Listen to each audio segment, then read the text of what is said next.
Doctor Veena ಬನ್ನಂಜೆಯವರು 3ನೇ ದಿವಸದ ಉಪನ್ಯಾಸ. ನಾರಾಯಣ ನಿನ್ನ ನಾಮದ ಸ್ಮರಣೆಯ ಸಾರಾಮೃತ ಎನ್ನ ಬಾಯಿಗೆ ಬರಲಿ. ಬಾರಂಗ ಕನಸಿನೊಳಗಲಿ ನನಸಿನೊಳಗಲಿ, ಮನಸ್ಸು ಕೆಟ್ಟಿರಲಿ ಮುನಿದಿರಲಿ. ಜನಕಜಾಪತಿ ನಿನ್ನ ಅಭೀಷ್ಟದ ಸ್ಮರಣೆಯ ಅಷ್ಟಾಕ್ಷರ ಮಂತ್ರ ಜಪಿಸುವ ಹಾಗೆ ಬಾರಂಗ.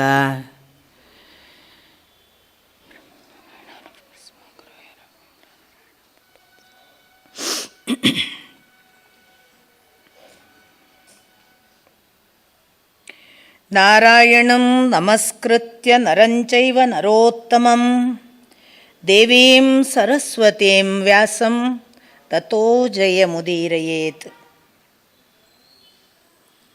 ಸತ್ಯಂ ಪರಂ ಧೀಮಹಿ.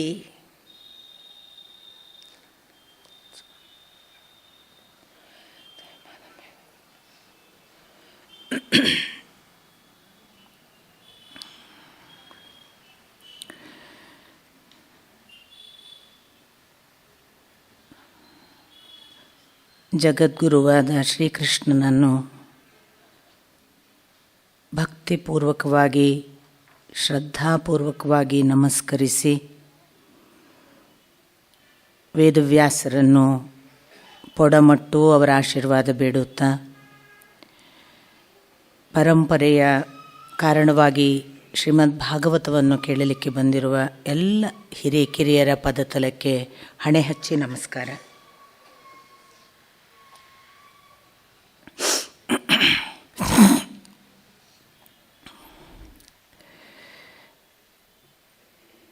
ಬಹಳ ಗಹನವಾದ ವಿಷಯ ಅಂತ ನಿನ್ನೆ ನಿಮಗೆ ಅನ್ನಿಸಿರಬಹುದು. ನನಗೆ ವೈಯಕ್ತಿಕವಾಗಿ ಶ್ರೀಮದ್ ಭಾಗವತವನ್ನು ಹೇಳುವುದು ಅಂದರೆ ಒಟ್ಟು ಅವತಾರಗಳ ಕಥೆ ಹೇಳಿ ಮುಗಿಸೋದಲ್ಲ ಅಂತ ನನ್ನ ಅನಿಸಿಕೆ. ಹಾಗೂ ಒಂದು ಪರಿಪಾಠ ಇದೆ. ಅವತಾರಗಳನ್ನು ಹೆಸರುಗಳನ್ನೆಲ್ಲ ಹೇಳಿ ಪ್ರಮುಖ ಅವತಾರ ಅಂತ ಶ್ರೀಕೃಷ್ಣನನ್ನು ಕೇಂದ್ರೀಕೃತ ಮಾಡಿ, ಕೆಲವೊಮ್ಮೆ ದಶಾವತಾರಗಳು ಅಂತ ನಾವು ನಂಬಿರುವ ಮತ್ಸ್ಯ, ಕೂರ್ಮ, ವರಾಹ ಇವುಗಳನ್ನಷ್ಟು ಸ್ಪರ್ಶ ಮಾಡುವ ಒಂದು ಕ್ರಮದಲ್ಲಿ ಶ್ರೀಮದ್ ಭಾಗವತವನ್ನು ಹೇಳುವವರಿದ್ದಾರೆ. ಆದರೆ ನನಗೆ ಶ್ರೀಮದ್ ಭಾಗವತವನ್ನು ಪ್ರಥಮದಲ್ಲಿ ಓದುವಾಗ ಏನೆಲ್ಲ ಇದೆಯಲ್ಲ, ಎಂತೆಂಥ ವಿಸ್ಮಯಗಳಿದೆಯಲ್ಲ ಅಂತ ನನಗೆ ಅನ್ನಿಸಿತ್ತಲ್ಲ. ನನಗೆ ಯಾಕೋ ಆ ವಿಸ್ಮಯಗಳನ್ನು ನಿಮಗೆ ಹೇಳದೆ ನಿಮ್ಮನ್ನು ವಂಚಿಸಬಾರ್ದು ಅಂತ ನನ್ನ ವೈಯಕ್ತಿಕವಾದ ಒಂದು ಯೋಚನೆ. ಹಾಗಾಗಿ ನಾನು ಆದಷ್ಟು ಏನೆಲ್ಲ ಇದರೊಳಗೆ ಅಡಕವಾಗಿದೆ ಅದನ್ನು ಎಷ್ಟು ಸಾಧ್ಯವೋ ಅಷ್ಟು ನನಗೆ ಎಷ್ಟು ಅರ್ಥವಾಗಿದೆಯೋ, ನಾನೆಷ್ಟು ಗ್ರಹಿಸೋದಕ್ಕೆ ಅರ್ಹಳೋ, ನನ್ನ ಸಾಮರ್ಥ್ಯಕ್ಕೆ ಅದು ಎಷ್ಟು ದಕ್ಕಿದೆಯೋ ಅಷ್ಟನ್ನಾದರೂ ನಿಮ್ಮ ಮುಂದೆ ಇಡಬೇಕು ಅನ್ನೋ ಕಾರಣಕ್ಕಾಗಿ ನಾನಿವತ್ತು ಕೃಷ್ಣಕುಮಾರ್ ಅವರ ಹತ್ರ ಹೇಳಿದೆ, ನಾನು ಬಹಳ ಎಲ್ಲ ಹಾರಿಸ್ಕೊಂಡು ಹೋಗಬೇಕಾಗತ್ತೆ ಸಮಯ ಕಡಿಮೆ ಆದರೆ ಅಂತ. ಆವಾಗ ಅವರು ಈ ಥರದ ಒಂದು ಸಮಯದ ವಿಸ್ತರಣೆಯನ್ನು ಹೇಳಿದರು. ನೀವು ಅದನ್ನು ಬಹಳ ಪ್ರೀತಿಯಿಂದ ಸ್ವೀಕರಿಸಿದ್ದೀರಿ. ನಿಮ್ಮ ಸಂವೇದನೆಗೆ ನಾನು ಮೊದಲು ಮಣಿಯುತ್ತೇನೆ.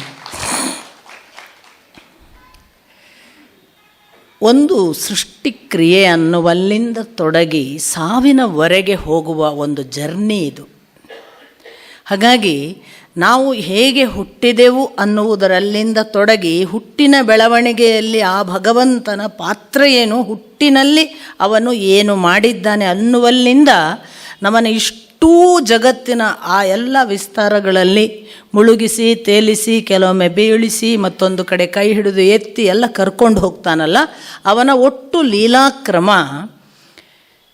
ಅದು ಹೇಗೆಲ್ಲ ಇದೆ ಅನ್ನೋದನ್ನು ನಾನು ನಿನ್ನೆ ದಿನ ನಿಮಗೆ ಹೇಳ್ತಾ ಕರ್ಮ, ಕಾಲ ಮತ್ತು ಸ್ವಭಾವವನ್ನು ತಾನು ಆವಾಹಿಸ್ತಾನೆ ಭಗವಂತ ಅಂತ ಹೇಳಿದೆ. ನೋಡಿ, ಕರ್ಮ ಅನ್ನುವುದನ್ನು ನಾವು ಮಾತ್ರ ಕರ್ಮಕ್ಕೆ ಅಧೀನರು ಅಂತ ನಾವು ಭಾವಿಸುವ ಹಾಗೆ ಭಗವಂತ ಕರ್ಮ ಅಧೀನನಲ್ಲ ಅಂದಾಗ ಇನ್ನೂ ಕೆಲವು ಸುಖ ಸಂಗತಿಗಳನ್ನು ಕೂಡ ನಾವು ಗಮನಿಸಬೇಕು. ಭಗವಂತ ತಾನು ಅವತರಿಸಿ ಬಂದಾಗ ಅವನೂ ಕೂಡ ಕರ್ಮಕ್ಕೆ ಅಧೀನ ಅನ್ನುವ ಲೆಕ್ಕಾಚಾರಗಳನ್ನು ವೇದವ್ಯಾಸರು ಕೊಡ್ತಾರೆ. ಒಬ್ಬ ರಾಮ ವಾಲಿಯನ್ನು ಮರದ ಹಿಂದೆ ನಿತ್ತು ವಧೆ ಮಾಡಿದ್ದರ ಪರಿಣಾಮ ಬಳಿಕದ ಮುಂದಿನ ಅವತಾರ ಶ್ರೀಕೃಷ್ಣನಾಗಿ ಬಂದಾಗ ಅವನನ್ನು ಕೂಡ ಮರದ ಮರೆಯಲ್ಲಿ ನಿಂತು ಜರ ಹೊಡೆದ. ಈ ಜರ ವಾಲಿಗೆ ಆವತ್ತು ಮರೆಯಲ್ಲಿ ನಿಂತು ಯಾವ ಹೊಡೆತವನ್ನು ಕೃಷ್ಣನ ಪೂರ್ವಾವತಾರವಾದ ರಾಮ ಮಾಡಿದ್ದ ಅದರ ಕರ್ಮಫಲ ಅಂತ ವಿವರಣೆಯನ್ನು ಕೊಡುವವರೆಗೆಲ್ಲ ಕರ್ಮದ ಲೆಕ್ಕಾಚಾರಗಳಿವೆ. ಕಾಲ ಅಂದಾಗ ನಾನು ಸುಮ್ಮನೆ ನಿಮಗೆ ಅಂದರೆ ಒಂದು ಆ ಕಾಲದ ಒಂದು ವಿಜ್ಞಾನದ ಎತ್ತರವೋ ಅವರ ಗ್ರಹಿಕೆಯೋ ನಮಗೆ ಗೊತ್ತಿರುವ ನಮ್ಮ ಗ್ರಹಿಕೆಯ ಜೊತೆಗೆ ಪ್ಯಾರಲಲ್ ಆಗಿ ಇಡಬಹುದಾ ಅನ್ನೋದಕ್ಕೆ ಕಾರಣಕ್ಕಾಗಿ ಹೇಳ್ತೇನೆ. ಕಾಲವನ್ನು ಕೂಡ ಎಷ್ಟು ಚೆನ್ನಾಗಿ ಲೆಕ್ಕಾಚಾರ ಮಾಡಿ ಆ ಲೆಕ್ಕಾಚಾರಕ್ಕೆ ಅನುಗುಣವಾಗಿ ಯಾವುದು ಏನು ಎಲ್ಲಿಗೆ ಎಷ್ಟು ಈ ಥರದ ಒಂದು ವಿಶೇಷ ಆಯಾಮಗಳನ್ನೆಲ್ಲ ಒಳಗೊಳಿಸಿಕೊಂಡು ಸೃಷ್ಟಿಕ್ರಿಯೆಯನ್ನು ಮಾಡಬೇಕು ಅಂತ ತೀರ್ಮಾನ ಮಾಡಿದಾಗ ಕಾಲಕರ್ಮ ಸ್ವಭಾವವನ್ನು ಆವಾಹಿಸಿದ ಅಂತ ಹೇಳಿದರಲ್ಲ ಶುಕಮುನಿಗಳು. ಆಗ ಯಾವುದು ಮಹತ್ತತ್ವ ಅನ್ನುವುದು ನಿರ್ಮಾಣವಾಯಿತು. ಆ ಮಹತ್ತತ್ವ ಅಂದರೆ ಮಹತ್ತತ್ವ ನಿರ್ಮಾಣ ಆಗೋದು ಅಂದರೆ ಯಾಕೆ ಅಂತ ಪ್ರಶ್ನೆ ಬರುತ್ತೆ. ಹಾಗಾದ್ರೆ ಇರಲಿಲ್ವಾ? ಅದು ಇರಲಿಲ್ಲ. ಯಾಕೆ ಇರಲಿಲ್ಲ ಅಂದರೆ ಆಗ ಇದ್ದದ್ದು ಒಂದು ಪರಮಾಣು ಮಾತ್ರ ಅಂತ ಅವ್ರು ಹೇಳ್ತಾರೆ. ಸುಪ್ರೀಂ ಎನರ್ಜಿ ಮಾತ್ರ ಇತ್ತು. ಈ ಪರಮಾಣು ಮಾತ್ರ ಇದ್ದದ್ದು ಹೇಗೆ ಮಹತ್ತತ್ವವಾಯಿತು?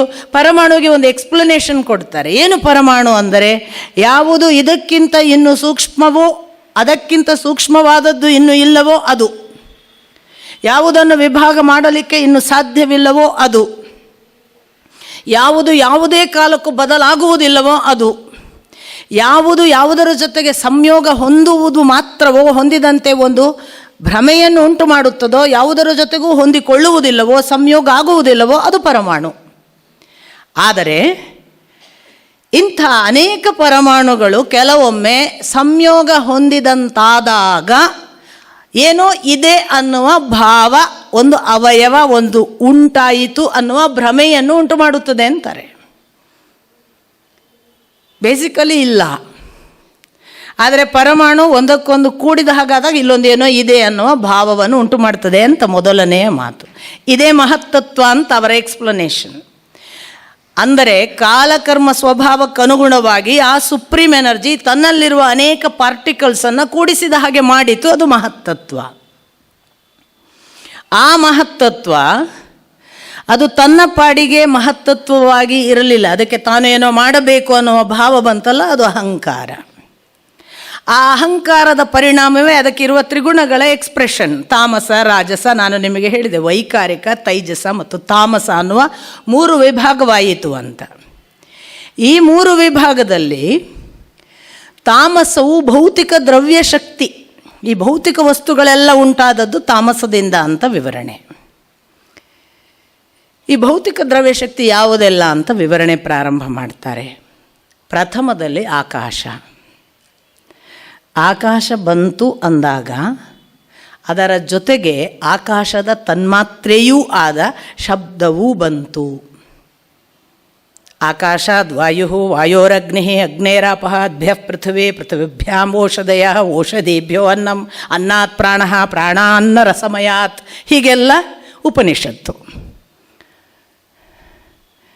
ಇದು ಮಹತ್ತತ್ವದ ಅಹಂಕಾರ. ಅಹಂಕಾರದಿಂದ ತೈಜಸ, ತೈಜಸದಿಂದ ಯಾವ ತಾಮಸ, ಅಥವಾ ಈ ಕಡೆಯಿಂದ ವೈಕಾರಿಕ ಅಂತ ನೀವು ಯಾವ ಸಾತ್ವಿಕವನ್ನು ಹೇಳ್ತೀರಿ, ಇಲ್ಲಿ ತಾಮಸದಲ್ಲಿ ಪ್ರಥಮದಲ್ಲಿ ಯಾವ ಭೌತ ದ್ರವ್ಯಗಳು ಅಂದಾಗ ಪಂಚಭೂತಗಳು ಅಂತ ನಾವು ಯಾವ ಭೌತಿಕವಾದ ಅಸ್ತಿತ್ವ ಕಾಣಿಸುವ ಪ್ರಪಂಚ ಅಂತೇವಲ್ಲ, ಅದು ಉಂಟಾಯಿತು ಅಂತ. ಸೊ ಆಕಾಶ ಉಂಟಾಯಿತು. ಆಕಾಶ ಉಂಟಾದಾಗ ಅದರ ಗುಣ ಶಬ್ದ ಅದು ಸಹಿತವಾಗಿಯೇ ಉಂಟಾಯಿತು. ಆಕಾಶದ ಗುಣ ಶಬ್ದ ಯಾಕೆ ಅಂದರೆ ನೋಡಿ, ಕಿವಿಗೆ ಒಂದು ಆಕಾಶ, ಆಕಾಶ ಅಂದರೆ ಅವಕಾಶ ಅಂತ ಭಾವಿಸಿಕೊಳ್ಳಿ, ಸ್ಪೇಸ್. ಸಪೋಸ್ ಕಿವಿಗೆ ಸ್ಪೇಸ್ ಇಲ್ಲದ ಹಾಗೆ ಕವರ್ ಮಾಡಿದರೆ ಏನೂ ಕೇಳಲ್ಲ. ಹಾಗಾಗಿ ಶಬ್ದ ಆಕಾಶದ ಗುಣ ಯಾವಾಗ? ಆಕಾಶ ಅವಕಾಶ ಇದ್ದಾಗ ಮಾತ್ರ ಶಬ್ದಕ್ಕೆ ಎಕ್ಸಿಸ್ಟೆನ್ಸ್, ಇಲ್ಲದ್ರೆ ಶಬ್ದ ಎಕ್ಸಿಸ್ಟೆನ್ಸ್ ಇಲ್ಲ. ಸೊ ಆಕಾಶದ ಗುಣವಾದ ಶಬ್ದ ಪ್ರಕಟವಾಯಿತು. ಅಷ್ಟೇನಾ? ಆಕಾಶ ಪ್ರಕಟವಾದ ತಕ್ಷಣ ವಾಯು ಪ್ರಕಟವಾಯಿತು. ಆ ವಾಯುವಿಗೆ ವಾಯು ಮಾತ್ರ ಬಂದಿಲ್ಲ. ಅದಕ್ಕೆ ಏನು ಗುಣ ಅಂದರೆ ಸ್ಪರ್ಶ. ವಾಯುವಿನಿಂದಾಗಿ ನಮಗೆ ಸ್ಪರ್ಶಾನುಭವ. ಹಾಗಾಗಿ ಆಕಾಶದ ಜೊತೆಗೆ ಶಬ್ದ ಬಂದ ಹಾಗೆ ವಾಯುವಿನ ಜೊತೆಗೆ ಸ್ಪರ್ಶ ಬಂತು. ಇಂಟ್ರೆಸ್ಟಿಂಗ್ಲಿ ವಾಯು ಮತ್ತು ಸ್ಪರ್ಶ ಬರುವಾಗ ಅದು ಅದರ ಪೂರ್ವದ ಭೌತಿಕ ವಸ್ತುವಿನ ಗುಣವನ್ನು ಸಹಿತವಾಗಿ ಬಂತು. ಹಾಗಾಗಿ ವಾಯುವಿಗೆ ಶಬ್ದವೂ ಇದೆ, ಆಕಾಶಕ್ಕೆ ಶಬ್ದ ಇದೆ ಅಂತ ನಾನು ಹೇಳಿದೆ ಒಂದು ಉದಾಹರಣೆ ಕೊಟ್ಟು. ವಾಯುವಿಗೆ ಶಬ್ದವಿದೆ ನಿಮಗೆ ಗೊತ್ತಾಗುತ್ತೆ, ಗಾಳಿ ಬಂದ್ಕೊಳ್ಳಿ ಕೇಳುತ್ತೆ, ಏಕಕಾಲಕ್ಕೆ ಸ್ಪರ್ಶಾನುಭವವನ್ನು ಕೊಡುತ್ತೆ, ಗಾಳಿ ಬಂತು ಅಂತ ಮುಟ್ಟಿದ ಅನುಭವವೂ ಆಗುತ್ತೆ. ಹಾಗಾಗಿ ಅದರಲ್ಲಿ ಎರಡು ಗುಣ, ಹಾಗಂತ ಅದು ಕಾಣಲ್ಲ. ಮೂರನೆಯದ್ದು ಬಂತು ಅಗ್ನಿ. ಅಗ್ನಿಗೆ ಅದರ ಗುಣ ಏನು ಅಂದರೆ ಅದಕ್ಕೆ ರೂಪ ಇದೆ, ಅದು ತೇಜಸ್ಸಿನ ಸಹಿತ ಬಂದಿದೆ. ಹಾಗಾಗಿ ಅಗ್ನಿಯ ಮೂರನೆಯ ಗುಣ ಅದು ತೇಜಸ್ಸು, ಅದು ಕಾಂತಿ, ಅದು ಕಾಣಿಸ್ತದೆ. ಹಾಗಾಗಿ ರೂಪ ಸಹಿತ ಬಂದಂತಹ ತೇಜಸ್ಸಿನ ಗುಣವುಳ್ಳ ಅಗ್ನಿಗೆ ಅದರ ಪೂರ್ವದ ಎರಡೂ ಪ್ರಕೃತಿ ತತ್ವಗಳ ಗುಣವೂ ಬಂತು, ಶಬ್ದ, ಸ್ಪರ್ಶ ಮತ್ತು ರೂಪ. ಮೂರರ ಜೊತೆಗೆ ಅಗ್ನಿ. ನಾಲ್ಕನೆಯದ್ದು ಜಲ. ಜಲ ಬರುವಾಗ ಅದರ ಗುಣ ರುಚಿ. ಅದು ರುಚಿಯ ಜೊತೆಗೆ ಮಾತ್ರ ಬರಲಿಲ್ಲ, ಅದರ ಪೂರ್ವದ ಗುಣಗಳಾದ ಅದು ಕಾಣಿಸ್ತದೆ, ಅದು ಸ್ಪರ್ಶಕ್ಕೆ ಸಿಗ್ತದೆ, ಅದಕ್ಕೆ ಶಬ್ದವೂ ಇದೆ. ಹಾಗಾಗಿ 4 ಗುಣಗಳನ್ನು ಒಳಗೊಂಡು ಜಲತತ್ವ. ಐದನೆಯದು ಭೂಮಿ. ಭೂಮಿಗೆ ಬಂದಾಗ ಗಂಧ, ಪರಿಮಳ, ವಾಸನೆ. ನಾವು ಇದನ್ನು ಬಹಳ ಬಾರಿ ಮಳೆ ಬಂದಾಗ ಹೇಳ್ತೇವೆ, ಭೂಮಿ ಪರಿಮಳ ಬರ್ತಿದೆ. ಭೂಮಿಗೆ ಗಂಧ ಮೇನ್. ನಮಗೆ ಗಂಧ ಅನ್ನೋದು ಉಂಟಾದದ್ದು, ಪರಿಮಳ ತತ್ವ ಉಂಟಾದದ್ದು ಅಥವಾ ವಾಸನೆಯ ತತ್ವ ಗೊತ್ತಾದದ್ದೇ ಭೂಮಿ ಬಂದ ಮೇಲೆ. ಈ ಐದನೆಯ ಪ್ರಕೃತಿ ತತ್ವ, ಭೌತ ದ್ರವ್ಯ, ಭೂಮಿ ಮಾತ್ರ ಬರುವಾಗ ಅದು ತನ್ನ ಗುಣವಾದ ಗಂಧ ಮಾತ್ರವಲ್ಲ, ಪೂರ್ವದ ಎಲ್ಲ ರುಚಿ. ಭೂಮಿಗೆ ರುಚಿ ಇದೆ, ಭೂಮಿ ಕಾಣ್ತದೆ, ಅದಕ್ಕೆ ರೂಪ ಇದೆ, ಅದಕ್ಕೆ ಸ್ಪರ್ಶಾನುಭವ ಇದೆ, ನಾವು ಮುಟ್ಟಬಹುದು. ಭೂಮಿಗೆ ಶಬ್ದ ಇದೆ. ಭೂಮಿಗೆ ಏನಿದೆ ಶಬ್ದ ಅಂತ ನೀವು ಕೇಳಿ, ಸ್ವಲ್ಪ ಭೂಮಿಗೆ ಕಿವಿ ಕೊಟ್ಟು ನೋಡಿ, ಅನ್ನುವ ಗಾನ ಇದ್ದೇ ಇದೆ. ಭೂಮಿಗೆ ಅದರ ಒಳಗೆ ಧ್ವನಿ ಇದೆ ಅನ್ನೋದನ್ನು ನಿಮಗೆ ನೀರು ನೋಡುವವರಂತೂ ಬಹಳ ಚೆನ್ನಾಗಿ ಹೇಳ್ತಾರೆ. ಬೋರ್ ಎಲ್ಲ ನೀವು ಯಾರಾದರೂ ತೋಡುವ ಸಂದರ್ಭಕ್ಕೆ, ಯಾರನ್ನಾದರೂ ತೋಡಿಸುವುದಕ್ಕೆ ಪೂರ್ವದಲ್ಲಿ ನೀರೆಲ್ಲಿ ಉಂಟು ಅಂತ ಗುರುತು ಮಾಡಿಕೊಡಿ ಅಂತ ಕರಿತೀರಲ್ಲ, ಅದು ನಾಟಿ. ನಾವು ಜಿಯಾಲಜಿಸ್ಟ್ ಅವರಿವರಲ್ಲ ಅಲ್ಲ. ಕೆಲವರು ಹಿಂಗೆ ನಡ್ಕೊಂಡು ಹೋದ್ರೆ ಟಕ್ಕ ನಿಲ್ತಾರೆ. ಯಾಕೆ ನಿತ್ರಿ ಅಂದ್ಕೇಳಿ, ಇಲ್ಲಿ ಕಾಲಿಗೆ ನೀರು ಹರಿಯುವ ಶಬ್ದ ಅನುಭವಕ್ಕೆ ಬರ್ತದೆ ಅಂತಾರೆ. ಶಬ್ದ ಕೇಳುತ್ತದೆ, ಶಬ್ದ ಸ್ಪರ್ಶಕ್ಕೂ ಬರ್ತದೆ, ಶಬ್ದದ ವಾಸನೆ ಎಲ್ಲವೂ ಇರುವಂಥದ್ದು ಪಂಚತತ್ವಗಳಲ್ಲಿ ಭೂಮಿಗೆ. ಹೀಗಾಗಿ ಈ ಭೌತಿಕ ಪಂಚಭೂತಗಳು ಮತ್ತು ಪಂಚ ತನ್ಮಾತ್ರೆಗಳು ಬಂದದ್ದು ನಾವು ಹೇಳುವ ತಾಮಸ ಅಹಂಕಾರದಿಂದ. ಇತ್ತ ತೈಜಸ ಅನ್ನೋದು ರಾಜಸಕ್ಕೆ ಸಂಬಂಧಪಟ್ಟದ್ದು. ತೇಜಸ್ಸು, ಅಹಂಕಾರಗಳೆಲ್ಲ ನಮಗೆ ಹೆಚ್ಚು ಪುಷ್ ಕೊಡೋದು ನಮ್ಮ ರಾಜಸ ಗುಣದಿಂದ, ತ್ರಿಗುಣಗಳಲ್ಲಿ. ಈ ರಾಜಸಕ್ಕೆ ಅದು ಏನನ್ನು ಹುಟ್ಟಿಸಿತು? ಅದು ದ್ರವ್ಯಶಕ್ತಿಯನ್ನು ತಾಮಸ ಹುಟ್ಟಿತಲ್ಲ, ಕ್ರಿಯಾಶಕ್ತಿಯನ್ನು ಹುಟ್ಟಿಸಿತು ಅಂತ ಹೇಳ್ತಾರೆ. ಯಾರಿಗೆಲ್ಲ ಏನಾದ್ರು ಮಾಡ್ತಿರ್ಬೇಕು, ಏನಾದರೂ ಹೆಸರಾಗಬೇಕು, ಕೆಲಸ ಆಗಬೇಕು, ದುಡ್ಡಾಗಬೇಕು, ಆಗಬೇಕು ಅಂತ ಇರ್ತಾರೆ ನೋಡಿ, ಅವರು ರಾಜಸ ಗುಣದವರು ಅಂತ ಬರ್ಕೋಬಹುದು. ಕ್ರಿಯಾಶಕ್ತಿ. ಆದ್ದರಿಂದ ಈ ತೈಜಸದ ಸೃಷ್ಟಿ ಕ್ರಿಯಾಶಕ್ತಿ ಏನನ್ನು ಸೃಷ್ಟಿಸಿತು ಅಂತ ಅವರು ಹೇಳ್ತಾ, ಶುಕಮುನಿಗಳು ಹೇಳ್ತಾರೆ, ಅದು 2 ಅಂಶಗಳನ್ನು ಹುಟ್ಟಿಸಿತು. ಒಂದು ಕರ್ಮೇಂದ್ರಿಯ, ಮತ್ತೊಂದು ಜ್ಞಾನೇಂದ್ರಿಯ ಅಂತ. ಜ್ಞಾನೇಂದ್ರಿಯದ ಶಕ್ತಿಗೆ ಅನುಗುಣವಾಗಿ ಯಾವುದನ್ನು ಹುಟ್ಟಿಸಿತು ಅಂದರೆ ಬುದ್ಧಿಯನ್ನು, ಕರ್ಮೇಂದ್ರಿಯ ಶಕ್ತಿಗೆ ಬೇಕಾಗಿ ಪ್ರಾಣವನ್ನು ಅಂತ. ಹಾಗಾಗಿ ಬುದ್ಧಿ ಮತ್ತು ಪ್ರಾಣ ಕ್ರಿಯಾಶಕ್ತಿಯ ತೈಜಸ ರೂಪದಿಂದ ಉಂಟಾದದ್ದು. ಈ ಬುದ್ಧಿ ಮತ್ತು ಪ್ರಾಣ ನೋಡಿ, ಅವರು ಹೇಳ್ತಾರೆ, ಇಂದ್ರಿಯಗಳು ಇದ್ದಾವಲ್ಲ ಮನುಷ್ಯನಿಗೆ, ಪಂಚೇಂದ್ರಿಯಗಳು ಕೂಡ ಅದರಲ್ಲಿ ಉಂಟಾಯಿತು. ತೈಜಸದಲ್ಲಿ ಪಂಚೇಂದ್ರಿಯಗಳು ಉಂಟಾಯಿತು. ಈ ಪಂಚೇಂದ್ರಿಯಗಳು ಜ್ಞಾನೇಂದ್ರಿಯಗಳು. ಎಲ್ಲವನ್ನು ಗ್ರಹಿಸುವುದು ನಾವು ನಮ್ಮ ಪಂಚೇಂದ್ರಿಯಗಳ ಮುಖಾಂತರ ತಾನೆ. ಒಳ್ಳೆಯದನ್ನು ನೋಡ್ತೀವಿ, ಕೇಳ್ತೀವಿ, ಅಥವಾ ಮೂಸ್ತೀವಿ, ಮುಟ್ತೀವಿ, ರುಚಿ ಅನುಭವಿಸ್ತೀವಿ. ಎಲ್ಲವೂ ಕೂಡ ಪಂಚೇಂದ್ರಿಯಗಳ ಜ್ಞಾನದ ಮುಖಾಂತರ ನಮಗೆ ಅನುಭವ. ಈ ಜ್ಞಾನವನ್ನು ಒಳಿತು ಕೆಡುಕು, ಇದು ಬೇಕು, ಇದು ಬೇಡ, ಇದನ್ನು ಸ್ವೀಕರಿಸು, ಇದನ್ನು ಸ್ವೀಕರಿಸಬೇಡ ಅಂತ ಹೇಳುವ ಒಂದು ಶಕ್ತಿ ಇದೆಯಲ್ಲ, ಅದು ಬುದ್ಧಿ ಮಾಡುವುದು. ಜ್ಞಾನೇಂದ್ರಿಯವನ್ನು ಬುದ್ಧಿಶಕ್ತಿ ನಡೆಸ್ತದೆ. ಕರ್ಮೇಂದ್ರಿಯಗಳು ಅಂತಿದ್ದಾವೆ. ವಾಕ್ ಪಾಣಿ ಪಾದ ಪಾಯು ಉಪಸ್ಥ ಅಂತ ಅದಕ್ಕೆ ಹೆಸರು. ವಾಕ್ ಕರ್ಮೇಂದ್ರಿಯ ನೋಡಿ, ಮಾತು ಒಂದು ಕರ್ಮ. ನಾನು ನನ್ನ ಪಾಡಿಗೆ ಸುಮ್ಮನೆ ನಿಂತರೆ ಕ್ರಿಯೆಯಲ್ಲ, ನಾನು ಮಾತಾಡ್ತಿದ್ದೇನೆ, ಅದರಿಂದ ಕ್ರಿಯೆ, ಅದು ಮುಂದೆ ಏನನ್ನೋ ಕ್ರಿಯೆಗೆ ಕಾರಣವಾಗಿಸಬಲ್ಲ ಸಾಧನ. ಹಾಗಾಗಿ ವಾಕ್, ಪಾಣಿ 2 ಕೈಗಳು ಕ್ರಿಯೆಗಾಗಿ ಇವೆ.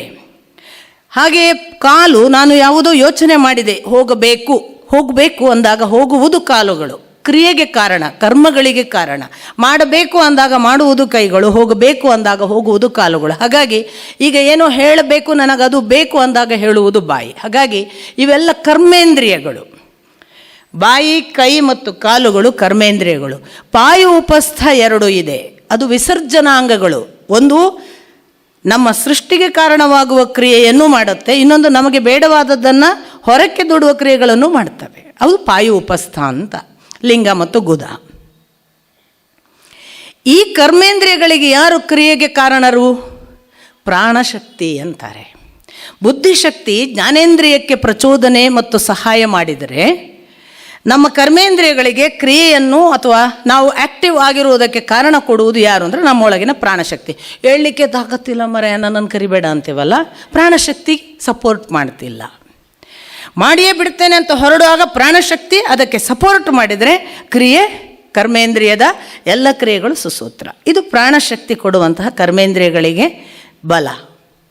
ಇದರ ನಂತರ ವೈಕಾರಿಕವನ್ನು ಹೇಳುವಾಗ ಅವರು ಹೇಳ್ತಾರೆ, ಇದು ಸಾತ್ವಿಕವಾದದ್ದು, ಇದು ಭೌತಿಕವಾದ ದ್ರವ್ಯಶಕ್ತಿಯೂ ಅಲ್ಲ, ಇದು ತೈಜಸವಾದ ಕ್ರಿಯಾಶಕ್ತಿಯೂ ಅಲ್ಲ, ಮತ್ತು ಯಾವುದು? ಇದು ಜ್ಞಾನಶಕ್ತಿ ಅಂತ.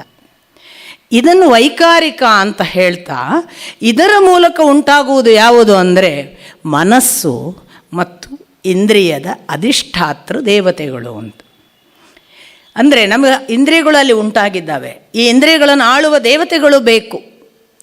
ನಮ್ಮಲ್ಲಿ ವಯಸ್ಸಾದವರು, ನನ್ನ ಅಜ್ಜ ಎಲ್ಲ ಹೇಳಿದ್ದು ನನಗೆ ಗೊತ್ತು, ಕಿವಿ ಕೇಳೋದಿಲ್ಲ ಅಂತವ್ರು ಹೇಳ್ತಿರಲಿಲ್ಲ, ಕಣ್ಣು ಕಾಣೋದಿಲ್ಲ ಅಂತ ಹೇಳ್ತಿರಲಿಲ್ಲ ನಮ್ಮ ಅಜ್ಜ ಎಲ್ಲ, ನಮ್ಮ ಪೂರ್ವಜರು. ಒಬ್ಬೊಬ್ಬರೇ ಅಭಿಮಾನಿ ದೇವತೆಗಳು ಈಗ ಕೈ ಕೊಡ್ತಾ ಇದ್ದಾರಪ್ಪ, ಹಾಗಾಗಿ ಕಿವಿಯ ದೇವತೆ ಅಸ್ತಿತ್ವದಲ್ಲಿ ಇಲ್ಲ ಅಂತ ಕಾಣಿಸುತ್ತೆ, ಕಣ್ಣಿನ ದೇವತೆ ಬಹುಶಃ ಹೊರಟು ಹೋಗಿದ್ದಾನೆ ಕಾಣಿಸುತ್ತೆ ಅಂತ ಹೇಳ್ತಿದ್ರು. ಇದು ಅವರಿಗೆ ಗೊತ್ತಿತ್ತು ನೋಡಿ. ಇದು ಮುಂದೆ ಸೃಷ್ಟಿಕ್ರಿಯೆ ವಿರಾಟ್ ಪುರುಷನ ಸಂದರ್ಭಗಳನ್ನು ವಿವರಿಸುವಾಗ ನಮಗೆಲ್ಲರಿಗೂ ಗೊತ್ತಾಗುತ್ತೆ ನಮ್ಮೊಳಗೆ ಎಷ್ಟು ದೇವತೆಗಳು ಸಪೋರ್ಟ್ ಮಾಡ್ತಿದ್ದಾರೆ. ನಾವು ಅದನ್ನು ಅನುಭವಿಸದೆ ನಾವು ಬೈತಾ ಇದ್ದೇವೆ. ಇಂದ್ರಿಯಗಳು ಇವೆ, ಹುಟ್ಟಿಸಿದ ಭಗವಂತ ಅಥವಾ ಉಂಟಾಯಿತು ಈ 3ರಿಂದ. ಆದರೆ ಇಂದ್ರಿಯಗಳು ಆ್ಯಕ್ಟಿವ್ ಆಗಲಿಕ್ಕೆ ಇಂದ್ರಿಯಗಳಿಗೆ ದೇವತೆಗಳು ಬೇಕು ಅಂತ ಭಗವಂತನಿಗೆ ಗೊತ್ತಿತ್ತು. ಅವನು ಆ ವೈಕಾರಿಕ ಅಹಂಕಾರ ಅನ್ನುವ ಸಾತ್ವಿಕ ಅಹಂಕಾರದ ಮೂಲಕ ಉಂಟಾದದ್ದು ಆ ಸಂದರ್ಭದಲ್ಲಿ ದೇವತೆಗಳು ಯಾರು ಅಂತಂದಾಗ ದಿಗ್ದೇವತೆಗಳು ವಾಯು, ವರುಣ, ಅಗ್ನಿ, ಸೂರ್ಯ, ಇಂದ್ರ, ಉಪೇಂದ್ರ, ಪ್ರಜಾಪತಿ, ಮಿತ್ರ ಮತ್ತು ಅಶ್ವಿನಿ ದೇವತೆಗಳು ಅಂತ 10 ಜನ ಇಂದ್ರಿಯ ಅಧಿದೇವತೆಗಳನ್ನು ಹೇಳ್ತಾರೆ. ಅವರು ಉಂಟಾದರು ಅಂತ. ಹೀಗೆ ಉಂಟಾದ ಆ ದೇವತೆಗಳ ಸಹಾಯವನ್ನು ಪಡೆದಂತಹ ಆ ಮಹತ್ತತ್ವ ಇಷ್ಟೆಲ್ಲ ಸಂಗತಿಗಳನ್ನೊಳಗೊಂಡು ಒಂದು ದೊಡ್ಡ ಅಂಡವಾಯಿತು. ಈ ಎಲ್ಲ ಕಲ್ಪನೆಯನ್ನು ನಾನು ಯಾವಾಗಲೂ ಸ್ಥೂಲದಲ್ಲಿದ್ದದ್ದು ಸೂಕ್ಷ್ಮದಲ್ಲಿದೆ, ಸೂಕ್ಷ್ಮದಲ್ಲಿದ್ದದ್ದು ಸ್ಥೂಲದಲ್ಲಿದೆ ಅನ್ನುವುದನ್ನೇ ನಂಬುವುದು. ಭಗವತ್ತತ್ವ ಒಂದು ಮಹಾ ದೊಡ್ಡ ಮಹತ್ತತ್ವವಾಗಿ ಅಂಡಾಕಾರದಲ್ಲಿ ನೀರಿನಲ್ಲಿ ಮುಳುಗಿತು ಅಂತ ಹೇಳ್ತಾರೆ. ಈ ನೀರಿನಲ್ಲಿ ಮುಳುಗಿದ ಬೃಹತ್ ಆಕಾರದ ಆ ಅಂಡ 1000 ವರ್ಷ ನೀರಿನಲ್ಲಿತ್ತು ಅಂತಾರೆ.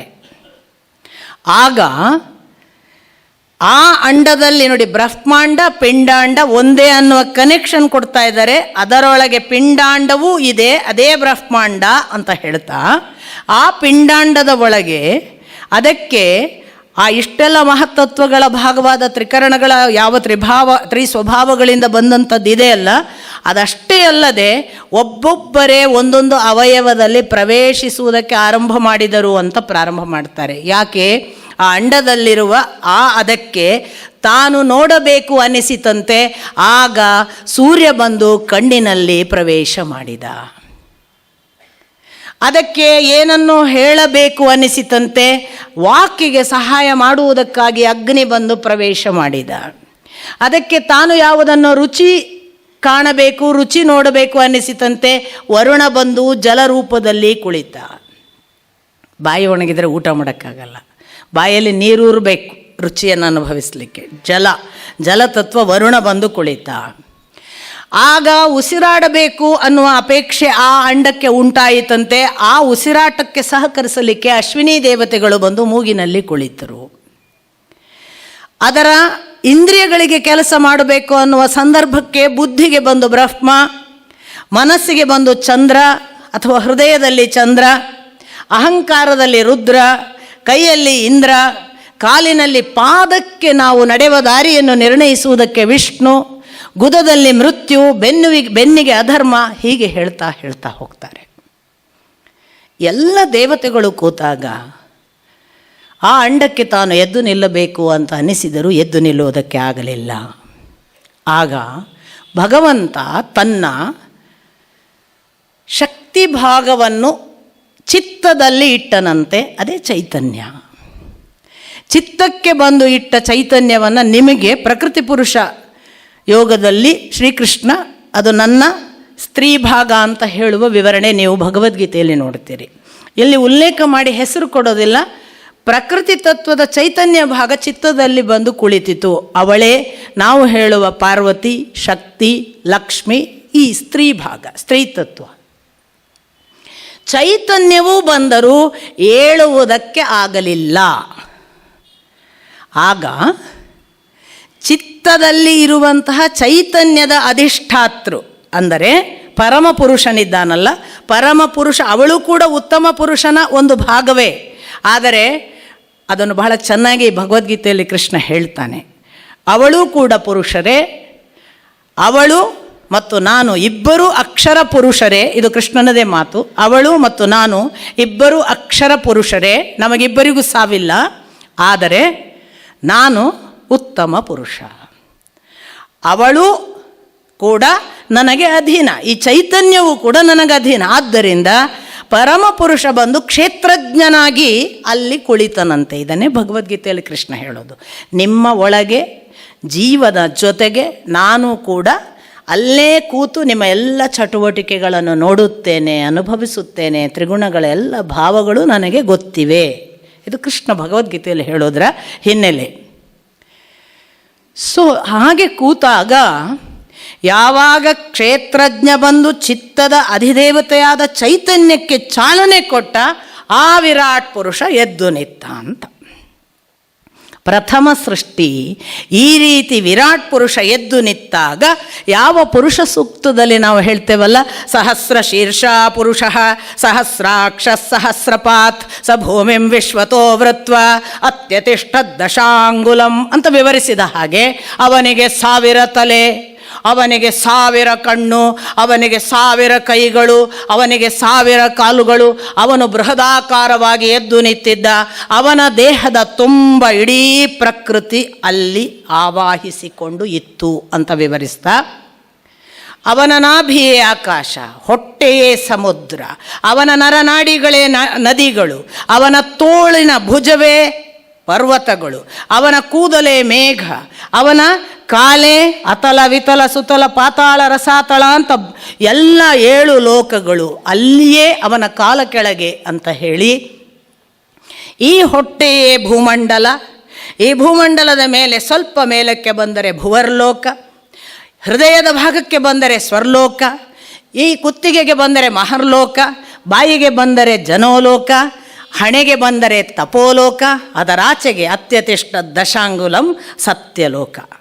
ಇದನ್ನು ವಿವರಿಸಿಬಿಟ್ರು. ನೋಡಿ, ಅಲ್ಲಿ ಪ್ರಪಂಚದಲ್ಲಿ ಯಾವುದನ್ನು ಭೌತಿಕವಾಗಿ ಅಲ್ಲಿ ಲೋಕ ಇದೆ ಅಂತ ಹೇಳಿದ್ದನ್ನು ಶ್ರೀಮದ್ ಭಾಗವತ ಸ್ಪಷ್ಟವಾಗಿ ಹೇಳುತ್ತೆ, ನಿನ್ನ ದೇಹದಲ್ಲಿದೆ ಅಲ್ವಾ. ನಾವು ನಿರಂತರ ನಾಭಿಯ ಕೆಳಗಿನ ಯೋಚನೆಗೆ ಹೋದರೆ ನಮ್ಮದು ಪಾತಾಳ ಲೋಕ ಅಲ್ವಾ ಸ್ವಾಮಿ. ದಿನದಿಂದ ದಿನಕ್ಕೆ ಅದರಲ್ಲೇ ಕೇಂದ್ರಿತವಾದ ಅದರ ಸುಖ, ಅದರ ಬೆನ್ನು ಹತ್ತುವುದು, ಅದೇ ಆ ಚಟ, ಅದರ ಆ ಲೋಲುಪತೆಯಲ್ಲಿ ಮುಳುಗಿ ಹೋದವನಿಗೆ ದಿನದಿಂದ ದಿನಕ್ಕೆ ಅಧಃಪತನವಾದರೆ ಅದು ಪಾತಾಳ ಲೋಕವಲ್ವ. ಆದ್ದರಿಂದ ಆ ಎಲ್ಲವೂ ಪಾತಾಳ ಲೋಕ ಅಂತ ಸೊಂಟದ ನಾಭಿಯ ಕೆಳಗಿನ ಭಾಗವನ್ನು ಅವರು ಅತಲ ವಿತಲ ಸುತಲ ರಸಾತಲ ತಲಾತಲ ಮಹಾತಲ ಪಾತಾಳ ಅಂತ 7 ಸಪ್ತ ಲೋಕಗಳನ್ನು ಕೆಳಕ್ಕೆ ಹೇಳಿದರು. ಸಪೋಸ್ ನಾಭಿ ಪ್ರಾಣಭಾಗ, ಈ ಪ್ರಾಣವನ್ನು ಅದರ ಸಮೀಪ ಇರುವ ಲಿಂಗ ಸುಖದ ಆಚೆಗೆ ಮೇಲಕ್ಕೆ ಎತ್ತುವುದಕ್ಕೆ ಬಂದರೆ ಅದನ್ನೇ ಕಾಮವನ್ನು ಊರ್ಧ್ವಮುಖಿ ಶಕ್ತಿಯನ್ನಾಗಿ ಪ್ರಚೋದಿಸಿ ಅಂತ ಪದೇ ಪದೇ ಅಂದರು, ಅಥವಾ ತಂತ್ರ ಮಾರ್ಗ ಎಲ್ಲ ಹೇಳೋದು. ಈ ಪ್ರಾಣದ ಶಕ್ತಿಯನ್ನು ಊರ್ಧ್ವಮುಖವಾಗಿ ಮೇಲಕ್ಕೆ ಎಬ್ಬಿಸ್ಕೋತ ಬಂದರೆ ಅದು ಭುವರ್ಲೋಕ, ಅನಾಹತ ಲೋಕಕ್ಕೆ ಬರುವ ಪೂರ್ವದಲ್ಲಿ ಅದು ಮಣಿಪುರ, ಸ್ವಾಧಿಷ್ಠಾನ, ಈ ಸಂದರ್ಭಗಳಲ್ಲಿ ಅದು ಭುವರ್ಲೋಕದ ಅನುಭವವನ್ನು ಮಾಡುತ್ತೆ. ಭುವರ್ಲೋಕ ಅಂದರೆ ಮತ್ಯಾರೂ ಅಲ್ಲ, ಸಿದ್ಧ ಚಾರಣರು ಇರುವ ಲೋಕ. ನಿಮಗೆ ಸಿದ್ಧಿ ಸಾಧನಾ ಶಕ್ತಿಗಳಲ್ಲಿ ಬೇಕಾದದ್ದನ್ನು ಮಾಡಬಲ್ಲ ಫಲ ಎಲ್ಲ ಸಾಧ್ಯವಾಗುವ ಹಂತ ಬಂದರೆ ನೀವು ಭುವರ್ಲೋಕದಲ್ಲಿದ್ದೀರಿ. ಸ್ವರ್ಲೋಕ ಅನ್ನೋದು ಹೃದಯ. ನಿಮಗೆ ಪ್ರೇಮ ಸಮಾಗಮ ಆಗುವಷ್ಟು ಭಗವಂತ ಹತ್ತಿರವಾಗಿದ್ದಾನೆ ಅಂದರೆ ನಿಮ್ಮ ಆನಂದ ಈ ಭಗವಂತನ ಜೊತೆಗಿನ ಆನಂದವಾಗಿ ಈ ಲೌಕಿಕ ಆನಂದದ ಸ್ಥಿತಿಯಲ್ಲಿ ಇಲ್ಲದೇ ಇದ್ದರೆ ನೀವು ಸ್ವರ್ಲೋಕದಲ್ಲಿದ್ದೀರಿ. ಈ ಸ್ವರ್ಲೋಕ ಭಗವಂತನ ಸುಖದ ಆಚೆಗೆ ಬೇರೆ ಬೇರೆ ಜನರ ಸಮಾಗಮವನ್ನು ಉಂಟು ಮಾಡುವ ವಿಶುದ್ಧಿ ಚಕ್ರದವರೆಗೆ ಬಂದರೆ ನೀವು ಮಹರ್ಲೋಕವನ್ನು ತಲುಪಿದ್ದೀರಿ. ಅಲ್ಲೆಲ್ಲ ಋಷಿಮುನಿಗಳೆಲ್ಲ ಇರ್ತಾರೆ. ಅದರ ಆಚೆಗೆ ಅದನ್ನು ಇನ್ನೂ ವಿಸ್ತರಿಸ್ತಾ ನೀವು ಊರ್ಧ್ವಮುಖಿ ಆಜ್ಞಾಚಕ್ರದ ಹಂತಕ್ಕೆ ಬಂದರೆ ನೀವು ಸ್ವತಃ ಭಗವಂತನನ್ನು ಸೇರಬಹುದಾದ ತಪೋಲೋಕವನ್ನು ಮುಟ್ಟಿದ್ದೀರಿ ಅಂತ ಅರ್ಥ. ಒಂದು ವೇಳೆ ಈ ತಪೋಲೋಕವನ್ನು ಕೂಡ ಸಹಸ್ರಾರದ ಮೂಲಕ ದಾಟುವಷ್ಟು ನಿಮ್ಮ ತಪಸ್ಸು ಘನವಾಗಿ ಬಲಿಷ್ಠವಾಗಿ ಭಗವಂತನ ಕಡೆಗಾದರೆ ಅತ್ಯತಿಷ್ಠ ದಶಾಂಗುಲಂ ಅನ್ನುವ ಸತ್ಯಲೋಕಕ್ಕೆ ಪ್ರವೇಶಿಕೆ ಅನ್ನುವುದು ಇಡೀ ತಾತ್ಪರ್ಯ. ಒಂದು ಸಾರಿ ಜಾತಿ, ಮತ, ಭೇದ, ಲಿಂಗಭೇದ, ವರ್ಗಭೇದ, ಶ್ರೀಮಂತ, ಬಡವ, ಆ ಬಳಿಕ ಇನ್ನೇನೇನೆಲ್ಲ ಭೇದ, ಭಾಷಾಭೇದ, ರಾಜ್ಯಭೇದ ಎಲ್ಲ ಇರುವವರು ಒಂದು ಕ್ಷಣ ಯೋಚನೆ ಮಾಡಿ, ಭಗವಂತ ಯಾರಿಗಾದರೂ ಒಂದು ಸಣ್ಣ ಡಿಸ್ಪ್ಯಾರಿಟಿ ಮಾಡಿಲ್ಲ. ಯಾರ ಕಣ್ಣಿಗೆ ಸೂರ್ಯ ಕೂಡಬೇಕು ಅಂತ ಡಿಸೈಡ್ ಮಾಡಿ ಇವನಿಗೆ ಕೂಡ್ಸೋಣ ಇವನಿಗೆ ಬಿಡೋಣ ಇಲ್ಲ. ಎಲ್ಲರ ಕಣ್ಣಿನಲ್ಲೂ ಸೂರ್ಯ ಕೂತಿದ್ದಾನೆ, ಎಲ್ಲರ ಬಾಯಿಯಲ್ಲೂ ಅಗ್ನಿ ಇದ್ದಾನೆ, ಎಲ್ಲರ ಬಾಯಿಯಲ್ಲೂ ವರುಣ ಇದ್ದಾನೆ, ಎಲ್ಲರ ಕಿವಿಗಳಲ್ಲೂ ದಿಗ್ದೇವತೆಗಳಿದ್ದಾರೆ, ಎಲ್ಲರಿಗೂ ಅಶ್ವಿನಿ ದೇವತೆಗಳಿದ್ದಾರೆ, ಮೂಗಿನಲ್ಲಿ ಎಲ್ಲ ದೇಹದಲ್ಲೂ ಇಂದ್ರನಿದ್ದಾನೆ, ಬುದ್ಧಿಯಲ್ಲಿ ಬ್ರಹ್ಮನಿದ್ದಾನೆ, ಮನಸ್ಸು ಹೃದಯದಲ್ಲಿ ಚಂದ್ರನಿದ್ದಾನೆ, ಅಹಂಕಾರದಲ್ಲಿ ರುದ್ರನಿದ್ದಾನೆ. ಇಷ್ಟೂ ದೇವತೆಗಳು ನಮ್ಮ ಜೊತೆಗೆ ಮಾತ್ರವಲ್ಲ, ನಮಗೆ ಬೆನ್ನಿನಲ್ಲಿ ಅಥವಾ ಗುದದಲ್ಲಿ ಮೃತ್ಯು ಎಲ್ಲರಿಗೂ ಇದ್ದಾನೆ. ಕಾಲಿನಲ್ಲಿ ಕುಳಿತು ನಡೆಸುವ ವಿಷ್ಣು ತಾನು ಪಾದದಲ್ಲಿದ್ದೇನೆ ಅಂತಾನೆ. ಶೂದ್ರರು ಪಾದ ಅಂದ್ಕೊಳ್ಳಿ ಒಂದು ಗಲಾಟೆ ಮಾಡಿದ್ರಲ್ಲ, ಇಲ್ಲಿ ಗಮನಿಸಿ, ವಿಷ್ಣು ಹೇಳ್ತಾನೆ ನಾನು ನಿಮ್ಮನ್ನು ನಡೆಸುವ ಪಾದದಲ್ಲಿದ್ದೇನೆ. ದಾರಿ ತಪ್ಪಿ ಹೋಗೋರೆಲ್ಲ ಒಮ್ಮೆ ವಿಷ್ಣು ನೆನಪಿಸ್ಕೋಬೇಕು. ಎತ್ಲಾಗೋ ಹೊಂಟಿದ್ದೀವಲ್ಲ, ಈ ಕಾಲು ಅವನದ್ದು, ಈ ಪಾದ ಅವನಿಂದ ನಡೀತಿದೆ, ನಾವು ಎಲ್ಲೆಲ್ಲೋ ಹೊಂಟಿದ್ದೀವಲ್ಲ ಅಂತ ಯೋಚನೆ ಮಾಡುವ ಹಾಗೆ. ಅಥವಾ ನಾನು ಯಾವಾಗಲೂ ಹೇಳೋದು, ದೇವ ಪೂಜೆ ಅನ್ನುವುದು ಮೂರ್ತಿಗೆ ಪೂಜೆ ಮಾಡುವ ಒಂದು ಭಾವ ಖಂಡಿತ ತುಂಬ ಸುಂದರವಾದದ್ದು, ಮಾಡಬೇಕು. ಯಾಕೆಂದರೆ ಮೂರ್ತಿಗೆ ಯಾಕೆ ಪೂಜೆ ಮಾಡಬೇಕು ಅಂದರೆ ಮೂರ್ತಿ ಒಳಗೆ ಒಂದು ದಿನ ಅವನು ಪ್ರಕಟಿಸ್ತಾನೆ, ತನ್ನನ್ನು ಕಾಣಿಸ್ತಾನೆ ಅನ್ನೋ ನಂಬಿಕೆಯಿಂದ ಪೂಜೆ ಮಾಡಬೇಕು. ಈ ಕಲ್ಲು ಸಾಕು ಅಂತಲ್ಲ, ಕಲ್ಲೊಳಗೆ ಇರುವ ನೀನು ಯಾವತ್ತು ಚೈತನ್ಯ, ಈ ಅಂಡದಲ್ಲಿದ್ದವ ಎದ್ದು ಬಂದಲ್ಲ, ಹಾಗೆ ಕಲ್ಲಿನಿಂದ ಎದ್ದು ಯಾವಾಗ ಬರ್ತಾನೆ ಅಂತ ಪೂಜಿಸಬೇಕು. ಅದೊಂದು ಭಾವ. ನಿತ್ಯ ಅಲಂಕಾರ ಮಾಡುವಾಗ ಅವನ ಸೌಂದರ್ಯ ನೋಡಿ ಸಂತೋಷ ಪಡಬೇಕು. ನಮಗೆ ದುಃಖ ಆದಾಗ ಅವನ ಹತ್ರ ಕೂತು ಮಾತಾಡಬೇಕು, ನಮಗೆ ಸಂತೋಷ ಆದಾಗ ಅವನ ಹತ್ರ ಹೇಳಬೇಕು, ಅವನೇ ನಮ್ಮ ಕುಟುಂಬವಾಗಬೇಕು. ಅಷ್ಟರ ಮಟ್ಟಿಗೆ ಮೂರ್ತಿ ಪೂಜೆ ನಮ್ಮ ಭಾಗವಾದರೆ ಏನೂ ತಪ್ಪಿಲ್ಲ. ಒಂದು ವೇಳೆ ಅವನನ್ನೇನು ಪೂಜೆ ಮಾಡೋದ್ರೆ ಅನ್ನುವ ಕಮ್ಯುನಿಷ್ಟೇ ಇದ್ದರೆ, ಕಮ್ಯುನಿಸ್ಟರ ಹಾಗೆ ಕಮ್ಯುನಿಷ್ಟೇ ಇದ್ದರೆ ನಿಮ್ಮನ್ನಾದರೂ ಪೂಜಿಸಿಕೊಳ್ಳಿ. ಯಾಕೆಂದರೆ ಅವನು ನಿಮ್ಮೊಳಗೇ ಇದ್ದಾನೆ. ನಿತ್ಯ ಸ್ನಾನ ಮಾಡುವಾಗ ಓಹೋ ಸೂರ್ಯನಿಗೆ ಸ್ನಾನಾಭಿಷೇಕ ಆಗ್ತಿದೆ, ಓಹೋ ಬ್ರಹ್ಮಸ್ಥಾನ ನನ್ನ ಬುದ್ಧಿಯಲ್ಲಿ ಕೂತು ಸ್ನಾನ ಮಾಡ್ತಿದ್ದಾನೆ, ಅಭಿಷೇಕ ತಗೊಳ್ತಿದ್ದಾನೆ, ಇಲ್ಲೇ ಇರುವ ಅಶ್ವಿನಿ ದೇವತೆಗಳು ನನ್ನ ಅರ್ಚನೆಯನ್ನು ಸ್ವೀಕರಿಸ್ತಿದ್ದಾರೆ, ಇಲ್ಲಿರುವ ಪ್ರತಿ ಅಗ್ನಿ ವರುಣರನ್ನು ನಾನು ಅರ್ಚಿಸ್ತಿದ್ದೇನೆ, ಇವರೆಲ್ಲರ ಪುಣ್ಯವಾಗಿ ನಾನು ಇವತ್ತು ಎದ್ದು ನಡೀತಿದ್ದೇನೆ ಅನ್ನುವ ಪೂಜಾಭಾವ ಬಂದರೆ ಅದಕ್ಕಿಂತ ದೊಡ್ಡದೇನಿದೆ? ಅಂಥ ದಿವ್ಯ ಪೂಜೆಯನ್ನು ಮಾಡುವುದಕ್ಕೆ ಈ ವಿವರಣೆ ಇದೆ ಅಂತಲೇ ನಾನು ಭಾವಿಸ್ತೇನೆ. ಸುಮ್ಮನೆ ಕಥೆ ಅಲ್ಲ. ಯಾಕೆ ಹೇಳಿದ್ರಂದರೆ ಹೀಗೆ ಅನುಸಂಧಾನ ಮಾಡಿ ಅಂತ. ಒಳಗೊಬ್ಬನಿದ್ದಾನೆ, ಹೊರಗೆ ಹುಡುಕಬಾರದು ಅಂತಲ್ಲ, ಅವನು ಹೊರಗೂ ಇದ್ದಾನೆ. ತದೇಜತಿ ತನ್ನೇಜತಿ ತದ್ದೂರೇ ತದ್ವಂತಿಕೆ ತದಂತರಸ್ಯ ಸರ್ವಸ್ಯ ತದು ಸರ್ವಸ್ಯಾಸ್ಯ ಬಾಹ್ಯತಃ. ಎಷ್ಟು ಸರ್ವಾಣಿ ಭೂತಾನಿ, ಇದು ಈಶಾವಾಸ್ಯ ಉಪನಿಷತ್. ತದೇ ಜತಿ ತನ್ನೇ ಜತಿ, ಅವನು ಓಡ್ತಾನೆ ಸಿಗಲ್ಲ ಅಂತ ಅನ್ನಿಸಿದರೆ ಅವನು ತನ್ನೇ ಜೊತೆ ಅವನು ಅಲಗಲ್ಲ. ತದ್ದೂರೇ, ಎಷ್ಟು ದೂರ ಇದ್ದಾನೆ, ಹೆಂಗಪ್ಪ ನಾವು ಹೋಗೋದು ಅನ್ನೋದ್ರೊಳಗೆ ತದ್ವಂತಿಕೆ ಇಲ್ಲೇ ಇದ್ದಾನೆ. ತದಂತರಸ್ಯ ಸರ್ವಸ್ಯ, ಎಲ್ಲದರ ಒಳಗಿದ್ದಾನೆ. ತದು ಸರ್ವಸ್ಯಾಸ್ಯ ಬಾಹ್ಯತಃ. ಓಹೋ, ಇಲ್ಲೇ ಒಳಗಿದ್ದಾನೆ ಅಂತ ಏನಾದರೂ ಸೊಕ್ಕಿಗೆ ಬಿದ್ದರೆ ಹೊರಗೆ ಇದ್ದಾನೆ. ಇದು ಅವನ ಗುಣ. ಇದನ್ನು ಅವ್ರು ಹೇಳ್ತಿರೋದು. ಅವನು ಒಳಗಿದ್ದಾನೆ, ಅವನು ನಿಮ್ಮಲ್ಲಿ ಎಲ್ಲ ಅವಯವಗಳಲ್ಲಿದ್ದಾನೆ, ಅವನು ಸರ್ವವೂ ಆಗಿ ನಿಮ್ಮಲ್ಲಿಯೇ ಇದ್ದಾಗ ಯಾಕೆ ಹೊರಗೆ ನೋಡ್ತೀರಿ ಅಂದರೆ, ಇಷ್ಟೆಲ್ಲ ಇದ್ದರೂ ಅದು ಹೇಳಲಿಲ್ಲ, ಅವ ಬರಬೇಕಾಯಿತು ಅಂದಾಗ ಅವ ಹೊರಗಿದ್ದಾನೆ. ಇಷ್ಟು ವಿವರಿಸುವ ಹೊತ್ತಿಗೆ ಶುಕಮುನಿಗಳ ಹತ್ರ ನನಗೆ ಇದನ್ನು ಇನ್ನಷ್ಟು ಹೇಳಿ, ಈ ವಿಶ್ವ ವಿವರಣೆ, ಇದರ ಕಾಲ, ಇದರ ಗುಣಲಕ್ಷಣಗಳು ನನಗೆ ಇನ್ನಷ್ಟು ಕೇಳಬೇಕು ಅನ್ನಿಸ್ತದೆ. ಆಮೇಲೆ ಇದನ್ನು ಹೇಗೆ, ಇದು ಇಷ್ಟು ಒಂದು ವಿರಾಟ್ ಪುರುಷ ಅಂದರೆ ಜೀವ ಹೇಗೆ ಹುಟ್ಟಿತು ಅಂತ ಹೇಳ್ತಿರೋದೀಗ ಅವರು. ಭಗವದಂಶವಾದ ಜೀವ ಸೃಷ್ಟಿ ಹೇಗೊಂದು ಅವನೇ ವಿರಾಟ್ ಪುರುಷ, ಅವನೇ ಭಗವಂತ. ಅಂದರೆ ನಾವೇ ಅವನು ಆ ಜೀವಾಂಶನಾಗಿ ಅವನು ಬರುವಾಗ ಇಷ್ಟೆಲ್ಲ ತನ್ನದನ್ನು ಧಾರೆ ಎರೆದು ನಿಮ್ಮನ್ನು ಬಿಟ್ಟಿದ್ದಾನೆ, ಅವನು ಎಲ್ಲೂ ಕೂಡ ಲೋಪ ಮಾಡಿಲ್ಲ ಅನ್ನೋದನ್ನು ಹೇಳಿದ. ಹಾಗಾದರೆ ಜಗತ್ ಸೃಷ್ಟಿ, ಲೋಕ, ಬ್ರಹ್ಮಾಂಡ, ಇದು ಅಂಡ ಪಿಂಡಾಂಡದ ಕಥೆ ಆಯಿತು. ಬ್ರಹ್ಮಾಂಡದ ಕಥೆ ಹೇಳಿ ಅಂತ ಹೇಳುವಾಗ ಶುಕಮುನಿಗಳು ಹೇಳ್ತಾರೆ, ಇದೇ ಪ್ರಶ್ನೆಯನ್ನು ವಿದುರನೂ ಕೇಳಿದ್ದನಪ್ಪ ಮೈತ್ರೇಯಿಗಳಿಗೆ. ಆ ಮೈತ್ರೇಯಿಗಳು ವಿದುರನಿಗೆ ಕೊಟ್ಟ ಉತ್ತರವನ್ನೇ ನಾನೀಗ ನಿನಗೆ ಕೊಡ್ತೇನೆ ಅನ್ನುವಾಗ ದ್ವಿತೀಯ ಸ್ಕಂಧ ಮುಕ್ತಾಯ ಆಗುತ್ತೆ. ನಿಮಗೆ ವಿದುರ ತೀರ್ಥಯಾತ್ರೆಗೆ ಹೋದ ಕಥೆಯನ್ನು ನಾನು ಹೇಳಿದೆ. ವಿದುರ ತೀರ್ಥಯಾತ್ರೆಗೆ ಹೋದವನಿಗೆ ಮೈತ್ರೇಯಿಗಳ ಭೇಟಿಯಾಗಿತ್ತು, ಅವರಲ್ಲೊಂದು ಸಂವಾದ ನಡೆದಿತ್ತು ಅಂತ ಶುಕಮುನಿಗಳು ಪರೀಕ್ಷಿತನಿಗೆ ಅಥವಾ ಶೌನಕಾದಿಗಳಿಗೆ ಸೂತ ಪುರಾಣಿಕರು 3ರಲ್ಲಿ ಹೇಳಿರ್ತಾರೆ. ಈಗ ಪ್ರಶ್ನೆ ಏನು ಅಂದರೆ, ಹಾಗಾದರೆ ವಿದುರನಿಗೆ ಎಲ್ಲಿ ಭೇಟಿಯಾದರು ಅಂತ, ತೀರ್ಥಯಾತ್ರೆಯಲ್ಲಿ ಎಲ್ಲಿ ಭೇಟಿಯಾದರು ಅನ್ನೋ ಪ್ರಶ್ನೆಯಿಂದ ಆರಂಭ ಆಗುತ್ತೆ. ಶುಕಮುನಿಗಳು ಹೇಳ್ತಾರೆ, ಏನೂ ಇಲ್ಲ, ಅವನು ಹೀಗೆ ತೀರ್ಥಯಾತ್ರನ ಹೋಗ್ತಾ ಯಮುನಾ ನದಿ ದಡಕ್ಕೆ ಹೋಗಿದ್ದ. ಆಗ ಯದುಕುಲದ ಉದ್ಧವ ಅವನಿಗೆ ಭೇಟಿಯಾದ. ಉದ್ಧವ ಯಾರು? ಉದ್ಧವ ಯದುಕುಲದ ಒಬ್ಬ ಪ್ರಜೆ. ತಾನು ಪೂರ್ವದಲ್ಲಿ ಬೃಹಸ್ಪತಿಗಳ ಜೊತೆಗೆ ವಸುದೇವತೆ ಆಗಿ ಇದ್ದವನು. ಅವನು ಆ ಕಾಲದಿಂದ ಭಗವದ್ಭಕ್ತ. ಈ ಜನ್ಮದಲ್ಲಿ ಎಷ್ಟು ಭಗವಂತನ ಭಕ್ತಿ ಅಂದರೆ, ಅವನು ಪುಟ್ಟ ಬಾಲ ಇರುವಾಗಿಂದ ಕೃಷ್ಣನನ್ನು ಪೂಜಿಸ್ತಿದ್ದನಂತೆ. ಯಾವ ಪರಿ ಕೃಷ್ಣನ ಪೂಜೆ ಅಂದರೆ, ಅಮ್ಮ ಊಟಕ್ಕೆ ಬಾನೋ ಹೊತ್ತಾಯಿತು ಅಂದರೆ ಎಲ್ಲ ಪೂಜೆ ಮಾಡದೆ ಬರಲ್ಲ, ಮಗು ಊಟಕ್ಕೆ ಬರ್ತಿರಲಿಲ್ಲ. ಆ ಪರಿ ಕೃಷ್ಣ ಭಕ್ತಿ. ಮೂರ್ತಿ ಇಟ್ಕೊಳ್ಳೋದು, ಒಂದು ಕಲ್ಲನ್ನು ಇಟ್ಕೊಂಡು ಕೃಷ್ಣ ಅನ್ನೋದು, ಪೂಜೆ ಮಾಡೋದು. ಅಂಥ ಉದ್ಧವ ಥ್ರೂಔಟ್ ತನ್ನ ಜರ್ನಿಯಲ್ಲಿ ಕೃಷ್ಣ ಭಕ್ತಿಯನ್ನು ಮಾಡಿಕೊಂಡು ಬಂದಿದ್ದಾನೆ. ಕೃಷ್ಣ ಅವನಿಗೆ ಎಲ್ಲೂ ರಿವಾರ್ಡ್ ಕೊಡಲ್ಲ. ಆದರೆ ಕೃಷ್ಣನ ಎಂಡ್ ಆಫ್ ಹಿಸ್ ಜರ್ನಿ ಅವನನ್ನು ಡಿಸೈಡ್ ಮಾಡ್ತಾನೆ, ಯದುವಂಶ ಏನು ಮುಕ್ತಾಯ ಆಗಬೇಕು, ಇವರನ್ನು ಮುಕ್ತಾಯಗೊಳಿಸಿ ನಾನು ನನ್ನ ಅವತಾರ ಸಮಾಪ್ತಿ ಮಾಡಬೇಕು ಅಂತ ತೀರ್ಮಾನ ಮಾಡಿದ್ನಲ್ಲ ಕೃಷ್ಣ. ಆಗ ಯದುವಂಶೀಯರಿಗೆ ಒಂದು ಶಾಪವೆಲ್ಲ ನಿರ್ಮಾಣವಾಗುತ್ತೆ. ಯದುವಂಶೀಯರಿಗೆ ಶಾಪವೂ ಕೂಡ ಕೃಷ್ಣನಿಂದ ನಿರ್ಮಾಣವಾಗುವುದು ಅಂತಲೇ ಅರ್ಥ. ಯಾಕೆಂದರೆ ಕೃಷ್ಣನನ್ನು ನಿನ್ನ ಸಮಯವಾಯಿತು, ನೀನು ಭೂಭಾರ ಇಳಿಸಲಿಕ್ಕೆ ಬಂದಿದ್ದಿ, ಈಗ ಭೂಮಿಯ ಭಾರ ಇಳಿದಿದೆ, ನೀನು ಬಂದು 120 ವರ್ಷಗಳಾದವು ಅಂತ ಭಾಗವತ. ಇಲ್ಲ, 106.5 ವರ್ಷ ಮಾತ್ರ ಇದ್ದ ಶ್ರೀಕೃಷ್ಣ ಅಂತ ಅಪ್ಪನ ಲೆಕ್ಕಾಚಾರ.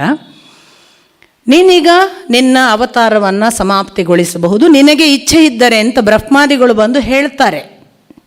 ಆಗ ಕೃಷ್ಣ ಹೇಳ್ತಾನೆ, ನನಗೆ ನನ್ನ ಕರ್ತವ್ಯ ಮುಗಿದಿದೆ ಎಂದು ಗೊತ್ತು, ನಾನು ಹೊರಡಲಿಕ್ಕೂ ಸಿದ್ಧನಿದ್ದೇನೆ. ಆದರೆ ನನ್ನ ವಂಶದ ಪ್ರದ್ಯುಮ್ನ, ಅನಿರುದ್ಧ ಮೊದಲಾದ ಎಲ್ಲ ನನ್ನ ಮಕ್ಕಳು ಮೊಮ್ಮಕ್ಕಳು ಸೇರಿ ಯದುವಂಶೀಯರು ಬಹಳ ದುರಹಂಕಾರದಿಂದ ಮೆರೆದಾಡ್ತಿದ್ದಾರೆ. ಅವರು ಹೀಗೆ ದುರಹಂಕಾರದಲ್ಲಿದ್ದರೆ ನಾಳೆ ಭೂಲೋಕಕ್ಕೆ ಕಂಟಕವಾದೀತು, ಅವರನ್ನೊಮ್ಮೆ ನಿವಾರಿಸಿ ಆ ಬಳಿಕ ಬರ್ತೇನೆ ಅಂತ ಕೃಷ್ಣ ಹೇಳ್ತಾನೆ. ತನ್ನ ವಂಶ ನಿವಾರಣೆ. ಅಷ್ಟು ಹೇಳಿದ ನಂತರ ಒಂದು ಶಾಪದ ಘಟನೆ ಬರುತ್ತೆ. ಋಷಿಮುನಿಗಳ ಮುಂದೆ ಸಾಂಬ ನಿಮಗೆ ಗೊತ್ತು, ಜಾಂಬವತಿಯ ಮಗ ಕೃಷ್ಣನಿಗೆ. ಈ ಸಾಂಬ ಮೊದಲಾದ ಈ ಕೃಷ್ಣನ ಮಕ್ಕಳೆಲ್ಲ ಸೇರಿ ಸಾಂಬನಿಗೆ ಹೆಣ್ಣಿನ ವೇಷ ಹಾಕಿ ಹೊಟ್ಟೆ ಗರ್ಭಿಣಿ ಹಾಗೆ ಕಾಣಿಸುವ ಹಾಗೆ ಮಾಡಿ ಹೋಗಿ ಋಷಿಮುನಿಗಳನ್ನು ಟೆಸ್ಟ್ ಮಾಡೋಣ ಅಂತ. ನಮ್ಮಲ್ಲಿ ಅನೇಕರಿಗೆ ಇದೆಯಲ್ಲ, ಭಾರಿ ಮಾಡ್ತಾರಂತೆ, ತುಂಬ ವಿಜ್ಞಾನಿಗಳಂತೆ, ಬೇಕಾದ್ದನ್ನು ಈಗಿಂದೀಗ ಹೀಗೆ ಕಣ್ಣಲ್ಲಿ ನೋಡಿದ ಕೂಡಲೇ ಹೇಳ್ತಾರಂತೆ. ಅವರೆಂಥ ಗುರುಗಳು, ನೋಡೇ ಬಿಡಬೇಕು ಅಂತ ಕೆಲವರು ಇದ್ದಾರಲ್ಲ, ಆ ಥರ ಸಾಂಬನವರು. ಈ ಋಷಿಮುನಿಗಳಿಗೆ ನಾಳೆದ್ದೆಲ್ಲ ಗೊತ್ತಾಗುತ್ತಂತೆ. ನೋಡುವ, ನಾವೀಗ ಗರ್ಭಿಣಿ ವೇಷ ಹಾಕ್ಕೊಂಡು ಹೋಗೋಣ, ಯಾವ ಮಗು ಹುಟ್ಟುತ್ತೆ ಕೇಳೋಣ, ನೋಡೋಣ ಅವನೇನು ಹೇಳ್ತಾನೆ ಅಂತ ಪರೀಕ್ಷೆ ಮಾಡೋಕ್ಕೆ ಹೋಗ್ತಾರೆ. ವಸಿಷ್ಠಾದಿ ಎಲ್ಲ ಋಷಿಗಳು ಇದ್ದಾರೆ. ಹೋಗಿ ಕೇಳ್ತಾರೆ ಸಾಂಬನನ್ನು ಮುಂದಿಟ್ಟು, ಇವನಿಗೆ ಇನ್ನೇನು ಪ್ರಸವ ಸಮಯ, ಯಾವ ಮಗು ಹುಟ್ಟುತ್ತೆ ಹೇಳಿ ಋಷಿಮುನಿಗಳಿಗೆ ದಿವ್ಯ ದೃಷ್ಟಿಯಿಂದ ಗೊತ್ತಾಗುತ್ತೆ. ಅವರು ತಕ್ಷಣ ಹೇಳ್ತಾರೆ, ನೀನು ಹೆರಲಿಕ್ಕೆ ಇರುವುದು ಮಗುವಲ್ಲ, ಒಂದು ಒನಕೆ, ಮುಸಲ. ಮತ್ತು ಹೀಗೊಂದು ಪರೀಕ್ಷಿಸಲಿಕ್ಕೆ ಬಂದಿದ್ದೀಯಲ್ಲ, ಅದರ ಫಲವಾಗಿ ನೀನು ನಿನ್ನ ಆ ಮುಸಲವನ್ನು ಹೆತ್ತ ಬಳಿಕ ಆ ಮುಸಲದಿಂದ ಇಡೀ ವಂಶ ನಾಶವಾಗಿ ಹೋಗ್ತೀರಿ ಅಂತ ಶಾಪ ಕೊಡ್ತಾರೆ. ಇದು ಯದುವಂಶೀಯರಿಗೆ ಮಕ್ಕಳ ಮುಖಾಂತರ ಶ್ರೀಕೃಷ್ಣ ತನ್ನ ವಂಶ ನಾಶ ಮಾಡಿಕೊಂಡ ಕಥೆ. ಅಷ್ಟಾದ ತಕ್ಷಣ ಈ ಯದುವಂಶೀಯರೆಲ್ಲ, ಅದರಲ್ಲೂ ಉಗ್ರಸೇನನಿಗೆ ಭಯ ಬಂದುಬಿಟ್ಟು ಅದನ್ನೆಲ್ಲ ಚೂರು ಚೂರು ಮಾಡಿ ಸಮುದ್ರಕ್ಕೆ ಒಗೆದು ಬಿಡ್ತಾನೆ. ಅದು ಬಂದೂ ಬರುತ್ತೆ ಅವನ ಹೊಟ್ಟೆಯಿಂದ ಒಂದು ಒನಕೆ. ಆ ಒನಕೆಯನ್ನು ಚೂರು ಚೂರು ಮಾಡಿ ಪ್ರಭಾಸದ ಸಮುದ್ರಕ್ಕೆ ಒಗೆಯುತ್ತಾರೆ. ಸಮುದ್ರ ತನ್ನ ಒಳಗೆ ಸಣ್ಣ ಸಣ್ಣ ಕಣಗಳನ್ನು ಇಟ್ಕೊಳ್ಳೋದಿಲ್ಲ, ಅದು ತನ್ನ ದಡಕ್ಕೆ ದೂಡುತ್ತೆ. ಹಾಗೆ ದಡಕ್ಕೆ ದೂಡಿದಾಗ ಉಂಟಾದದ್ದೆಲ್ಲ ಏರಕ ಅನ್ನುವ ಹುಲ್ಲುಗಳು ಉಂಟಾಗ್ತವೆ. ಒಂದು ಪೀಸ್ ಸ್ವಲ್ಪ ದೊಡ್ಡದಿತ್ತು, ಅದು ಒಬ್ಬ ಬೆಸ್ತನಿಗೆ ಸಿಗ್ತದೆ, ಅವನೇ ಜರ. ಅವ ಅದನ್ನು ಬಾಣದ ತುದಿಗೆ ಹಾಕಿಕೊಳ್ತಾನೆ. ಇಡೀ ವಂಶ ಆ ಮುಸಲದಿಂದಲೇ ನಾಶ ಆಗಬೇಕು ನೋಡಿ, ಕೃಷ್ಣ ಕೂಡ. ಹಾಗಾಗಿ ಅದು ಜರನ ಬಾಣದ ಮೊನೆಗೆ ಅದನ್ನು ಅವನು ಮಾಡ್ಕೋತಾನೆ. ಇದು ನಡೆದ ಬಳಿಕ ಕೃಷ್ಣ ದ್ವಾರಕೆಗೆ ಹೋಗಿ ಅನೌನ್ಸ್ ಮಾಡ್ತಾನೆ, ಇನ್ನು 7 ದಿನಗಳಲ್ಲಿ ದ್ವಾರಕೆ ಮುಳುಗಲಿಕ್ಕಿದೆ. ನನ್ನ ವಂಶದ ಎಲ್ಲರೂ ಕೂಡ ಹಿರಿಯರನ್ನು ಬಿಟ್ಟು ಉಳಿದವರೆಲ್ಲರೂ ಪ್ರಭಾಸದ ದಡಕ್ಕೆ ನಡೆಯಿರಿ, ಇಲ್ಲಿ ಇರುವುದು ಯೋಗ್ಯವಲ್ಲ, ಹಿರಿಯರಿಗೆ ನಾನು ಬೇರೆ ವ್ಯವಸ್ಥೆ ಮಾಡುತ್ತೇನೆ. ಹಾಗೆ ಹೆಣ್ಣು ಮಕ್ಕಳು ಹಿರಿಯರನ್ನು ಬಿಟ್ಟು ಪ್ರಭಾಸಕ್ಕೆ ಕರೆದುಕೊಂಡು ಹೋಗ್ತಾನೆ. ದ್ವಾರಕೆಯಿಂದ ಅಷ್ಟೂ ಜನ ಯದುವಂಶೀಯರನ್ನು ಶ್ರೀಕೃಷ್ಣನ ಒಂದು ಲಕ್ಷಣವೇ ಬೇರೆ ಸ್ವಾಮಿ. ಅವನ ಹಾಗೆ ಇನ್ನೊಬ್ಬನನ್ನು ನಾವು ನೋಡೋಕ್ಕೆ ಸಾಧ್ಯ ಇಲ್ಲ. ಅವನು ಬಂದು ಪ್ರಭಾಸದ ಆ ಸಮುದ್ರ ದಡದಲ್ಲಿ ಇವರು ವಾರುಣಿ ಎನ್ನುವ ಮದ್ಯವನ್ನು ಕುಡಿದು ಮೈ ಕೈ ಎಚ್ಚರ ತಪ್ಪಿ ಪಕ್ಕಕ್ಕಿರೋನ ಅಣ್ಣನೋ ತಮ್ಮನೋ ಚಿಕ್ಕಪ್ಪನೋ ದೊಡ್ಡಪ್ಪನೋ ಸೋದರನೋ ಅಥವಾ ಬಂಧುವೋ ಬಳಗವೋ ಮಿತ್ರನೋ ಗುರುವೋ ಯಾವುದೂ ನೆನಪಿಲ್ಲ. ಸಿಕ್ಕಾಪಟ್ಟೆ ಒಬ್ರಿಗೊಬ್ಬರು ಹೊಡೆದಾಡಿ ಸಾಕ್ಷಾತ್ ಬಲರಾಮನಿಗೂ ಕೊಲ್ಲಕ್ಕೆ ಬರ್ತಾರೆ. ಬಲರಾಮ ಬೇಸತ್ತು ತಾನು ತನ್ನ ಅವತಾರ ಸಮಾಪ್ತಿ ಮಾಡ್ತೇನೆ ಅಂತ ತಾನೇ ದಡಕ್ಕೆ ಹೋಗಿ ತಾನು ಯೋಗ ಮಾರ್ಗದ ಮೂಲಕ, ಯಾವುದನ್ನು ನಾನು ನಿನ್ನೆ ದಿನ ಹೇಳಿದೆ ಅಲ್ಲ, ನಾವೇ ಪ್ರಾಣ ನಿಷ್ಕ್ರಮಣ ಮಾಡುವುದು, ಆ ಕ್ರಿಯೆಯ ಮೂಲಕ ಅದನ್ನು ಬಹಳ ಸ್ಪಷ್ಟವಾಗಿ ಅವನು ತನ್ನ ಪ್ರಾಣ ನಿಷ್ಕ್ರಮಣ ಮಾಡಿಕೊಂಡ ಅಂತ ಕೃಷ್ಣ ಅವನನ್ನು ನೋಡುತ್ತಾನೆ. ಇತ್ತ ತನ್ನ ಸಾಕ್ಷಾತ್ ಮಕ್ಕಳೆಲ್ಲ ಹೊಡೆದಾಡಿ ಸಾಯುವುದು, ಎಷ್ಟೋ ಬಾರಿ ಕೃಷ್ಣನಿಗೂ ಹೊಡಿಲಿಕ್ಕೆ ಬರೋದು. ಆಗ ಕೃಷ್ಣ ಏನೆಲ್ಲ ಆಯುಧಗಳು ಇದೆ ಅದನ್ನೆಲ್ಲ ಬಳಸಿ ಆಯಿತು. ಕಡೆಗೆ ಆ ಏರಕದ ಮುಳ್ಳು ಇದೆಯಲ್ಲ, ಹುಲ್ಲಿನ ಮುಳ್ಳು, ಅದರಿಂದ ಚುಚ್ಚಿಕೊಳ್ತಾರೆ. ಯಾಕೆ, ಆ ಮುಸಲದಿಂದಲೇ ಸಾವು ಬರಬೇಕಲ್ಲ. ಹೀಗಾಗಿ ಕೃಷ್ಣ ಕೂಡ ಆ ಏರಕದ ಹುಲ್ಲಿನಿಂದ ಒಬ್ಬರನ್ನೊಬ್ಬರು ಕೊಂದು, ಆ ಬಳಿಕ ಕೃಷ್ಣ ಪ್ರಭಾಸದ ಅರಳಿ ಮರದ ಕೆಳಗೆ ತನ್ನ ಎಡಗಾಲನ್ನು ಬಲಗಾಲಿನ ಮೇಲಿಟ್ಟು ಆ ಬೆರಳನ್ನು ಅಲುಗಾಡಿಸಿ ಅದೇ ಜರಾನನ್ನು ಪ್ರಚೋದಿಸಿ ಬಾಣ ಹೂಡಿಸಿಕೊಂಡು ತಾನು ಹೋಗುವುದಕ್ಕೆ ಸಿದ್ಧನಾದದ್ದು. ಇಷ್ಟು ಯದುವಂಶೀಯರು ಸಾಯುವಾಗಲೂ ಕೃಷ್ಣ ಅತ್ತ ಉದಾಹರಣೆಗಳಿಲ್ಲ. ತನ್ನವರು ಮತ್ತು ತನ್ನವರಲ್ಲದವರು ವ್ಯತ್ಯಾಸವೇ ಇಲ್ಲ ಶ್ರೀಕೃಷ್ಣನಿಗೆ. ಸಮಯ ಬಂದಾಗ ಎಲ್ಲರೂ ಹೋಗಬೇಕು. ಹೀಗೆ ಹೊರಡುವ ಮೊದಲು ತಾನಿನ್ನು ದ್ವಾರಕೆಯಲ್ಲಿ ಅನೌನ್ಸ್ ಮಾಡುವಾಗ, ಇನ್ನು 7 ದಿನಗಳಲ್ಲಿ ಈ ದ್ವಾರಕೆ ಮುಳುಗುತ್ತದೆ, ನೀವು ಹೊರಡಿ ಅನ್ನುವಾಗ ಉದ್ಧವ ಬರ್ತಾನೆ. ಕೃಷ್ಣ, ಇದೇನೋ ನೀನು ಹೇಳುವ ಮಾತು ನನಗೆ ತುಂಬ ಆಘಾತಕಾರಿಯಾಗಿದೆ. ನೀನು ಇಲ್ಲದ ಒಂದರೆ ಕ್ಷಣ ಕೂಡ ನಾನು ಯೋಚಿಸಲಾರೆ.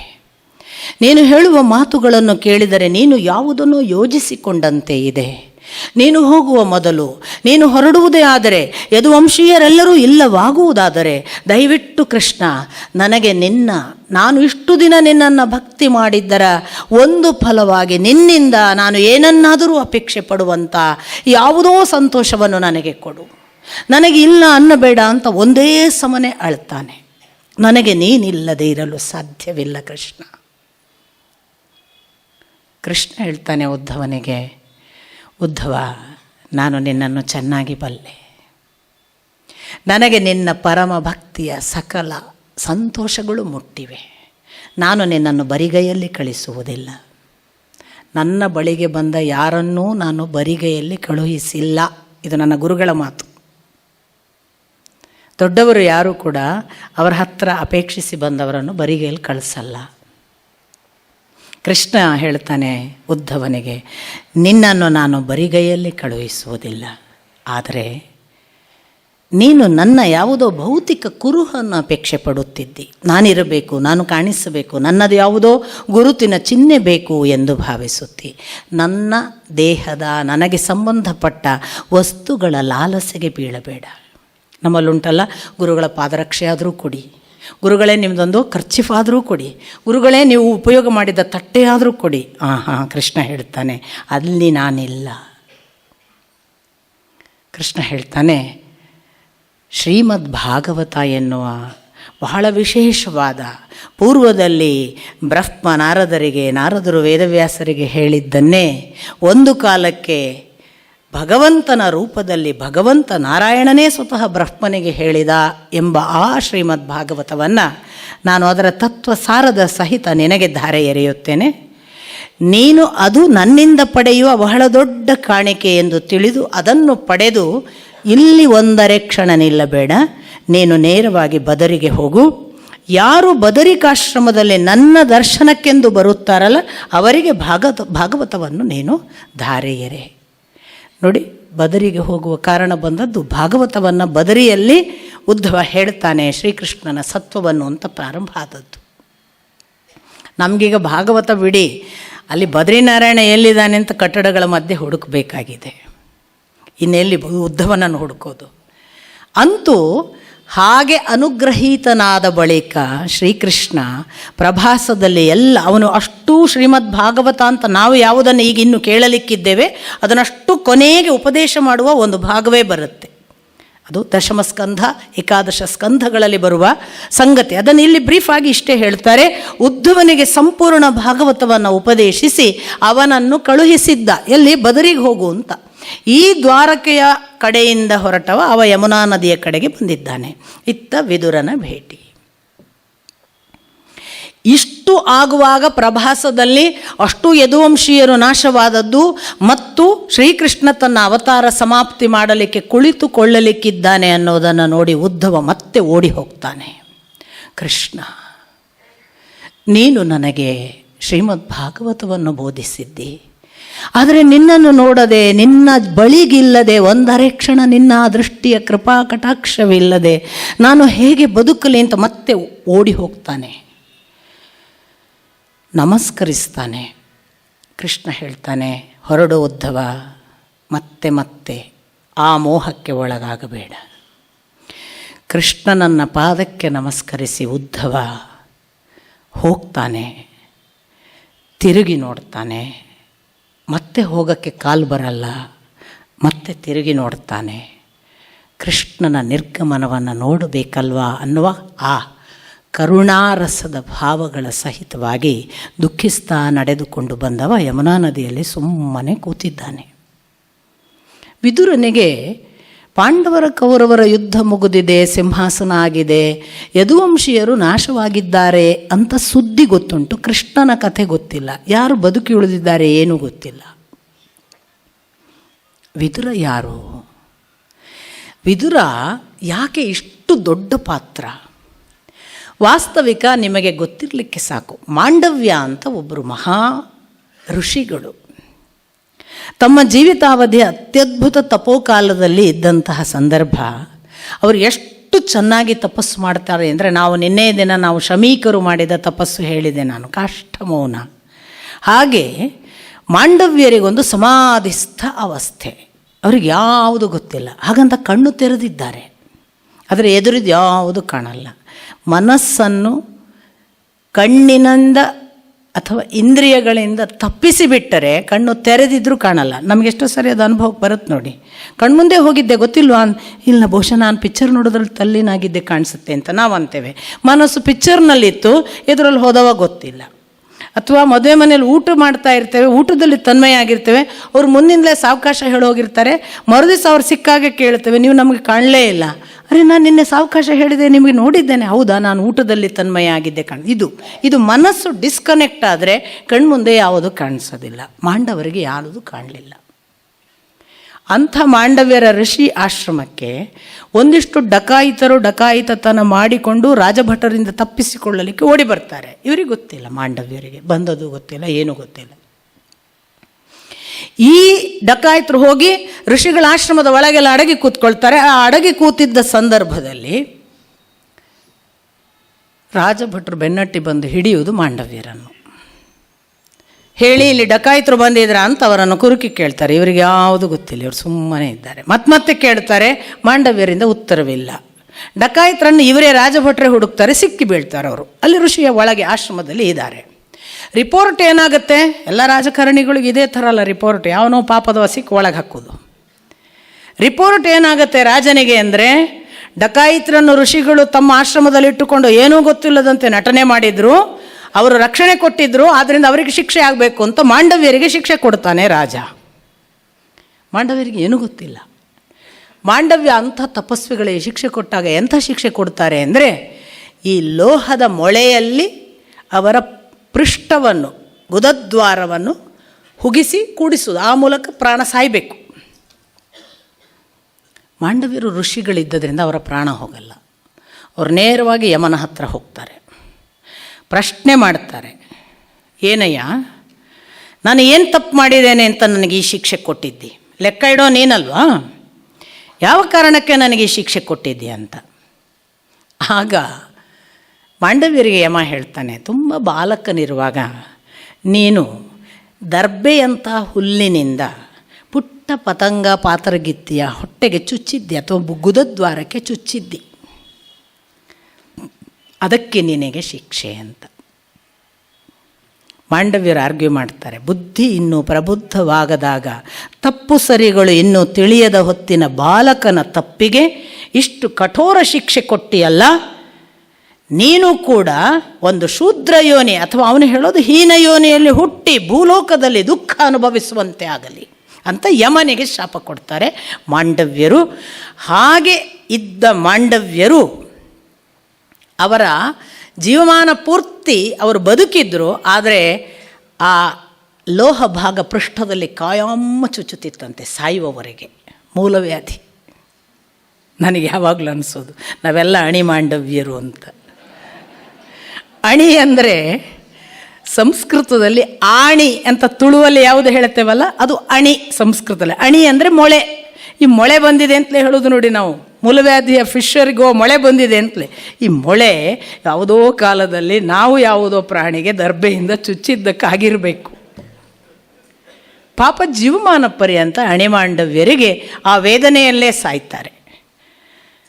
ಮಹಾಬ್ರಹ್ಮರ್ಷಿಯ ಸ್ಥಾನಕ್ಕೆ ಹೋಗಿರುವ ಋಷಿಗಳಿಗೆ ಮಾತು ಸುಳ್ಳಾಗೋದಿಲ್ಲ. ಯಮ ಆ ಕಾರಣಕ್ಕಾಗಿ ಭೂಮಿಗೆ ಒಂದು ಪಾಪಯೋನಿಯಲ್ಲಿ ಹುಟ್ಟಬೇಕಾಯಿತು. ಅದಕ್ಕೆ ವೇದವ್ಯಾಸರು ಯಾವ ದಾಸಿಯನ್ನು ಸಮಾಗಮ ಮಾಡಿ ನಿಯೋಗ ಪದ್ಧತಿಯಿಂದ ಹುಟ್ಟಿಸಿದರಲ್ಲ, ಹಾಗೆ ಹುಟ್ಟಿದವರೇ ವಿದುರ. ಅದೇ ಯಮನೇ ವಿದುರನಾಗಿ ಬಂದದ್ದು. ಅದಕ್ಕೇನೆ ವಿದುರ ಬಹಳ ಧರ್ಮಶಾಸ್ತ್ರ ಹೇಳ್ತಿದೆ, ಯಾಕಂದರೆ ಯಮ ಧರ್ಮಶಾಸ್ತ್ರಕ್ಕೆ ಹೆಸರು. ಅದಕ್ಕೇನೆ ಧರ್ಮಶಾಸ್ತ್ರವನ್ನು ಬಹಳ ಹೇಳಿದ ಇನ್ನೊಬ್ಬ ವ್ಯಕ್ತಿ ಯುಧಿಷ್ಠಿರ, ಅವನು ಕೂಡ ಧರ್ಮರಾಯನ ಅಂಶ ಸಂಭೂತ. ಹೀಗೆ ಇದ್ದಂತಹ ವಿದುರ ಸಾಮಾನ್ಯ ವ್ಯಕ್ತಿ ಅಲ್ಲ. ಅವನು ಕೇಳ್ತಾನೆ, ಅಲ್ಲ ಇದು ಸರಿ, ನೀನು ಇಲ್ಲಿ ಬಂದು ಹೇಗೆ? ಯದುವಂಶೀಯರಿಗೆಲ್ಲ ಏನೇನೋ ತೊಂದರೆ ಆಗಿದೆ ಅಂತ ಕೇಳಿದೆ, ಯದುವಂಶೀಯರು ಚೆನ್ನಾಗಿದ್ದಾರಾ? ಉಳಿದವರೆಲ್ಲರ ಹೆಸರು ಕೇಳಿ ಅವರೆಲ್ಲ ಚೆನ್ನಾಗಿದ್ದಾರಾ ಕೇಳ್ತಾನೆ. ಆಗ ಉದ್ಧವ ಇಷ್ಟು ಹೊತ್ತು ದುಃಖ ಕಟ್ಟಿಕೊಂಡಿದ್ದ. ಅವನು ಹೇಳ್ತಾನೆ,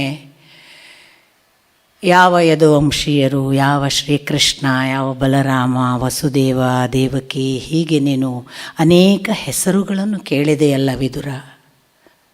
ಅವರಲ್ಲಿ ಈಗ ಶ್ರೀಕೃಷ್ಣ ನಮ್ಮ ಜೊತೆಗಿಲ್ಲ. ಅವನು ನಮ್ಮನ್ನು ಬಿಟ್ಟು ಹೊರಟು ಹೋಗಿದ್ದಾನೆ.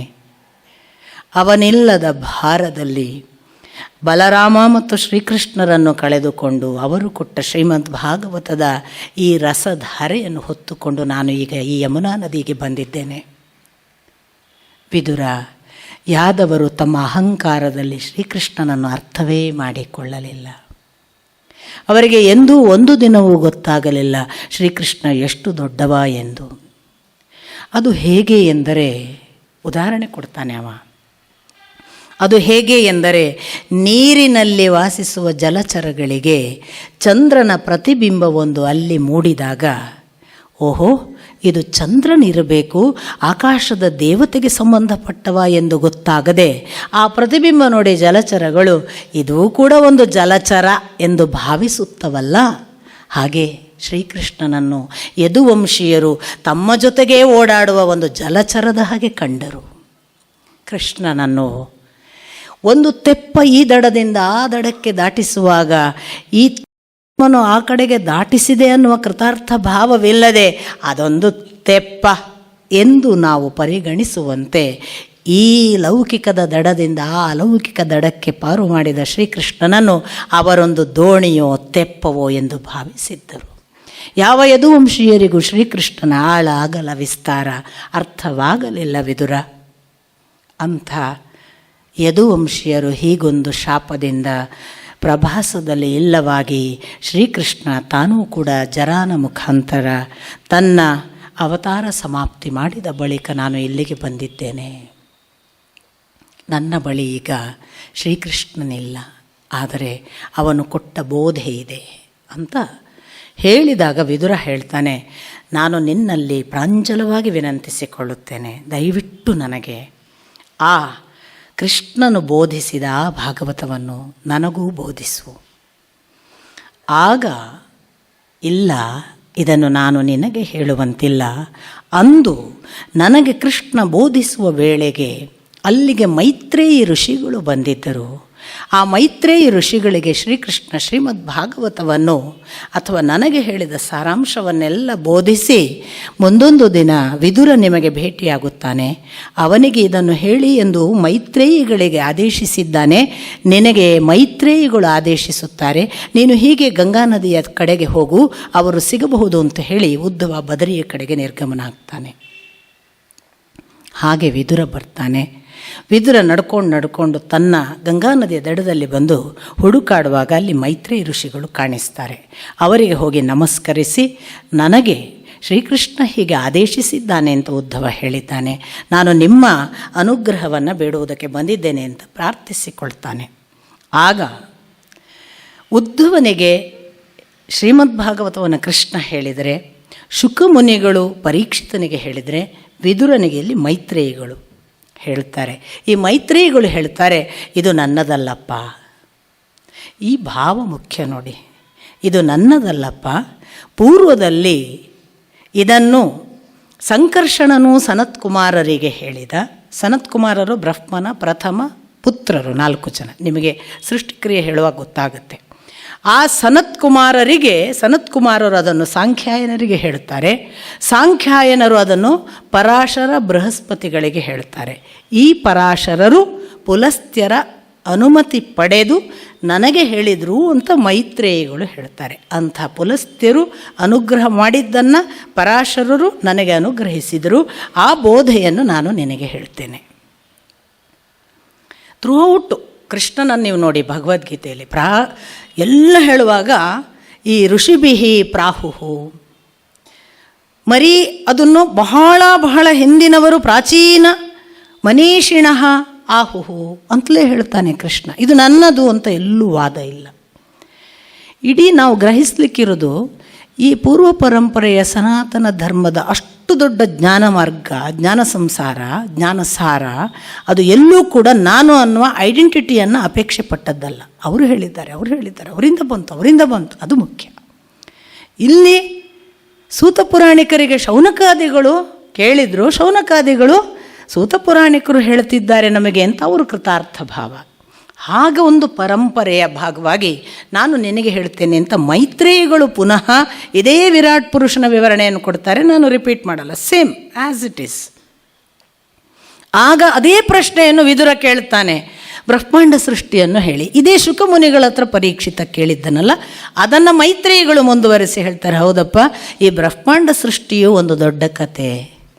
ನಾನು ಈಗಾಗಲೇ ನಿಮಗೆ ಹೇಳಿದೆ, ಯಾವುದು ಮಹತ್ತತ್ವ, ಅಲ್ಲಿಂದ ಅಹಂಕಾರ, ಅಲ್ಲಿಂದ ವೈಕಾರಿಕ ತೈಜಸ, ಮತ್ತು ಯಾವುದು ತಾಮಸ ಅಂತ. ಈ ಅಷ್ಟು ನಾಲ್ಕಲ್ಲಿ 5 ಆಗಿ ಹೋಯಿತು. ಮಹತ್ತತ್ವ ಒಂದು, ಅಹಂಕಾರ ಒಂದು, ತೈಜಸ ಅಥವಾ ವೈಕಾರಿಕ ತೈಜಸ ಮತ್ತು ತಾಮಸ ಅಂದಾಗ 5 ಆಯಿತು ಸೃಷ್ಟಿ.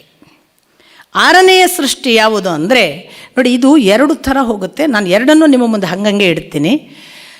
6ನೆಯ ಸೃಷ್ಟಿ ಯಾವುದು ಅಂದರೆ ಅವ್ರು ಹೇಳ್ತಾರೆ 6ನೆಯ ಸೃಷ್ಟಿ ಭಗವಂತ ಮಾಡಿದ್ದು. ಇಷ್ಟೆಲ್ಲ ಮಾಡಿ ಭಗವಂತ ವಿರಾಟ್ ಪುರುಷನನ್ನು ಎಬ್ಬಿಸಿದ ಕೂಡಲೇ ವಿದ್ಯೆ ಕೊಟ್ಟದ್ದಲ್ಲ, ಮತ್ತು ಯಾವುದು? ಅವಿದ್ಯೆಯನ್ನು ಸೃಷ್ಟಿಸಿದ. ಹಾಗಾಗಿ ನಮಗೆಲ್ಲರೂ ಅಜ್ಞಾನವೇ ನಮ್ಮ ಪ್ರಾಥಮಿಕ ಅರ್ಹತೆ. ಯಾಕೆ ಅವನು ಮಾಡಿದ್ದೇ ಹಾಗೆ. ಫಸ್ಟ್ ಅವಿದ್ಯೆಯಿಂದ ನಾವು ವಿದ್ಯೆಗೆ ಹೋಗಬೇಕು. ಹಾಗಾಗಿ 6ನೆಯ ಸೃಷ್ಟಿ ತಾಮಸ, ಅಂಧತಾಮಸ ಅಥವಾ ಮೋಹ, ಮಹಾಮೋಹ, ತಾಮಿಸ್ರ ಅನ್ನುವಂತಹ 5 ಅವಿದ್ಯೆಗಳನ್ನು ಹೇಳಿಬಿಡ್ತಾನೆ ಆ 6ನೆಯ ಸೃಷ್ಟಿಯಲ್ಲಿ. 7ನೆಯ ಸೃಷ್ಟಿ ಯಾವುದನ್ನು ಮಾಡಿದ? 7ನೆಯ ಸೃಷ್ಟಿಯನ್ನು ಭಗವಂತ ಹೀಗೆ ಜೀವರಾಶಿಗಳಲ್ಲಿ ವಿರಾಟ್ ಪುರುಷನ ಜೀವಾಂಶವಾಗಿ ಮನುಷ್ಯನ ಪಿಂಡಾಂಡ ರೂಪವನ್ನು ಬ್ರಹ್ಮಾಂಡದಲ್ಲಿ ತೋರಿಸಿದನಷ್ಟೇ ಅಲ್ಲ, ಅವನು ಇತರ ಜೀವರಾಶಿಗಳನ್ನು ಸೃಷ್ಟಿಸಲಿಕ್ಕೆ ಪ್ರಾರಂಭ ಮಾಡಿದ. ಆ 7ನೆಯ ಸೃಷ್ಟಿಯೇ ಸ್ಥಾವರ ಸೃಷ್ಟಿ. ಸ್ಥಾವರ ಅಂದರೆ ಚಲನೆ ಇಲ್ಲ ಅಂದರೆ ಅದಕ್ಕೆ ಚೈತನ್ಯ ಇಲ್ಲ ಅಂತಲ್ಲ. ಈಗ ಉದಾಹರಣೆಗೆ ಸ್ಥಾವರ ಸೃಷ್ಟಿ ಯಾವುದು ಅವರ ಪ್ರಕಾರ? ಎಲ್ಲ ರೀತಿಯ ಮರ, ಗಿಡ, ಬಳ್ಳಿಗಳು, ವನಸ್ಪತಿ, ಔಷಧಿ, ಲತೆ ಇವುಗಳನ್ನೆಲ್ಲ ಹೇಳ್ತಾರೆ ಅವರು. ಬಿದಿರು ಬಂತು, ಅದು ತ್ವಕ್ ಸಾರ ಅಂತ, ಚರ್ಮದಿಂದಲೇ ಅದರ ಸಾರವನ್ನು ಕೊಡುವಂಥದ್ದು, ಗ್ರಹಿಸುವಂಥದ್ದು. ಆ ಬಳಿಕ ವೀರುಧ ಮತ್ತು ದ್ರುಮ ಅಂತ, ಕೆಲವು ಬೀಜ ಇದ್ದು ಫಲ ಕೊಟ್ಟು ಗಿಡ ಆಗುವವುಗಳು, ಕೆಲವು ಬೀಜ ಇಲ್ಲದೆ ಹೂ ಬಿಡದೇನೆ ಅವುಗಳು ಗಿಡ ಆಗಬಲ್ಲವು. ಹೀಗೆ ವೀರುಧ ಮತ್ತು ದ್ರುಮ ಅಂತ 2 ಥರದ ವೃಕ್ಷ. ಈ 6 ಅಲ್ಲದೆ ಇನ್ನೊಂದು ಸ್ಥಾವರ ಸೃಷ್ಟಿ ಇಲ್ಲ ಅಂತಾರೆ. ಸ್ಥಾವರ ಸೃಷ್ಟಿಯಲ್ಲಿ 6 ವೆರೈಟಿ: ವನಸ್ಪತಿ, ಔಷಧಿ, ಲತೆ, ಆ ಬಳಿಕ ಬಿದಿರು, ವೀರುಧ, ದ್ರುಮ ಅಂತ 6 ಹೇಳ್ತಾರೆ. 7ನೆಯ ಸೃಷ್ಟಿ ಆಯಿತು. 8ನೆಯ ಸೃಷ್ಟಿ ಯಾವುದು? 8ನೆಯ ಸೃಷ್ಟಿಯನ್ನು ಹೇಳ್ತಾರೆ ಜಂಗಮ ಸೃಷ್ಟಿ. ನೋಡಿ, 7ನೆಯ ಸೃಷ್ಟಿಯನ್ನು ಯಾಕೆ ಸ್ಥಾವರ ಸೃಷ್ಟಿ ಹೇಳಿದ್ರು ಅಂದರೆ ಅವುಗಳು ಇರುವ ಜಾಗದಿಂದ ಹೋಗಲಾರವು. ಹಿಂಗೆ ಮೇಲೆ ಎಲ್ಲ ಬೆಳೀಬಹುದು, ಚಲಿಸಲಾರವು ಅಂತ. ನಮ್ಮ ಪ್ರಕಾರ ನಾವು ಇದ್ದವರು ಆಚೆ ಹೋಗ್ತೇವಲ್ಲ, ಹಂಗೆ ಹೋಗಕ್ಕೆ ಬರಲ್ಲ. ಆದರೆ ಅದರ ಗುಣಲಕ್ಷಣವನ್ನು ಹೇಳಿಬಿಡ್ತಾರೆ ವೇದವ್ಯಾಸರು. ಅವು ಏನು ಸ್ಥಾವರ ಸೃಷ್ಟಿ ಅಂದರೆ ಕೆಳಗಿನಿಂದ ಆಹಾರವನ್ನು ಸ್ವೀಕರಿಸಿ ಮೇಲಕ್ಕೆ ಬೆಳೆಯುವವುಗಳು. ನೋಡಿ ಎಷ್ಟು ಚೆನ್ನಾಗಿದೆ. ಎಲ್ಲ ಗಿಡ ಮರಗಳು ಕೆಳಗಿನಿಂದ ಆಹಾರ ಸ್ವೀಕರಿಸಿ ಮೇಲಕ್ಕೆ ಬೆಳೆಯುವವುಗಳು. ಆಮೇಲೆ ಅದರ ಗುಣಲಕ್ಷಣ ಹೇಳ್ತಾರೆ, ಇವುಗಳಿಗೆ ಜ್ಞಾನಶಕ್ತಿ ಪ್ರಕಟಿತವಾಗಿ ಇಲ್ಲ. ಹಾಗಂತ ಜ್ಞಾನಶಕ್ತಿ ಇಲ್ವಾ? ಗೊತ್ತಾಗುತ್ತಂತೆ. ಇವ ಕಡಿಲಿಕ್ಕೆ ಬರ್ತಾನೆ, ಇವ ನೀರು ಹಾಕ್ಲಿಕ್ಕೆ ಬರ್ತಾನೆ, ಇವ ನನ್ನನ್ನು ಮುಟ್ಟಿ ಸಂತೋಷ ಪಡ್ತಾನೆ, ಇವನ ನೆರಳು ತಗೊಳ್ಳಿಕ್ಕೆ ಬರ್ತಾನೆ, ಇವನ ಹಣ್ಣು ತಗೊಳ್ಳಿಕ್ಕೆ ಬರ್ತಾನೆ, ಗೊತ್ತಾಗುತ್ತೆ. ಪ್ರಕಟಣೆ ಇಲ್ಲ, ಅಭಿವ್ಯಕ್ತಿ ಇಲ್ಲ. ನಾವು ತಿಳಿದೇವೆ ಅದಕ್ಕೆ ಜೀವವೇ ಇಲ್ಲ ಅಂತ. ಹಾಗಾಗಿ ಕಡಿಯೋದೇನು, ಕೊಲ್ಲೋದೇನು ನಮಗೇನು ಬೇಸರವೇ ಇಲ್ಲ. ಅದು ಹಾಗಲ್ಲ, ಅದಕ್ಕೆ ಗೊತ್ತಾಗುತ್ತೆ. ಅದು ನಿತ್ತು ನೋಡಿ ಊರ್ಧ್ವ ಮೂಲ ಹೋಗೋದು ಮೇಲಕ್ಕೆ. ಹಾಗಾಗಿ ವೃಕ್ಷಗಳು ಇನ್ನು ಮುಂದಿನ ಮನುಷ್ಯರು ಅಂತ ಹೇಳ್ತಾರೆ. ನಿರಂತರ ನಿತ್ಯ ಕಾಲಲ್ಲಿ ತಪಸ್ಸಂತೆ ಭಗವಂತನ ಜೊತೆಗೆ. ಕೆಳಗಿನವರಿಗೆ ನೆರಳು ಕೊಟ್ಕೊಂಡು ತಾನು ಹಣ್ಣುಗಳನ್ನು ಧಾರಣೆ ಮಾಡಿದ್ದನ್ನೆಲ್ಲ ಬೇರೆಯವರಿಗೆ ತಿನ್ನಲಿಕ್ಕೆ ಕೊಟ್ಟು ತಾನು ನಿರಂತರವಾಗಿ ಅವನನ್ನು ನೆನೆದು ನಡೆಯುವ ಒಂದು ತಪಸ್ವಿ ಭಾವ. ಒಂಚೂರು ಯೋಚನೆ ಮಾಡುವ, ಗಿಡ ಕಡಿಯುವಾಗ ಮರಗಿಡಗಳನ್ನೆಲ್ಲ ಎಷ್ಟು ಸಂವೇದನೆಯಿಂದ ನೋಡಬೇಕು ಅನ್ನೋದು ಗೊತ್ತಾಗುತ್ತೆ. ಅಷ್ಟು ಹೇಳಿ ಮುಗಿಸೋದಿಲ್ಲ. 8ನೆಯ ಸೃಷ್ಟಿಯನ್ನು ಹೇಳುವಾಗ ಜಂಗಮ ಸೃಷ್ಟಿ ಅಂತಾರೆ. ಇವೆಲ್ಲವೂ ಪ್ರಾಕೃತದಲ್ಲಿಯೇ ಬಂತು. ಇವೆಲ್ಲ ಪ್ರಾಕೃತಿಕ ಸೃಷ್ಟಿ, ವೈಕೃತ ಅಲ್ಲ, ಅದರ ವಿಕಾರ ಅಲ್ಲ, ಅದರ ಬದಲಾವಣೆಯ ವಿರೂಪ ಅಲ್ಲ, ನಂತರದ ಎಕ್ಸ್ಪ್ಯಾನ್ಷನ್ ಅಲ್ಲ, ಪ್ರಾಕೃತ ಸೃಷ್ಟಿ. ಏನು 8ನೇದು? ಅದು ಅವರು ಜಂಗಮ ಸೃಷ್ಟಿ ಅಂದಾಗ ಅದರಲ್ಲಿ ಅವರು ಮೊದಲನೆಯದ್ದು ದ್ವಿಶಫ ಅಂತಾರೆ. ಅಂದರೆ ಈ ಗೊರಸು 2 ಇರುವುದು, 2 ಗೊರಸು ಇರುವ ಪ್ರಾಣಿಗಳು. ಆ 2 ಗೊರಸು ಇರುವ ಪ್ರಾಣಿಗಳು ಎಷ್ಟು ಅಂದರೆ 9 ಅಂತ ಲೆಕ್ಕ ಕೊಟ್ಬಿಡ್ತಾರೆ. ಎತ್ತು, ಆಡು, ಕೋಣ, ಹಂದಿ, ಹುಲ್ಲೆ, ರುರು ಅನ್ನುವ ಮೃಗ, ಒಂಟೆ, ಕುದುರೆ, ಒಂಟೆ, ಟಗರು ಅಂತ ಹೇಳಿಬಿಡ್ತಾರೆ. 9 ಅಂತ ಅಲ್ಲಿಗೆ ಮುಗೀತು. ಇದು ಬಿಟ್ಟು 2 ಗೊರಸಿರೋ ಪ್ರಾಣಿ ಇಲ್ಲ ಅಂದ್ಬಿಡ್ತಾರೆ. ಏಕಶಫ ಅಂತಾರೆ. ಒಂದೇ ಗೊರಸಿರೋದು. ಕತ್ತೆ, ಕುದುರೆ, ಹೆಸರುಗತ್ತೆ 6 ಕೊಡ್ತಾರೆ. 6ನೇ ಬಿಟ್ಟು 7ನೇದಿಲ್ಲ ಅಂತಾರೆ. ಒಂದೇ ಗೊರಸಿರೋದು ಕತ್ತೆ, ಕುದುರೆ, ಹೆಸರುಗತ್ತೆ, ಅದರ ಜೊತೆಗೆ ಗೌರ, ಶರಭ, ಚಮರಿ ಮೃಗ ಅಂತಾರೆ. ಆಯಿತು 6. ಇದು ಬಿಟ್ಟರೆ ಇಲ್ಲ. ಇದರ ನಂತರಕ್ಕೆ ಬಂದು ಏಕಶಪ ದ್ವಿಶಪ ಅಷ್ಟೇ ಅಲ್ಲದೆ ಪಂಚನಕ 5 ಉಗುರುಗಳಿರುವ ಪ್ರಾಣಿಗಳು ಅಂತ ಲೆಕ್ಕ ಇಡ್ತಾರೆ. ಅದನ್ನು ಹೇಳ್ತಾ ಅವುಗಳು 12 ಅಂತಾರೆ. ಆ ಹೆಸರುಗಳಲ್ಲಿ ನಮಗೆ ಗೊತ್ತಿರುವ ಬೆಕ್ಕು, ಹುಲಿ, ಹುಲಿ, ಸಿಂಹ, ಕಪಿ ಅಂದರೆ ಮಂಗ, ಅದು 5 ಉಗುರುಗಳು ಉಳ್ಳದ್ದು. ಹಾಗಾಗಿ ಬೆಕ್ಕು, ಹುಲಿ, ಸಿಂಹ, ಮಂಗ, ಆನೆ, ಉಡ, ಆಮೆ ಹೀಗೆ 12 ಹೆಸರು ಹೇಳುವಾಗ ಅಲ್ಲಿಗೆ ಅವರದ್ದು ಪ್ರಕಾರ 27 ಜಾತಿಗಳು ಜಂಗಮ ಸೃಷ್ಟಿಯಲ್ಲಿ. ಇನ್ನೊಂದು ಉಳಿತು 28ನೇದು ಯಾವುದು ಅಂತ ಕೇಳ್ತಾ ಅವರೇ ಹೇಳ್ತಾರೆ. 28ನೇದು ಯಾವುದು ಅಂದರೆ ಎಲ್ಲ ಮೊಸಳೆ ಮೊದಲಾದ ಎಲ್ಲ ಜಲಚರಗಳು, ಕಂಕ, ಗೃಧ್ರ, ಗರುಡ, ಚಕ್ರವಾಕ, ಹಂಸ, ಈ ಥರದ ಎಲ್ಲ ಗೂಬೆ, ಕಾಗೆ ಎಲ್ಲ ಪಕ್ಷಿಗಳು ಸೇರಿ ಒಂದು, ಅದು 28 ಅಂತಾರೆ. ಇದು ಬಿಟ್ಟು ಬೇರೆ ಕ್ಯಾಟಗರಿ ಇಲ್ಲ ಅಂತ ಅವರ ಲೆಕ್ಕಾಚಾರ. ಇಷ್ಟು ಸೃಷ್ಟಿ ಹೇಳಿ 9ನೆಯ ಸೃಷ್ಟಿ ಮನುಷ್ಯ ಅಂತಾರೆ. ಈ 9ನೆಯ ಸೃಷ್ಟಿ ಮನುಷ್ಯ ಅಂತ ಬರೆದ ಮೇಲೆ ಬಹಳ ಅದ್ಭುತವಾದ ಒಂದು ವಿವರಣೆ ಕೊಡ್ತಾರೆ. ಇವನು ಒಂದೇ ಜಾತಿ, ಇವನಲ್ಲಿ ಭಿನ್ನ ಭಿನ್ನ ಜಾತಿಗಳಿಲ್ಲ, ಅರ್ಥ ಮಾಡ್ಕೋಬೇಕು. ಆಮೇಲೆ ಮೇಲೆ ತಿಂದದ್ದು ಇವನಿಗೆ ಕೆಳಗೆ ಹೋಗುತ್ತದೆ. ಅಲ್ಲಿ ನೋಡಿ, ಕೆಳಗಿನಿಂದ ತಿಂದದ್ದು ಮೇಲಕ್ಕೆ ಹೋಗುವುದು, ನಮ್ಮದು ಮೇಲೆ ತಿಂದದ್ದು ಕೆಳಗೆ ಹೋಗುತ್ತೆ, ಅವನ ಗುಣಲಕ್ಷಣ. ಮತ್ತು ಇವನು ಸದಾ ಕರ್ಮಪರಾಯಣ, ಏನಾರು ಮಾಡಬೇಕು ತಾನೆ, ನಾವು ಹುಟ್ಟುತ್ತಿಂದ ಶುರು ಮಾಡೋದು ಅದೊಂದೇ ತಾನೆ, ಅದಕ್ಕೆ ಕರ್ಮಪರಾಯಣ. ಇನ್ನೊಂದು ಗುಣಲಕ್ಷಣ ಹೇಳ್ತಾರೆ, ವಿಷಯಗಳಲ್ಲಿ ದುಃಖವನ್ನುಂಟು ಮಾಡುವ ಸಂಗತಿಗಳನ್ನೇ ಸುಖ ಎಂದು ಭಾವಿಸುವವನು. ವಿವರಣೆ ಇದು 9ನೆಯ ಸೃಷ್ಟಿ ಅಂತ ಹೇಳಿ 10ನೆಯ ಸೃಷ್ಟಿಯನ್ನು ಯಕ್ಷ, ಗಂಧರ್ವ, ರಾಕ್ಷಸ, ದೇವತೆಗಳು, ಋಷಿಗಳು, ಎಲ್ಲ ನಾಗರು ಇವೆಲ್ಲ ಅದರಲ್ಲಿ ಬಂತು ಅಂತ 10ನೇಯದ್ದು. ಹೀಗೆ 10 ಸೃಷ್ಟಿಗಳನ್ನು ಹೇಳಿ ಇದು ಒಂದು ವಿಭಾಗ. ಆದರೆ ಇನ್ನೊಂದು ಬ್ರಹ್ಮಾಂಡ ಸೃಷ್ಟಿಯಲ್ಲಿ, ಇದೆಲ್ಲ ಭೌತಿಕ, ಲೌಕಿಕ, ನಮಗೆ ಯಾವುದು ಪ್ರಾಕೃತಿಕ ಅಂತ ಕಾಣಿಸದ ಈ ಸೃಷ್ಟಿ ಆಯಿತು. ನಮಗೊಂದು ದೇವಲೋಕದ ಸೃಷ್ಟಿಯ ಕಥೆ ಇದೆಯಲ್ಲಪ್ಪ, ಇದು ಹೇಗೆ ಅಂತ ಏನಾದರೂ ಬ್ರಹ್ಮಾಂಡ ಕಥೆಯ ವಿಚಾರ ಬಂದರೆ ಅದಕ್ಕೆ ಅವರ ವಿವರಣೆ, ಪ್ರಥಮದಲ್ಲಿ ಆ ಸುಪ್ರೀಂ ಎನರ್ಜಿಗೆ ತಾನು ಏನನ್ನು ಹುಟ್ಟಿಸಬೇಕು ಅಂತ ಅನ್ನಿಸಿತು ಅಂತ ನಾನು ನಿನ್ನೆ ದಿನ ಹೇಳಿದೆ. ಸಹ ಅಕಾಮಯತ ಪ್ರಜಾಯೇಯ, ಅವನು ಅಪೇಕ್ಷಿಸಿದನು ನಾನು ಪ್ರಜೆಗಳನ್ನು ಹುಟ್ಟಿಸಬೇಕು. ಆಗ ಮೊದಲು ಆ ಥರದ ಇಚ್ಛೆ ಬಂದ ತಕ್ಷಣ ಅವನೇನಾದನಂತೆ, ಅವನು ಮೊದಲು ಅವನ ನಾಭಿಯಿಂದ ಕಮಲ ಬಂತು. ಇದು ನಮಗೆ ಗೊತ್ತಲ್ಲ, ನಾವು ಅನೇಕ ಚಿತ್ರಗಳಲ್ಲೂ ನೋಡ್ತೇವೆ. ಹೀಗೆ ಶಯನದಲ್ಲಿ ಇರುವಂತಹ ನಾರಾಯಣ, ಅವನ ನಾಭಿಯಲ್ಲಿ ಕಮಲ, ಅಲ್ಲಿ ಬ್ರಹ್ಮ ಕೂತದ್ದು ನಮಗೆಲ್ಲರಿಗೂ ಚಿತ್ರದಲ್ಲಿ ಗೊತ್ತು. ಇದು ಭಾಗವತ ಹೇಳುವ ಕಥೆ. ಬಹಳ ಜನ ಇದನ್ನು ಏನ್ರಿ ಚಂದಮಾಮ ಕಥೆ, ಅದೇನ್ರಿ ತಾವರೆ ಬರೋದು, ಆ ತಾವರೆಯಲ್ಲಿ ನಿಮ್ಮ ಬ್ರಹ್ಮ ಹುಟ್ಟಿದ್ದಂತೆ ಅಂತ ಯಾರೋ ಲೇವಡಿ ಮಾಡ್ತಾರೆ. ನಿಮಗೆ ಬಹಳ ಜನ ಮಾಡ್ತಾರೆ ಕೂಡ. ಈಗ ಗೊತ್ತಿರೋ ಹಿಂದೂಗಳು ಕೂಡ ಇದೇನು ಇಂಥದ್ದೆಲ್ಲ ಕಥೆ ಯಾಕೆ ಹೇಳೋದು? ಅದು ವಾಸ್ತವಿಕ. ತಾನು ಹುಟ್ಟಿಸಬೇಕು ಅನ್ನುವ ಭಾವ ಬಂತು ಅವನಿಗೆ, ಅಂಥದ್ದೊಂದು ಅಪೇಕ್ಷೆ ಆಯಿತು ಅಂತ ವಿವರಣೆ. ಈ ಅಪೇಕ್ಷೆ ಆಯಿತು ಕ್ಷಣ ನಮ್ಮಲ್ಲಿ ನೋಡಿ, ಹೆಣ್ಣು ಇನ್ನು ಹುಟ್ಟಿಸುವುದಕ್ಕೆ ಸಿದ್ಧಳಾದ ಪ್ರಥಮ ಮುಟ್ಟಿಗೆ ಹೇಳುವುದೇನು ಹೇಳಿ, ಋತುಮತಿಯಾದ ತಕ್ಷಣ ಅವಳು ಪ್ರಥಮ ಬಾರಿಗೆ ಮೈ ನೆರೆತಾಗ ಅವಳು ಪುಷ್ಪವತಿ ಆದಳು. ಪುಷ್ಪವತಿ ಆಗುವುದಂದರೆ ಇನ್ನು ಬೀಜ ಸ್ವೀಕರಿಸಿ, ಮಕರಂದ ಸ್ವೀಕರಿಸಿ ಬಂದು ಕೂತ್ಕೊಂಡು ಬೀಜ ಸಂವಹನ ಆದರೆ ಅವಳು ಸೃಷ್ಟಿಗೆ ಸಿದ್ಧಳಾದಳು ಅಂತ. ಅದರ ಎಕ್ಸ್ಪ್ರೆಷನ್ನೇ ಅವನು ಪುಷ್ಪವತಿಯಾದ ಅಂದರೆ ತಾನು ಇನ್ನೊಂದನ್ನು ಸೃಷ್ಟಿಸುವುದಕ್ಕೆ ಸಿದ್ಧನಾದ ಅಂತ ಸೂಚನೆ. ಅದು ತಾವರೆ ಅಂದರೆ ಅವನು ಪುಷ್ಪವಂತನಾದ, ನಾನೇ ಎಲ್ಲದರ ಗರ್ಭ, ನಾನೇ ಅದರ ಯೋನಿ, ನಾನೇ ಅದರಲ್ಲಿ ಬೀಜವನ್ನಿಡುತ್ತೇನೆ. ಪ್ರಕೃತಿ ಪುರುಷ ಯೋಗದಲ್ಲಿ ಅಂತ ಕಾಣಿಸುತ್ತೆ, ಕೃಷ್ಣನದ್ದೇ ಮಾತು. ಇದು ತಾನೇ ಗರ್ಭ, ತಾನೇ ಪುಷ್ಪವಂತ, ಈಗ ಆ ಪುಷ್ಪವಂತನಲ್ಲಿ ತಾನು ಸೃಷ್ಟಿಸಿದ ಬ್ರಹ್ಮ ಅಂತ ಇದು ಕಲ್ಪನೆ, ಅಥವಾ ಹಾಗೆ ಕಾಣಿಸುವುದನ್ನು ನಮಗೆ ಕಲ್ಪಿಸಿ ಕೊಟ್ಟದ್ದು. ಆಯಿತು, ಬ್ರಹ್ಮ ಹುಟ್ಟಿದನಲ್ಲ, ಅವನಿಗೇನಿತ್ತು?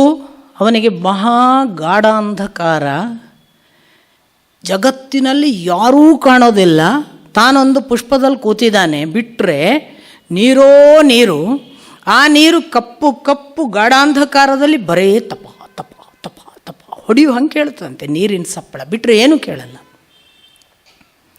ಈ ಬ್ರಹ್ಮನಿಗೆ ನಾನು ಯಾರು, ಯಾಕೆ ಬಂದೆ, ಇಲ್ಲಿ ಹಾಕಿದ್ದೇನೆ, ಇದೇನು ಏನೂ ಗೊತ್ತಿಲ್ಲ. ಅವನು ಕಣ್ಮುಚ್ಚಿದನಂತೆ. ತಾನು ಎಲ್ಲಿಂದ ಬಂದೆ, ಯಾಕೆ ಬಂದೆ, ಇದು ಇಲ್ಲಿ ಏನಿದೆ, ಇಲ್ಲಿ ಏನೂ ಕಾಣಿಸೋದಿಲ್ವಲ್ಲ, ಕತ್ತಲು ಬಿಟ್ಟರೆ ಮತ್ತೊಂದು ಕಾಣೋದಿಲ್ಲ ಅಂದಾಗ ಅವನಿಗೆ ತಾನು ಕೂತ ಪುಷ್ಪ ಕಾಣಿಸಿತಂತೆ. ತಾನು ಹುಟ್ಟಿದ ಮೂಲ ಕಾಣಿಸಿತು. ಓಹ್, ನಾನು ಇಲ್ಲಿಂದ ಬಂದೆ, ಹಾಗಾದರೆ ಇದರ ಮೂಲಕ್ಕೆ ಹೋಗ್ತೇನೆ ಅಂತ ಅದರ ನಾಳದ ಗುಂಟ ಹೋದನಂತೆ.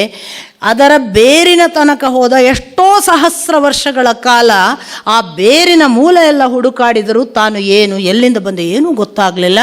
ಆ ಬೇರಿನ ಮೂಲದಲ್ಲಿ ಕಳೆದ ಎಷ್ಟೋ ಸಹಸ್ರ ವರ್ಷದ ತಪಸ್ಸಿನ ನಂತರ ಮತ್ತೆ ಮೇಲೆ ಬಂದು ಕೂತು ಧ್ಯಾನಸ್ಥನಾದಾಗ ಇದೇ ಸುಪ್ರೀಂ ಎನರ್ಜಿ ಅನ್ನಿಸಿಕೊಂಡ ಆ ನಾರಾಯಣ ಅವನು ಇವನಿಗೆ ಕಾಣಿಸಿಕೊಂಡನಂತೆ. ಕಂಡು ಹೇಳಿದ, ನೀನು ನನ್ನ ಒಂದು ಕೆಲಸಕ್ಕಾಗಿ ನಾನು ನಿನ್ನನ್ನು ಸೃಷ್ಟಿಸಿದ್ದೇನೆ. ನೀನು ನನ್ನ ಕೆಲಸವನ್ನು ಮುಂದುವರಿಸಬೇಕು. ಅದೇನು ಕೆಲಸ ಅಂದರೆ, ನನಗೆ ಬಹುವಾಗುವ ಅಪೇಕ್ಷೆ ಇದೆ, ಅದನ್ನು ನೀನು ಮಾಡಬೇಕು. ನೀನು ಇನ್ನು ಮುಂದಿನ ಸೃಷ್ಟಿಗಳನ್ನು ಆರಂಭಿಸು. ಮತ್ತು ಅಷ್ಟು ಮಾತ್ರ ಮಾಡಲಿಲ್ಲ, ಅವನಿಗೆ ಇಡೀ ಬ್ರಹ್ಮಾಂಡ ಹೇಗೆ ನಿರ್ಮಾಣ ಆಯಿತು, ಯಾರು ಇದರ ಕರ್ತೃ, ತನಗೆ ಇರುವ ಆಕಾರಗಳೇನು, ತಾನು ಎಷ್ಟು ವಿಶೇಷ ಅನ್ನುವುದನ್ನೆಲ್ಲ ದರ್ಶನ ಮಾಡಿಸಿದನಂತೆ. ಮಾಡಿಸಿ ಹೇಳಿದನಂತೆ ಬ್ರಹ್ಮನಿಗೆ, ನಾನು ನಿನಗೆ ಯಾಕೆ ನನ್ನ ಸರ್ವಸ್ವವನ್ನು ತೋರಿದೆನೆಂದರೆ, ನೀನು ನನ್ನ ಮೂಲ ಹುಡುಕಿಕೊಂಡು ಆ ಮೂಲಕ್ಕೆ ಹೋದೆಯಲ್ಲ ಶೋಧಿಸಲಿಕ್ಕೆ, ಹಾಗೆ ನನ್ನನ್ನು ಹುಡುಕಿ ಬರುವವರಿಗೆ ನಾನು ಹೀಗೆ ನನ್ನನ್ನು ತೋರುತ್ತೇನೆ ಅಂತ ನಮಗೆ ಗೊತ್ತಿರಬೇಕು.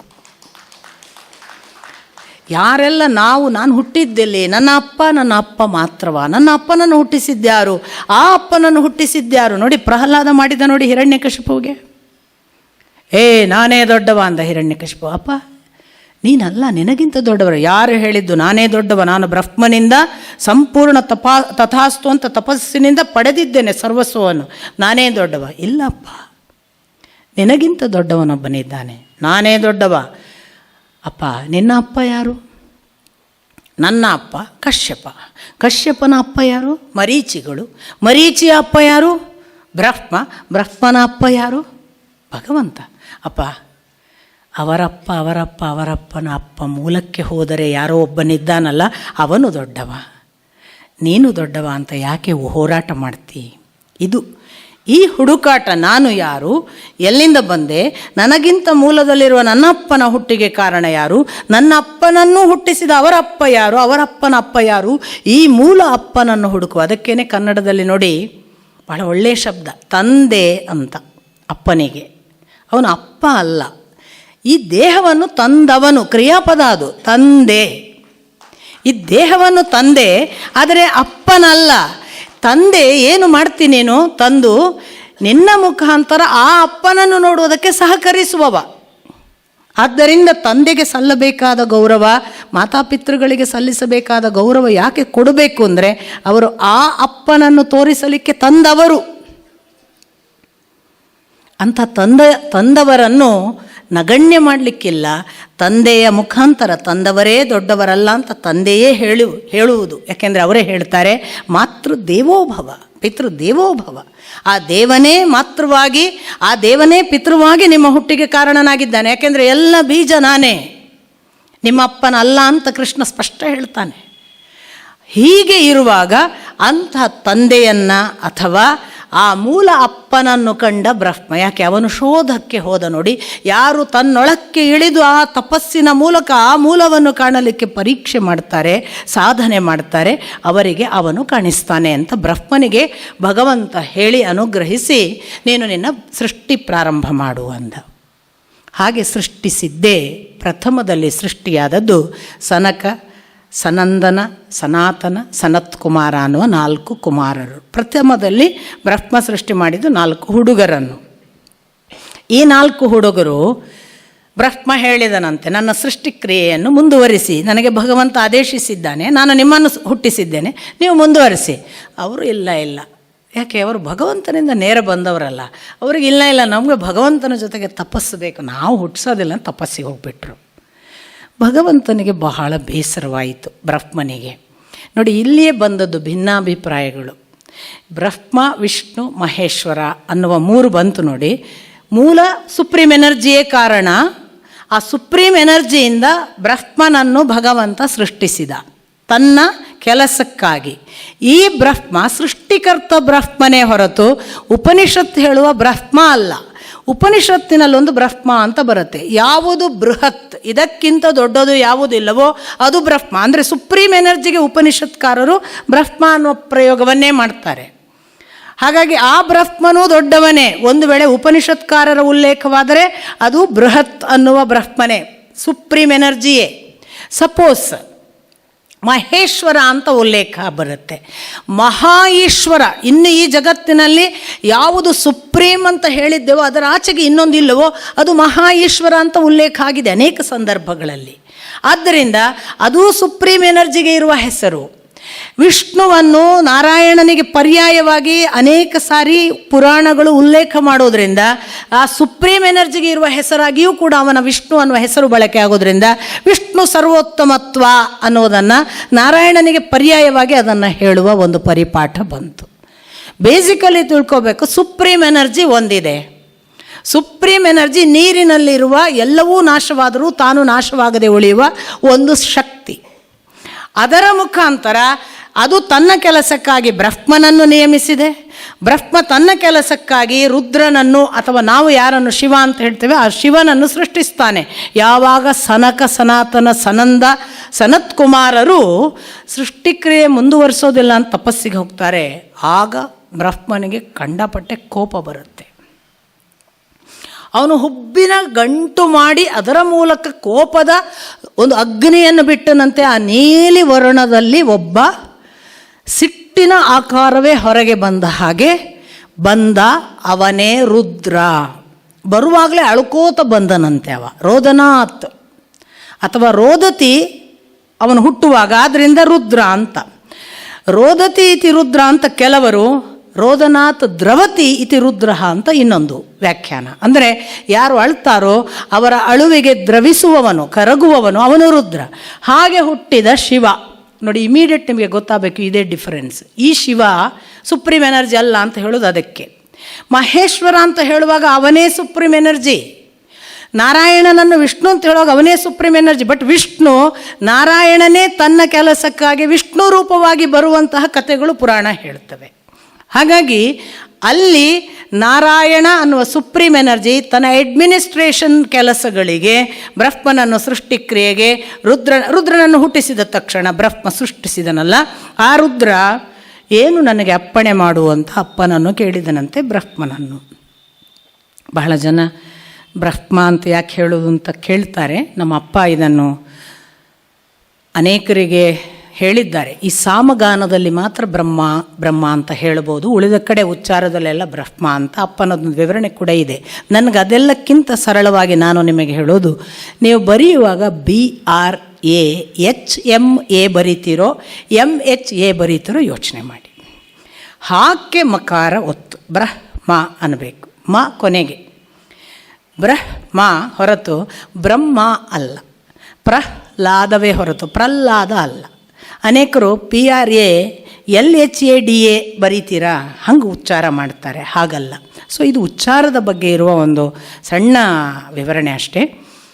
ಹೇಳಿಕಾದರೆ ಒದ್ದಾಡಬೇಕಾಗಿ ಏನೂ ಇಲ್ಲ. ಬ್ರಹ್ಮ ಅಂದರೆ ಎಲ್ರಿಗೂ ಗೊತ್ತಾಗುತ್ತೆ. ಹೀಗೆ ಆ ಬ್ರಹ್ಮ ರುದ್ರನಿಗೆ ಹೇಳಿದ, ನೀನು ಸೃಷ್ಟಿಕ್ರಿಯೆ ಆರಂಭ ಮಾಡು ಅಂತ. ಅವನು ತಪಸ್ಸು ಮಾಡಿ ಅವನಿಗೆಲ್ಲ ಹೆಣ್ಣುಮಕ್ಕಳನ್ನು ಹುಟ್ಟಿಸಿ ಕೊಟ್ಟ, ಅವನಿಗೆ ವ್ಯವಸ್ಥೆ ಮಾಡಿದ, ಎಲ್ಲ ಮಾಡಿದರೆ ಅವನು ಏನು ಮಾಡಿದನಂತೆ, ಏನು ಅಲ್ಪ ಸ್ವಲ್ಪ ಬ್ರಹ್ಮ ಸೃಷ್ಟಿ ಇದ್ದರೆ ಅದನ್ನು ಭಕ್ಷಿಸ್ಲಿಕ್ಕೆ ಶುರು ಮಾಡಿದ. ಈಗಾಗಲೇ ಇತ್ತಲ್ಲ ಆ ಸೃಷ್ಟಿಯ ಅವುಗಳನ್ನೆಲ್ಲ ಭಕ್ಷಿಸ್ಲಿಕ್ಕೆ ಶುರು ಮಾಡಿದನಂತೆ. ಓಹೋ, ನಾನು ಹುಟ್ಟಿಸ್ಲಿಕ್ಕೆ ಕರೆದೆ, ಇವ ಕೊಲ್ಲುವವನ ಹಾಗೆ ಕಾಣ್ತಾನೆ, ಇವನಿಗೆ ಬೇಡ ಸೃಷ್ಟಿಯ ಕೆಲಸ ಅಂತೇಳಿ ನೀನು ತಪಸ್ಸಿಗೆ ಕೂತ್ಕೊಪ್ಪ, ನಾನು ಯಾವಾಗ ಹೇಳ್ತೇನೆ ಆವಾಗ ಮಾತ್ರ ಬಾ ಅಂದನಂತೆ. ಹಾಗೆ ಅವನು ಸಾವಿಗೆ ದೊರೆಯಾದ. ಯಾರನ್ನ? ಸಾವಿನ ಸಮಯ ಬಂತು, ತಗೊಂಡು ಹೋಗುವುದಕ್ಕೆ ದೊರೆಯಾದ ರುದ್ರ. ಇಷ್ಟು ಆದಾಗ ಮತ್ತೆ ಇವನು ತನ್ನ ಭಗವಂತನನ್ನು ಇದೆಲ್ಲ ಸಹಸ್ರ ವರ್ಷಗಳ ತಪಸ್ಸು, ಭಗವಂತನನ್ನು ಪ್ರಾರ್ಥಿಸಿ ಆಯಿತು ಅಂತೆಲ್ಲ ವಿವರಣೆ ಇದೆ. ಹುಟ್ಟಿಸುವುದು ಅಂದರೆ ನಮ್ಮ ಹಂಗಲ್ಲ, ನಮ್ಮದು ಅದೊಂದು ತೀಟೆಯ ಕೆಲಸ, ಅದಲ್ಲ. ಇದೊಂದು ಪೂಜಾ ಭಾಗ, ಒಂದು ಯಜ್ಞ. ಅಂಥ ಒಂದು ಭಾಗವಾಗಿ ಅವನು ಮತ್ತೆ ಹುಟ್ಟಿಸಿದ್ದು 10 ಋಷಿಗಳನ್ನು ಅಂತ ಹೇಳ್ತಾರೆ. 10 ಋಷಿಗಳು ಯಾರು ಅಂದರೆ ನಾವು ಯಾರನ್ನೆಲ್ಲ ಹೇಳ್ತೀವಲ್ಲ, ಮರೀಚಿ, ಅತ್ರಿ, ಅಂಗಿರಸ, ಪುಲಸ್ತ್ಯ, ಪುಲಹ, ಕ್ರತು, ಭೃಗು, ವಸಿಷ್ಠ ಮತ್ತು ಅಥರ್ವ, ಅದರ ಜೊತೆಗೆ ನಾರದ, ದಕ್ಷ ಅಂತ 11 ಹೆಸರುಗಳನ್ನು ಹೇಳ್ತಾರೆ. ಕೆಲವರು 9 ಹೆಸರು ಹೇಳ್ತಾರೆ, ಕೆಲವರು 10 ಹೆಸರು ಹೇಳ್ತಾರೆ. ಇಷ್ಟು ಪುರುಷರನ್ನು ಹುಟ್ಟಿಸಿ ಇವರೆಲ್ಲ ಋಷಿಮುನಿಗಳು. ಇಡೀ ನಮ್ಮ ಜಗತ್ತು ಆ ಬಳಿಕ ಸಂತಾನವಾಗಿ ಮನುಷ್ಯ ಕುಲ ಮುಂದುವರಿದಿದ್ದು ಇವರ ಮುಖಾಂತರ. ಅದಕ್ಕೇ ಇವತ್ತಿಗೂ ನೋಡಿ, ಅರ್ಥ ಮಾಡ್ಕೋಬೇಕು, ಇವತ್ತಿಗೂ ನಾವು ನಿಮ್ದು ಯಾವುದು ಗೋತ್ರ ಕೇಳಿದರೆ ವಸಿಷ್ಠ ಅಂತೀವಿ, ಅಲ್ಲಿಂದ ಶುರು. ನಿಮ್ದು ಯಾವ ಗೋತ್ರ ಅಂದರೆ ಭರದ್ವಾಜ ಅಂತೀವಿ, ಅಥವಾ ಯಾವ ಗೋತ್ರ ಅಂದರೆ ನಾವು ಅತ್ರಿ ವಂಶದವರು ಅಂತೀವಿ, ಅಲ್ಲಿಂದ. ಅದು ಹೇಗೆ ಅಂತ ನಿಮಗಿನ್ನೂ ಗೊತ್ತಾಗುತ್ತೆ. ಇವರು ಋಷಿಗಳನ್ನು ಸೃಷ್ಟಿಸಿದ. ಕೆಲವರಿಗೆ ನಾನು ಬಹಳ ಪ್ರಾಮಾಣಿಕವಾಗಿ ನಿವೇದಿಸಿಕೊಳ್ಳೋದು, ಕೆಲವರಿಗೆ ವಂಶದ ಪರಂಪರೆ ಗೊತ್ತಿರೋದಿಲ್ಲ. ಅವರು ಖಂಡಿತವಾಗಿಯೂ, ಖಡಾಖಂಡಿತವಾಗಿಯೂ ನೀವು ಏನೂ ಸೆಕೆಂಡ್ ಥಾಟ್ ಇಲ್ಲದೆ ಕಶ್ಯಪ ಅಂತ ಹೇಳ್ಬೋದು. ಆ ಥರದೊಂದು ವಿವರಣೆ ಇದೆ, ಭಾಗವತ ಹೇಳುತ್ತೆ. ಸಾಮಾನ್ಯ ಯಾರಿಗೆಲ್ಲ, ಯಾಕೆಂದರೆ ಎಲ್ಲ ದೈತ್ಯರು ಹುಟ್ಟಿದ್ದು ಕಶ್ಯಪನಿಂದ, ಎಲ್ಲ ದೇವತೆಗಳು ಹುಟ್ಟಿದ್ದು ಕಶ್ಯಪರಿಂದ. ಹಾಗಾಗಿ ಯಾರೂ ಕೂಡ irrespective of any cost, any class, any gender ಹೇಳಬಹುದು ನಾವು ಕಶ್ಯಪ ಗೋತ್ರದವರು ಅಂತ. ಕೆಲವರು ಗೋತ್ರ ಗೊತ್ತಿಲ್ಲದವರು ದೇವಸ್ಥಾನದಲ್ಲಿ ಯಾವ ಗೋತ್ರ ಕೇಳ ಹೀಗೆ ನೋಡ್ತಾರೆ, ಕಶ್ಯಪ ಅನ್ನಬಹುದು, ಬಹಳ ಸರಳವಾಗಿ ಅನ್ಬೋದು. ಹೀಗೆ ಒಂದು ಲೀನೇಜ್ ಆ ಕಾಲದಿಂದ ಬಂದಿದೆ ಅಂತ ನಾನು ಹೇಳ್ತಿರೋದು. ಇದು ಹಳೆಯವರ ಪುರಾಣ ಅಲ್ಲ, ಆ ಕಾಲದಿಂದ ಬಂದಿದೆ ಅನ್ನೋದಕ್ಕೆ ನಾವು ಸಾಕ್ಷಿ. ನಾವು ಇವತ್ತಿಗೂ ಹೇಳ್ತೀವಿ ನಾವು ಯಾವ ಗೋತ್ರ ಅಂದರೆ ವಿಶ್ವಾಮಿತ್ರ, ನೀವು ಯಾವ ಗೋತ್ರ ಅಂದರೆ ಭರದ್ವಾಜ, ನೀವು ಯಾವ ಗೋತ್ರ ವಸಿಷ್ಠ ಹೇಳ್ತೀವಿ. ಉಳಿಸ್ಕೊಂಡು ಬಂದವರಿಗೆ ಗೊತ್ತುಂಟು, ಉಳಿಸ್ಕೊಂಡು ಬಾರದವರು ಹಾಗೆ ಉಳಿದಿದ್ದಾರೆ, ಅವರು ಹೇಳಕ್ಕೆ ಹೋಗಲಿಲ್ಲ, ಅವರು ಕಶ್ಯಪ ಅನ್ಬೋದು. ಹೀಗೆ ಅಷ್ಟು ಜನ ಋಷಿಮುನಿಗಳನ್ನು ಹೇಳಿ ಇಷ್ಟಾಗುವಾಗ ಭಗವಂತನ ಒಳಗೆ ಒಂದು ಧ್ಯಾನಸ್ಥ ಸ್ಥಿತಿ ಪ್ರಾರಂಭವಾಯಿತಂತೆ.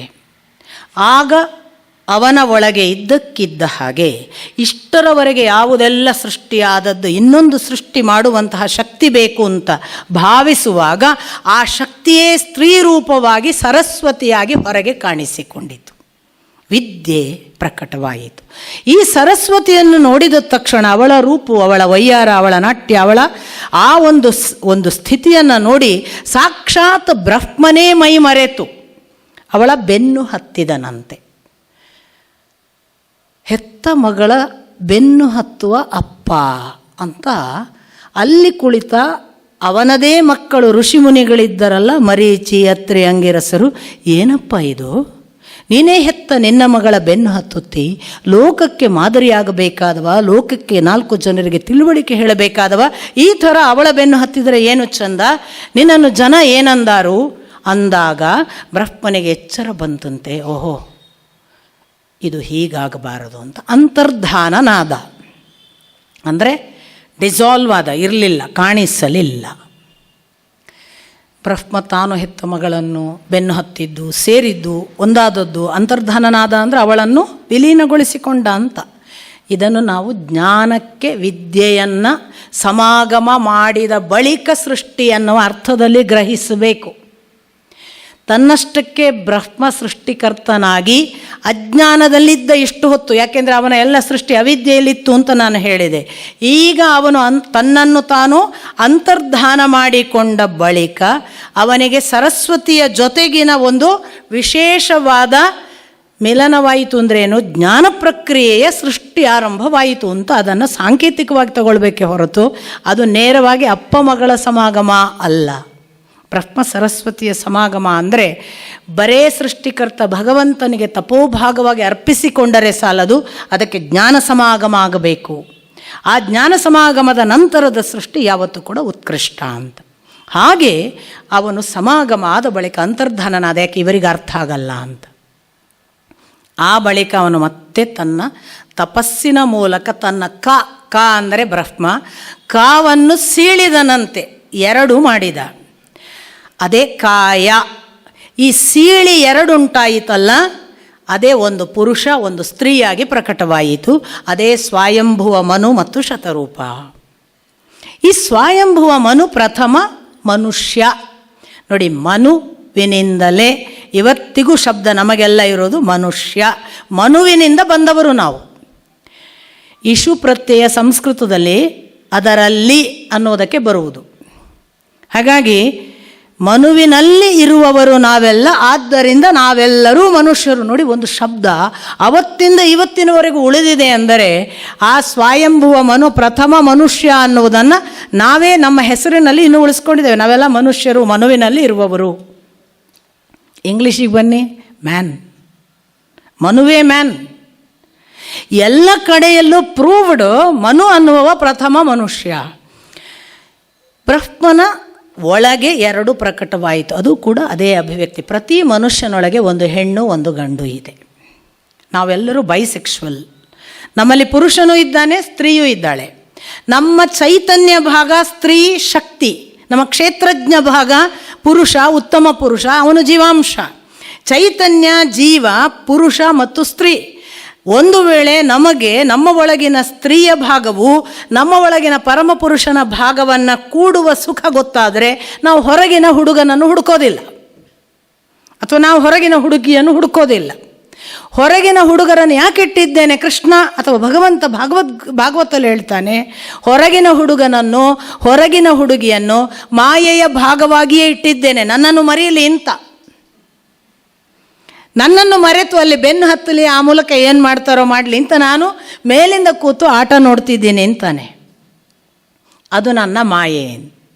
ಸೊ ಹೆಣ್ಣಿಗಾಗಿ ಸತ್ತವರನ್ನು ಕಂಡೆ, ಹೊನ್ನಿಗಾಗಿ ಸತ್ತವರನ್ನು ಕಂಡೆ, ಮಣ್ಣಿಗಾಗಿ ಸತ್ತವರನ್ನು ಕಂಡೆ, ನಿನಗಾಗಿ ಸತ್ತವರನ್ನು ಆರನು ಕಾಣೆ ಗುಹೇಶ್ವರ. ನಾವೆಲ್ಲ ಸಾಯ್ತಾ ಇರೋದು ಎದುರಿಗೆ ಕಾಣುವ ಹೆಣ್ಣು, ಎದುರಿಗೆ ಕಾಣುವ ಹೊನ್ನು, ಎದುರಿಗೆ ಕಾಣುವ ಮಣ್ಣಿಗಾಗಿ. ಆದರೆ ನಿನಗಾಗಿ ಸತ್ತವರನ್ನು ಆರನು ಕಾಣೆ ಅಂತ ಗುಹೇಶ್ವರ ಹೇಳ್ತಾನೆ. ಅದನ್ನೇ ನಾನು ಪರೀಕ್ಷೆ ಮಾಡೋಕ್ಕೆ ಇಟ್ಟಿದ್ದೀನಿ ಇಲ್ಲೆಲ್ಲ. ಹಾಗಾಗಿ ಲಿಂಗ ಅನ್ನುವ ಶಬ್ದಕ್ಕೆ, ಸಂಸ್ಕೃತದಲ್ಲಿ ಲಿಂಗ ಅನ್ನೋ ಶಬ್ದ ಇದೆ ನೋಡಿ, ಅದಕ್ಕೆ ಅರ್ಥ ಏನು ಅಂದರೆ ಕುರುಹು, ಚಿಹ್ನೆ ಅಂತಲೇ ಹೊರತು ಅದು ಗಂಡು ಹೆಣ್ಣು ಅಲ್ಲ. ಜೆಂಡರ್ ಅಂತ ಶಬ್ದವನ್ನು ನಾವು ಲಿಂಗಕ್ಕೆ ಪರ್ಯಾಯವಾಗಿ ಬಳಸ್ತೇವೆ, ಬಟ್ ಲಿಂಗಕ್ಕೆ ಆ ಅರ್ಥ ಇಲ್ಲ. ಜೆಂಡರ್ ಅಂದಾಗ ಮೇಲ್ ಆರ್ ಫಿಮೇಲ್ ಅಂತಲೇ ಅರ್ಥ ಕೊಡಬೇಕು. ಅದು ಹಾಗಲ್ಲ. It is only a significant identity ಅಷ್ಟೇ. ನಿನ್ನನ್ನು ಓಹೋ ನೀನು ಲಿಂಗ ಯಾವುದು, ನಿನ್ನ ಚಿಹ್ನೆ ಯಾವುದು, ನೀನು ಗಂಡು ಅನ್ನುವ ಚಿಹ್ನೆಯಲ್ಲಿದ್ದಿ, ನೀನು ಹೆಣ್ಣು ಅನ್ನುವ ಚಿಹ್ನೆಯಲ್ಲಿದ್ದಿ. ಹಾಗಂತ ಹೆಣ್ಣು ಹೆಣ್ಣೆಯಾ? ಅಲ್ಲ, ಅವಳೊಳಗೆ ಅವನೂ ಇದ್ದಾನೆ. ಈ ಗಂಡು ಗಂಡೆಯಾ? ಅಲ್ಲ, ಅವನೊಳಗೆ ಅವಳೂ ಇದ್ದಾಳೆ. ಇಬ್ಬರೂ ಇದ್ದಾರೆ. ನಾವು ಅವರಿಬ್ಬರು ಇರುವುದನ್ನು ಮರೆತು ಹೊರಗಿರುವ ಹೆಣ್ಣು ಮತ್ತು ಗಂಡು ನಾವೇ ಅಂತ ಅಹಂಕರೋತಿ ಅನ್ನುವ ಅಹಂಕರ್ತ ಭಾವಕ್ಕೆ ಬಂದಿದ್ದೇವೆ. ನಾಹಂಕರ್ತ ಹರಿಕರ್ತ ಬಂತಲ್ಲ, ಈ ಭಾವ ಬಂದವರಿಗೆ ಅವನು ಪುರುಷನು ಮತ್ತು ಸ್ತ್ರೀಯೂ ಆಗಿ ನಮ್ಮೊಳಗಿದ್ದಾನೆ, ನಾನು ಅವನನ್ನು ಸೇರಬೇಕು ಅನ್ನೋ ಭಾವ ಬರಬೇಕು. ಇದನ್ನು ಹೇಳಿದ ಬ್ರಹ್ಮನ ಒಂದು ಭಾಗವಾಗಿ ಆ ಸೃಷ್ಟಿಯನ್ನು ಹೇಳಿ, ಈ ಶತರೂಪ ಮತ್ತು ಸ್ವಯಂಭುವ ಮನು ತಾವು ಹುಟ್ಟಿದ ಬಳಿಕ ಬ್ರಹ್ಮನಿಗೆ ನಿವೇದಿಸಿಕೊಂಡ್ರಂತೆ ನಮಗೆ ಅನುಗ್ರಹ ಮಾಡಿ ಆಶೀರ್ವದಿಸಿ ನಾವು ಹೇಗೆ ಸೃಷ್ಟಿಸಬೇಕು ಹೇಳಿ. ನೀವು ಪ್ರಜಾಸಂತತಿಯನ್ನು ಮುಂದುವರಿಸಲಿಕ್ಕೆ ಬಂದಿರುವವರು, ನೀವು ಮುಂದುವರಿಸುವುದಕ್ಕೆ ನನ್ನ ಅನುಗ್ರಹ ಇದೆ, ನೀವು ಹೀಗೆ ಮಾಡಿ ಅಂತ ಅವರಿಗೆ ಆದೇಶ ಮಾಡ್ತಾನೆ ಬ್ರಹ್ಮ. ಅದಕ್ಕನುಗುಣವಾಗಿ ಎಷ್ಟೋ ವರ್ಷದ ತಪಸ್ಸು ಮಾಡಿ ಸ್ವಯಂಭುವ ಮನು ಮತ್ತು ಶತರೂಪಾರು ಇನ್ನು ಮುಂದಿನ ಸೃಷ್ಟಿಗೆ ಸಿದ್ಧರಾಗಬೇಕು. ಭೂಮಿ ಇರುವುದಿಲ್ಲ. ಅವ್ರು ಹೇಳ್ತಾರೆ, ನೀನು ಭೂಮಂಡಲದಲ್ಲಿ ಹೋಗಿ ಸೃಷ್ಟಿಸುವಂತಿ ಭಗವಂತ, ಭೂಮಿ ಕಾಣಿಸ್ತಿಲ್ಲ, ಅದು ಸಮುದ್ರದಲ್ಲಿ ಮುಳುಗ್ತಿದೆ ಅಂತ ಸ್ವಯಂಭುವ ಮನು ಬ್ರಹ್ಮನನ್ನು ಕೇಳಿದಾಗ ಬ್ರಹ್ಮ ಮೇಲಿನ ಲೋಕದಿಂದ, ನೋಡಿ ಗಮನಿಸಬೇಕು, ಒಂದೊಂದು ಪ್ಲ್ಯಾನೆಟ್ ಆಗಿ ಕೂಡ ನೀವು ಭಾವಿಸಬಹುದು. ಈಗ ಭೂಮಿ ಒಂದು ಕಡೆ ತೇಲ್ತಾ ಇದೆ, ಇನ್ನೊಂದು ಯಾವುದೋ ಭೂಮಂಡಲ ಅಲ್ಲದ ಇನ್ನೊಂದು ಪ್ಲ್ಯಾನೆಟಲ್ಲಿ ಇದ್ದಾರೆ ಅಂತ ಅಂದ್ಕೊಂಡ್ರೆ ಅಲ್ಲಿ ಅವರಿಗೆ ಇವರು ಮುಳುಗುವುದು ಕಾಣ್ತಿದೆ ಅಂತ ಭಾವಿಸಿ. ಆ ಕಡೆ ಮೇಲಿನ ಲೋಕದಲ್ಲಿದ್ದವರು ಹೀಗೆ ನೋಡ್ತಾರೆ, ಹೌದು ಭೂಮಂಡಲ ಸಮುದ್ರದಲ್ಲಿ ಕುಸಿತಿದೆ. ಸಮುದ್ರ ಅಂದರೆ ಯಾವುದು? ಈಗ ನಾವು ನೋಡಿದ ಹಾಗೆ ಸಮುದ್ರ ಅಂದರೆ ಮುಕ್ಕಾಲು ಭಾಗ ಸಮುದ್ರ ಇದೆ, ಕಾಲು ಭಾಗ ಭೂಮಿ ಇದೆ ಅಂತ ನಾವು ಭಾವಿಸೋದು. ಮೇಲೆ ನಿಂತ ಕಾಣಿಸುವ ಭೂಮಿ ಕಾಲು ಭಾಗ ಮಾತ್ರ, ಮುಕ್ಕಾಲು ಭಾಗ ನೀರಿನಲ್ಲಿದೆ ಅಂತ ನಾವು ಹೇಳ್ತೇವಲ್ಲ, ಅದನ್ನೇ ಹೇಳ್ತಿದ್ದಾರಾ ಗೊತ್ತಿಲ್ಲ. ಆದರೆ ಸಮುದ್ರ ಅನ್ನೋದಕ್ಕೆ ಆ ಕಾಲಕ್ಕೆ ಅಂತರಿಕ್ಷ ಅಂತ ಒಂದು ಅರ್ಥ ಇತ್ತು ಅಂತ ಅಪ್ಪ ಹೇಳ್ತಾರೆ. ಆಕಾಶ ಅಂತರಿಕ್ಷಗಳಿಗೆ ಸಮುದ್ರ ಅಂತ ಅರ್ಥ ಇತ್ತು, ಆ ಶಬ್ದ ಬಳಕೆ ಇತ್ತು. ಆ ಬಳಿಕ ಅದು ಶಬ್ದ ವ್ಯತ್ಯಾಸ ಆಯಿತು ಅಂತ. ಹಾಗಾಗಿ ಆಕಾಶದಲ್ಲಿ ಅದು ತನ್ನ ಕಕ್ಷೆಯಿಂದ ಇಳೀತಿದೆ ಅಂತ ಭಾವಿಸಬೇಕು, ಮುಳುಗ್ತಿದೆ, ಅದು ತನ್ನ ಕಕ್ಷೆಯಿಂದ ಕಳಚಿಕೊಂಡಿದೆ. ಭೂಮಿ ನಾನು ಸೃಷ್ಟಿ ಮಾಡುವುದಕ್ಕೆ ಹೊರಡಬೇಕಾದ ಭೂಮಿ ತಾನು ಮುಳುಗ್ತಿದೆ, ಅದು ಇಳೀತಿದೆ, ಅದು ಅಲ್ಲಿ ನಿಂತಿಲ್ಲ ಅಂತ ಸ್ವಯಂಭುವ ಮನು ಹೇಳಿದಾಗ ಬ್ರಹ್ಮ ಅದನ್ನು ನೋಡಿ ಭೂಮಿ ಯಾಕೆ, ಯಾವ ಕಾರಣಕ್ಕೆ ಕಕ್ಷೆಯಿಂದ ಕಳಚಿ ಮುಳುಗ್ತಿದೆ ಸಮುದ್ರದಲ್ಲಿ, ಇದನ್ನು ಯಾರು ರಕ್ಷಿಸುವವರು ಅಂತ ಭಗವಂತನನ್ನು ನೆನೆಯುತ್ತಾನೆ. ಆ ಭಗವಂತನನ್ನು ನಿರಂತರ ಇಡೀ ಭಾಗವತ ಭಗವಂತನ ವಿಷಯ ಬಂದಾಗೆಲ್ಲ ಸ್ತೋತ್ರ ಮಾಡುತ್ತೆ. ನಾನು ಅದನ್ನು ಹೇಳಲಿಕ್ಕಾಗೋದಿಲ್ಲ, ನಿರಂತರ ಸ್ತೋತ್ರಗಳಿವೆ. ಅದು ಸ್ವಯಂಭುವ ಮನು ಬ್ರಹ್ಮನನ್ನು ಸ್ತೋತ್ರ ಮಾಡುವುದಿರಬಹುದು, ಬ್ರಹ್ಮ ಭಗವಂತನನ್ನು ಸ್ತೋತ್ರ ಮಾಡಿದ ಆ ಪ್ರಳಯ ಕಾಲದಲ್ಲಿ ತಾನು ನಾಭಿಯಲ್ಲಿ ಕಮಲದಲ್ಲಿ ಕೂತಿದ್ದಾಗ ಮಾಡಿದ ಸ್ತೋತ್ರ ಇರಬಹುದು, ಈಗ ಬ್ರಹ್ಮ ಮಾಡುವ ಭಗವಂತನ ಸ್ತೋತ್ರ ಇರ್ಬೋದು. ಎಲ್ಲವೂ ಅದ್ಭುತವಾಗಿ ಭಗವಂತನ ಗುಣಗಾನ ಮಾಡ್ತವೆ. ಯಾಕೆ ಅಂತ ನಾನು ನಿಮಗೆ ಹೇಳಿದ್ದೇನೆ, ವೇದವ್ಯಾಸರಿಗೆ ಒಂದು ಕೊರತೆ ಇತ್ತು, ತಾನು ಭಗವಂತನನ್ನು ಸ್ತುತಿಸಲಿಲ್ಲ. ಅವರು ಇಡೀ ಶ್ರೀಮದ್ ಭಾಗವತದಲ್ಲಿ ಭಗವಂತನನ್ನು ಸ್ತುತಿಸ್ತಾರೆ, ನಿರರ್ಗಳವಾಗಿ ಸ್ತೋತ್ರ. ಆ ಸ್ತೋತ್ರ ನಾನು ಹೇಳ್ತಾ ಕೂತ್ರೆ ಅದೇ ಆದೀತು. ಸ್ತೋತ್ರ ಮಾಡ್ತಾನೆ, ದಯವಿಟ್ಟು ಓದಿ ಭಗವಂತನ ಸ್ತೋತ್ರ. ಕೊಂಡಾಡಿ ಕೊಂಡಾಡಿ ಆ ಸ್ತುತಿಗೆ ಒಲಿಯುವವನು ಭಗವಂತ ಮಾತ್ರ ಅಂತೆ. ನಮ್ಮಲ್ಲಿ ಈಗಲೂ ಒಂದು ಪರಿಪಾಠ ಇದೆ ನೋಡಿ, ಭಾಳ ಒಬ್ಬರು ಹೊಗಳಿದರೆ ಏನು ಕೆಲಸ ಆಗಬೇಕಾ, ಭಾರಿ ಹೊಗಳ್ತಾ ಇದ್ದೀರಿ ಕೇಳ್ತೇವೆ ನೋಡಿ. ಅದು ಬಂದದ್ದು ಭಗವಂತನಿಂದ. ಭಗವಂತ ಅವನನ್ನು ಕೊಂಡಾಡಿದ ಕೂಡಲೇ ಬರ್ತಿದ್ನಂತೆ. ಅವನಿಗೆ ನಿಮ್ಮ ಮೋಸ ಗೊತ್ತಿಲ್ಲ, ವಂಚನೆ ಗೊತ್ತಿಲ್ಲ. ನೀವು ನಿಜಕ್ಕೂ ಪ್ರಾರ್ಥಿಸಿ ಸ್ತೋತ್ರ ಮಾಡಿದರೆ ತಕ್ಷಣ ಬಂದಾಯಿತು. ಹೀಗಾಗಿ ಹಿರಣ್ಯಕಶಿಪುವಿಗೆ ಅನುಗ್ರಹ ಆಯಿತು. ಹೀಗಾಗಿ ಪ್ರಾರ್ಥಿಸಿ ಸ್ತೋತ್ರ ಮಾಡಿದ ಅನೇಕ ರಾಕ್ಷಸರು ತಪಸ್ಸಿನ ಫಲ ಪಡೆದರು. ಸ್ತೋತ್ರ ಮಾಡಿದರೆ ರಾಕ್ಷಸರು ಅಂತ ನೋಡಲ್ಲ ಭಗವಂತ. ಸ್ತುತಿಸಬೇಕು ಭಕ್ತಿಯಿಂದ. ತಾಮಸ ಭಕ್ತಿ ಬೇರೆ, ರಾಜಸ ಭಕ್ತಿ ಬೇರೆ, ಸಾತ್ವಿಕ ಭಕ್ತಿ ಬೇರೆ, ತ್ರಿಗುಣಗಳ ಆಚೆಗಿನ ನಿಸ್ತ್ರೈಗುಣ್ಯ ಭಕ್ತಿ ಬೇರೆ ಅನ್ನೋದನ್ನು ಮತ್ತೆ ಬೇರೆ ಹೇಳ್ತಾನೆ, ಅದು ಬೇರೆ ಮಾತು. ಆದರೆ ಯಾವುದೇ ಭಕ್ತಿಗೂ ಒಲಿಯುತ್ತಾನೆ. ಇಂಥ ಭಗವಂತನನ್ನು ಸ್ತೋತ್ರ ಮಾಡಿದ ಬ್ರಹ್ಮನ ಮುಂದೆ ಇದ್ದಕ್ಕಿದ್ದ ಹಾಗೆ ಅವನು ಸ್ತೋತ್ರ ಮಾಡ್ತಾ ಇದ್ದ ಹಾಗೆ ಅವನ ಮೂಗಿನಿಂದ ಒಂದು ಹೆಬ್ಬೆಟ್ಟು ಗಾತ್ರದ ಏನೋ ಬಿತ್ತು, ಹೊರಗೆ ಬಂತು. ಬ್ರಹ್ಮ ಇದೇನು ಅನ್ನುವುದರೊಳಗಾಗಿ ಹೆಬ್ಬೆಟ್ಟು ಗಾತ್ರದ ಹಂದಿ ಒಂದು ಇಡೀ ಇನ್ನೇನು ಭೂಮಿ ಆಕಾಶಗಳನ್ನು ಒಂದು ಮಾಡ್ತೇನೆ ಏನೋ ಅನ್ನುವ ಹಾಗೆ ಬೃಹದಾಕಾರದ ವರಾಹ ರೂಪವಾಗಿ ನಿಂತು ಬಿಟ್ಟಿತಂತೆ.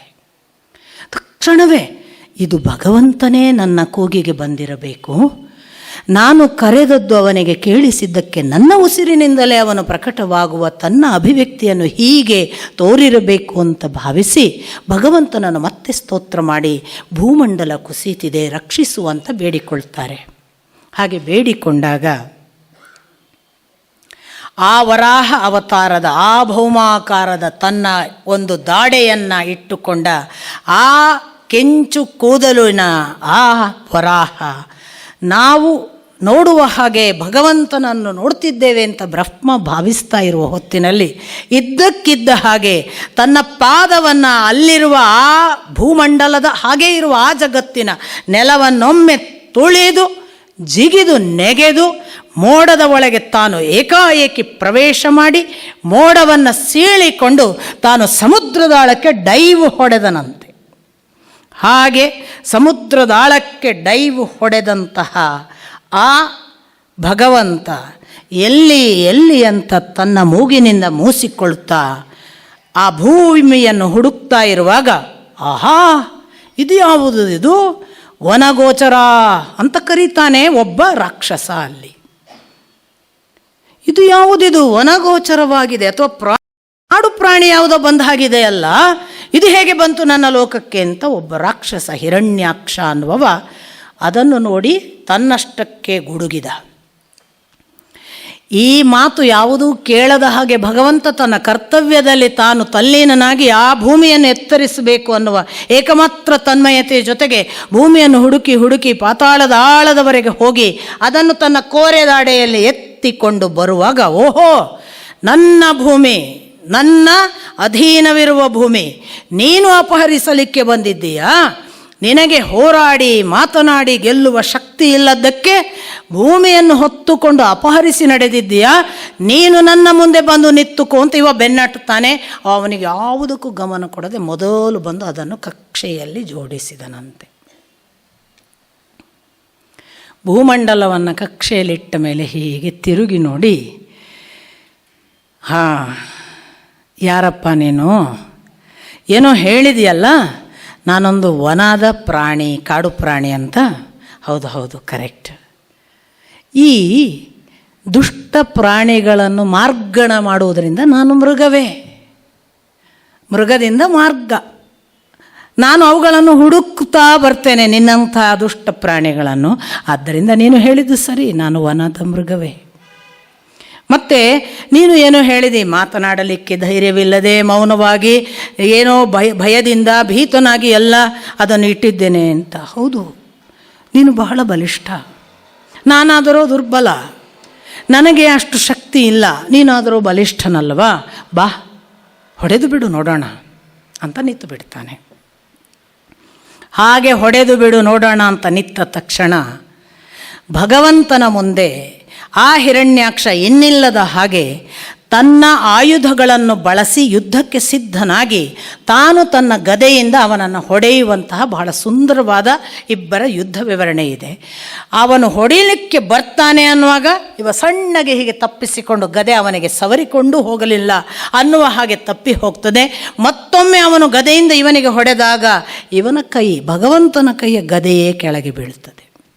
ಮೇಲಿದ್ದ ಬ್ರಹ್ಮ ಮೊದಲಾದವರು, ಅವನು ರಾಕ್ಷಸನಿದ್ದಾನೆ ಭಗವಂತ, ಸಂಜೆಯಾದರೆ ಅವನು ಬಲಿಷ್ಠನಾಗುತ್ತಾನೆ, ಸಮಯ ಹರಣ ಮಾಡಬೇಡ, ಬೇಗ ಅವನನ್ನು ಮುಗಿಸು ಅಂತ ಅಲ್ಲಿ ಒದ್ದಾಡುವಾಗ ಇಲ್ಲಿಂದ ವರಾಹ ಅವತಾರದ ಭಗವಂತ ಸಣ್ಣಗೆ ಒಂದು ಮುಗುಳ್ನಗೆ ನಕ್ಕು ಮತ್ತೆ ಆ ಗದೆಯನ್ನು ಬಿಟ್ಟು ಆ ಗದೆಯನ್ನು ತೆಗೆದುಕೊಳ್ಳಿ ಅಂತ ಈ ಹಿರಣ್ಯಾಕ್ಷ ಕಾದನಂತೆ. ನಿರಾಯುಧ, ಶಸ್ತ್ರಾಸ್ತ್ರ ಇಲ್ಲ, ಇವನನ್ನ ಜೊತೆಗೆ ಏನು ಯುದ್ಧ ಮಾಡುವುದು ಅಂತ. ಆಗ ಭಗವಂತ ಅವನನ್ನು ಬಾಯುದ್ಧಕ್ಕೆ ಅಂತ ಮತ್ತೆ ಸಿದ್ಧನಾಗಿ ತನ್ನ ಸುದರ್ಶನ ಚಕ್ರವನ್ನು ಇಟ್ಟುಕೊಂಡು ಕರೆದಾಗ ಅವನು ಮತ್ತೆ ತನ್ನ ಗದೆಯಿಂದ ಅವನನ್ನು ಅಪ್ಪಳಿಸಲಿಕ್ಕೆ ಎದೆಗೆ ಅಪ್ಪಳಿಸಬೇಕು ಅಂತ ಹೋದರೆ ಸುದರ್ಶನ ಚಕ್ರ ಕತ್ತರಿಸಿ ಒಗೆದು ಬಿಡ್ತದೆ ಅವನ ಗದೆಯನ್ನು.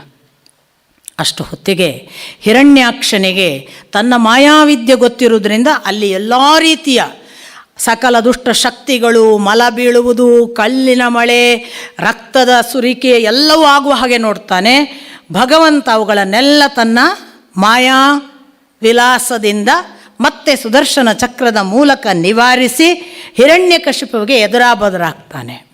ಎದುರಾಬದುರಾಗಿ ಯುದ್ಧ ಮತ್ತೆ ಪ್ರಾರಂಭ ಆದಾಗ ಓಹೋ, ಇವನು ಬಹಳ ಬಹಳ ಸೊಕ್ಕಿದ ಹಾಗೆ ಕಾಣ್ತಾನೆ, ನನ್ನ ಮುಷ್ಟಿಗೆ ಸಿಕ್ಕರೆ ಇವನೇನು, ಇವನನ್ನು ಆಲಿಂಗಿಸಿ ಇಲ್ಲವಾಗಿಸ್ತೇನೆ ಅಂತ ನೇರ ಎದೆಯ ದಿಕ್ಕನ್ನು ಮುಖ ಮಾಡಿಕೊಂಡು ಹಿರಣ್ಯಾಕ್ಷ ಓಡಿ ಹೋಗಿ ಆ ವರಾಹನನ್ನು ತನ್ನ ಎರಡೂ ಕೈಗಳಿಂದ ಗಾಢವಾಗಿ ಆಲಿಂಗಿಸಿ ಪುಡಿ ಪುಡಿ ಮಾಡೋದು ಅಂತ ಹೇಳ್ತಾರಲ್ಲ, ಈ ಮಲ್ಲಯುದ್ಧದಲ್ಲಿ ಅದು ಒಂದು ಟೆಕ್ನಿಕ್.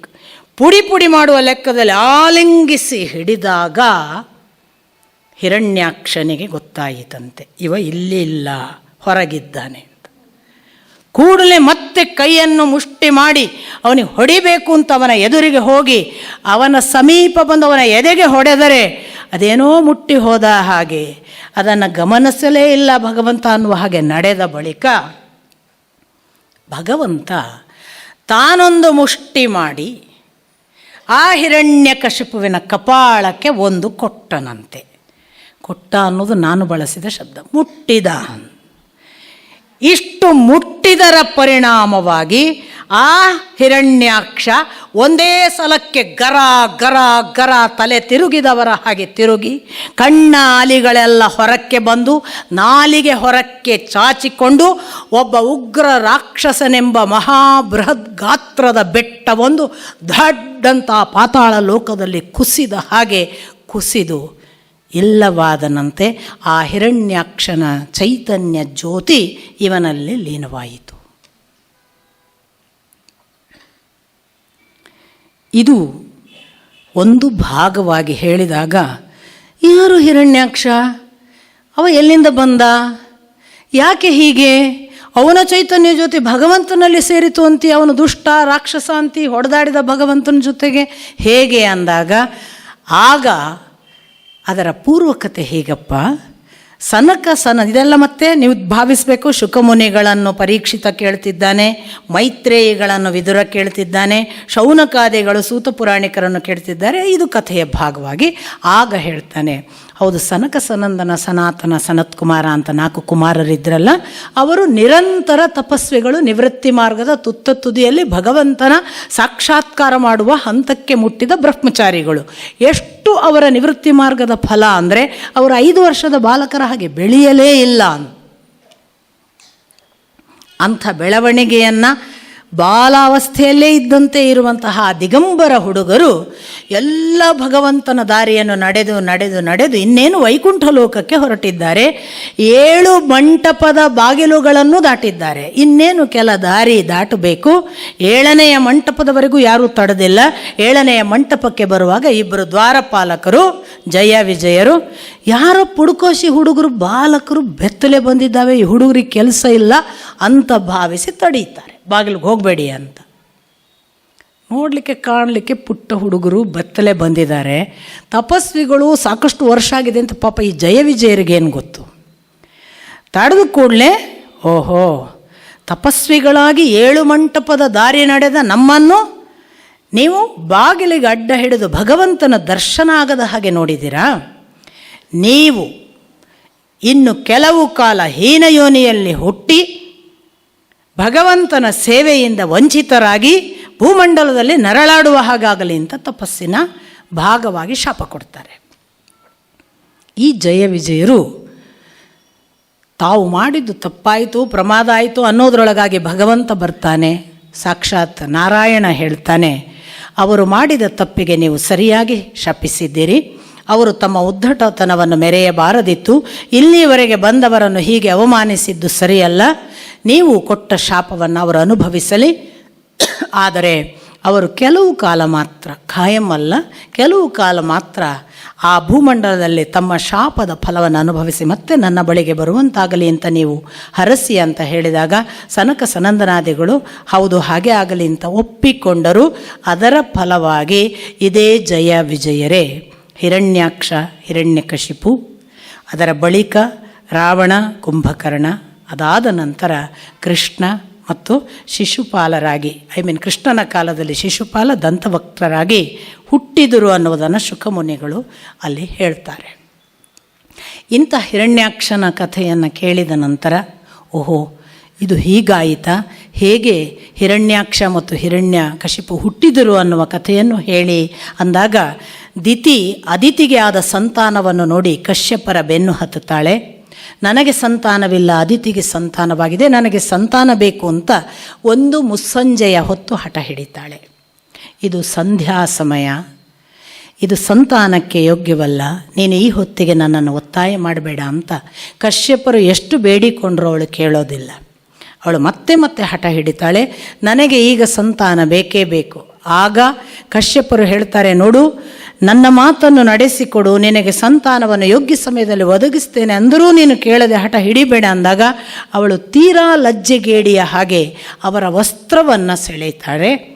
ಆಗ ಕಶ್ಯಪರು ನಿನ್ನೆ ಹಣೆ ಬರಹ ಅಂತ ಅವಳಿಗೆ ಕರುಣಿಸಿದ ಸಂತಾನದ ಫಲವಾಗಿ ಆ ಮುಸ್ಸಂಜೆಯ ಅವಧಿಯಲ್ಲಿ ಹುಟ್ಟಿದ ಈ ಗರ್ಭವೇ ಹಿರಣ್ಯಾಕ್ಷ ಮತ್ತು ಹಿರಣ್ಯಕಶಿಪುವಾಗಿ 100 ವರ್ಷಗಳ ಕಾಲ ಗರ್ಭದಲ್ಲಿದ್ದು ಆಗ ದೇವತೆಗಳಿಗೆಲ್ಲ ಭಯ ಹುಟ್ಟಿ ಹೀಗೆ ಯಾಕಾಗ್ತಿದೆ, ಭಾರೀ ಕಾವು ಅಗ್ನಿಯ ಅನುಭವ ಆಗ್ತಿದೆಯಲ್ಲ ಯಾಕೆ ಅಂದಾಗ ಅಲ್ಲಿ ಭಗವಂತ ಅವರಿಗೂ ಹೇಳ್ತಾನೆ, ಸನಕ ಸನಂದನಾದಿಗಳ ತಪಸ್ಸಿನ ಫಲದ ಶಾಪ, ಜಯ ವಿಜಯರ ಹೀನಯೋನಿಯ ಸೃಷ್ಟಿ ಇದು ನಡೆಯಬೇಕು, ನಡೀತಿದೆ. ಹಾಗೆ ಹುಟ್ಟಿದವರು ಹಿರಣ್ಯಾಕ್ಷ, ಹಿರಣ್ಯಕಶಿಪು. ಹೀಗೆ ಹಿರಣ್ಯಾಕ್ಷ ತಮ್ಮ, ಹಿರಣ್ಯಕಶಿಪು ಅಣ್ಣ. ಆ ತಮ್ಮನನ್ನು ಕಳಕೊಂಡ ಬಳಿಕದ ಕಥೆ ಮತ್ತೆಲ್ಲೋ ಬರುತ್ತೆ. ಈ ಭಾಗ ಆದಾಗ ವಿದುರರು ಹೇಳ್ತಾರೆ, ನಾನು ಅದನ್ನು ಹೇಳಿ ಮುಕ್ತಾಯ ಮಾಡ್ತೀನಿ. ವಿದುರರು ಹೇಳ್ತಾರೆ, ನೀನು ಪದೇ ಪದೇ ಹೇಳ್ತಿ ಕರ್ಮ, ತ್ರಿಗುಣ ಮತ್ತು ಕಾಲ. ಕರ್ಮ ಗೊತ್ತಾಯಿತು, ಒಂದು ಕೆಲಸ ಮಾಡಿದ ಭಗವಂತ ಸೃಷ್ಟಿಕ್ರಿಯೆಯದ್ದು. ತ್ರಿಗುಣಗಳನ್ನು ಹೇಗೆ ವಶಪಡಿಸಿಕೊಂಡ, ಆ ತ್ರಿಗುಣಗಳಲ್ಲಿ ಏನೇನನ್ನು ಹುಟ್ಟಿಸಿದ ಗೊತ್ತಾಯಿತು. ಕಾಲ ಅಂದರೆ ಏನು ಹೇಳಿ ಅಂತ ಮೈತ್ರೇಯಿಗಳಿಗೆ ಕೇಳ್ತಾನೆ. ನೀನು ಒಳ್ಳೆಯ ಪ್ರಶ್ನೆ ಕೇಳಿದ್ದಿ. ನೀನು ಒಂದು ಕಾಲಕ್ಕೆ ಯಮ, ನೀನು ಜ್ಞಾನಿ, ನಿನಗೆ ಧರ್ಮಶಾಸ್ತ್ರದ ಅರಿವು ಇದೆ, ನೀನು ತಿಳುವಳಿಕೆಯನ್ನು ಉಳ್ಳವ. ಆದ್ದರಿಂದ ನಿನಗೆ ಹೇಳ್ತೇನೆ, ಪರಮಾಣು ಅನ್ನುವುದು ಮೂಲ ಅಂಶ. ನಾನು ಪರಮಾಣು ಎನ್ನುವುದನ್ನು ಆಗಲೇ ಏನು ಅಂತ ವಿವರಿಸಿದ್ದೇನೆ. ಅದು ಇನ್ನು ಇದಕ್ಕಿಂತ ಸೂಕ್ಷ್ಮ ಅಂಶ ಯಾವುದು ಇಲ್ಲವೋ ಅದು, ಯಾವುದು ಇನ್ನೂ ವಿಭಾಗ ಮಾಡಲಿಕ್ಕೆ ಬರುವುದಿಲ್ಲವೋ ಅದು, ಯಾವುದು ಬದಲಾಗುವುದಿಲ್ಲವೋ ಅದು, ಮತ್ತು ಯಾವುದು ಇನ್ನೊಂದರ ಜೊತೆಗೆ ಸಂಯೋಗ ಹೊಂದುವುದಿಲ್ಲವೋ ಅದು, ಮತ್ತು ಸಂಯೋಗ ಹೊಂದಿದಾಗ ಏನೋ ಇದ್ದೇ ಅನ್ನುವ ಭ್ರಮೆಯನ್ನುಂಟು ಮಾಡುತ್ತದೋ ಅದು. ಈ ಪರಮಾಣು ಎರಡು ಕೂಡಿದಾಗ ಒಂದು ಅಣು. ಇಂತಹ ಅಣು ಮೂರು ಕೂಡಿದಾಗ ಒಂದು ತ್ರಸರೇಣು. ತ್ರಸರೇಣು ಅನ್ನೋದಕ್ಕೆ ವಿವರಣೆ ಕೊಡ್ತಾರೆ. ಏನು ತ್ರಸರೇಣು ಅಂದರೆ, ಕಿಟಕಿಯಲ್ಲಿ ಬಿಸಿಲು ಬೀಳುತ್ತೆ, ನಿಮ್ಮ ಮನೆಗಳಲ್ಲೆಲ್ಲರಿಗೂ ಅನುಭವ ಇರುತ್ತೆ. ಬಿಸಿಲು ಬಿದ್ದಾಗ ಅಲ್ಲೊಂದು ಧೂಳಿನ ಓಡಾಟ ಆಗ್ತಾ ಇರುತ್ತೆ. ಈ ಧೂಳಿನ ಓಡಾಟದಿಂದ ಕಾಲ ನಿರ್ಣಯ ಮಾಡ್ತಿದ್ರಂತೆ, ಅದಕ್ಕೆ ತ್ರಸರೇಣು. ಇಂಥ ತ್ರಸರೇಣುವಿನ ಮೂರು ಅಂಶ ಕೂಡಿದರೆ ಒಂದು ತ್ರುಟಿ. ಆ ತ್ರುಟಿಯ 100 ಅಂಶ ಕೂಡಿದರೆ ಒಂದು ವೇದ. ಆ ವೇದದ 3 ಅಂಶ ಕೂಡಿದರೆ ಒಂದು ಲವ. ಅಂಥ ಲವದ 3 ಅಂಶ ಕೂಡಿದರೆ ಒಂದು ನಿಮೇಷ. ಅಂಥ ನಿಮೇಷದ 3 ಅಂಶ ಕೂಡಿದರೆ ಒಂದು ಕ್ಷಣ. ನೋಡಿ, ಕ್ಷಣ ಅಂತ ಬಹಳ ಸರಳವಾಗಿ ಯೂಸ್ ಮಾಡ್ತೀವಿ. ಈ ನಿಮೇಷದ 3 ಅಂಶ ಒಂದು ಕ್ಷಣ. ಕ್ಷಣವು 5 ಅಂಶವಾದಾಗ ಒಂದು ಕಾಷ್ಠ. ಇಂಥ ಕಾಷ್ಠದ 15 ಅಂಶವಾದಾಗ ಒಂದು ಲಘು. ಆ ಲಘುವಿನ 15 ಅಂಶ ಸೇರಿದರೆ ಒಂದು ನಾಡಿಕ. ನಾಡಿಕ ಅಂದರೆ ಏನು ಅಂತ ವಿವರಿಸ್ತಾರೆ. ನಾಡಿಕ ಅಂದರೆ ಈಗ ಲೆಕ್ಕಕ್ಕೆ ಸಿಗುತ್ತೆ ಇನ್ನು ಮುಂದೆ ನಿಮಗೆ. ಆಮೇಲೆ ನೀವು ರಿವರ್ಸ್ ಹೋದರೆ ನಿಮಗೆ ಪರಮಾಣು ಎಷ್ಟು ಅಂತ ಗೊತ್ತಾಗುತ್ತೆ. ಅದನ್ನು ನೀವು ಮಾಡಿ. ನಾನು ಲೆಕ್ಕದಲ್ಲಿ 35 ಮಾರ್ಕ್ SSLC. ನನಗೆ ಲೆಕ್ಕದ ಹಿಂದೆ ಹತ್ತುವ ದುಃಖವೇ ಬೇಡ ಅಂತ ನಾನು ಲೆಕ್ಕದ ಜೊತೆಗಿಲ್ಲ. ಆದರೆ ನಂಗೆ ಅರ್ಥ ಆಗುತ್ತೆ ಅವರೇನೋ ಹೇಳ್ತಿದ್ದಾರೆ ಅಂತ. ಅದನ್ನು ನಾನು ತೊಗೊಳ್ತೀನಿ ಅಷ್ಟೇ. ಅದನ್ನು ನಾನು ನಿಮ್ಮ ಮುಂದೆ ಇಡ್ತೀನಿ.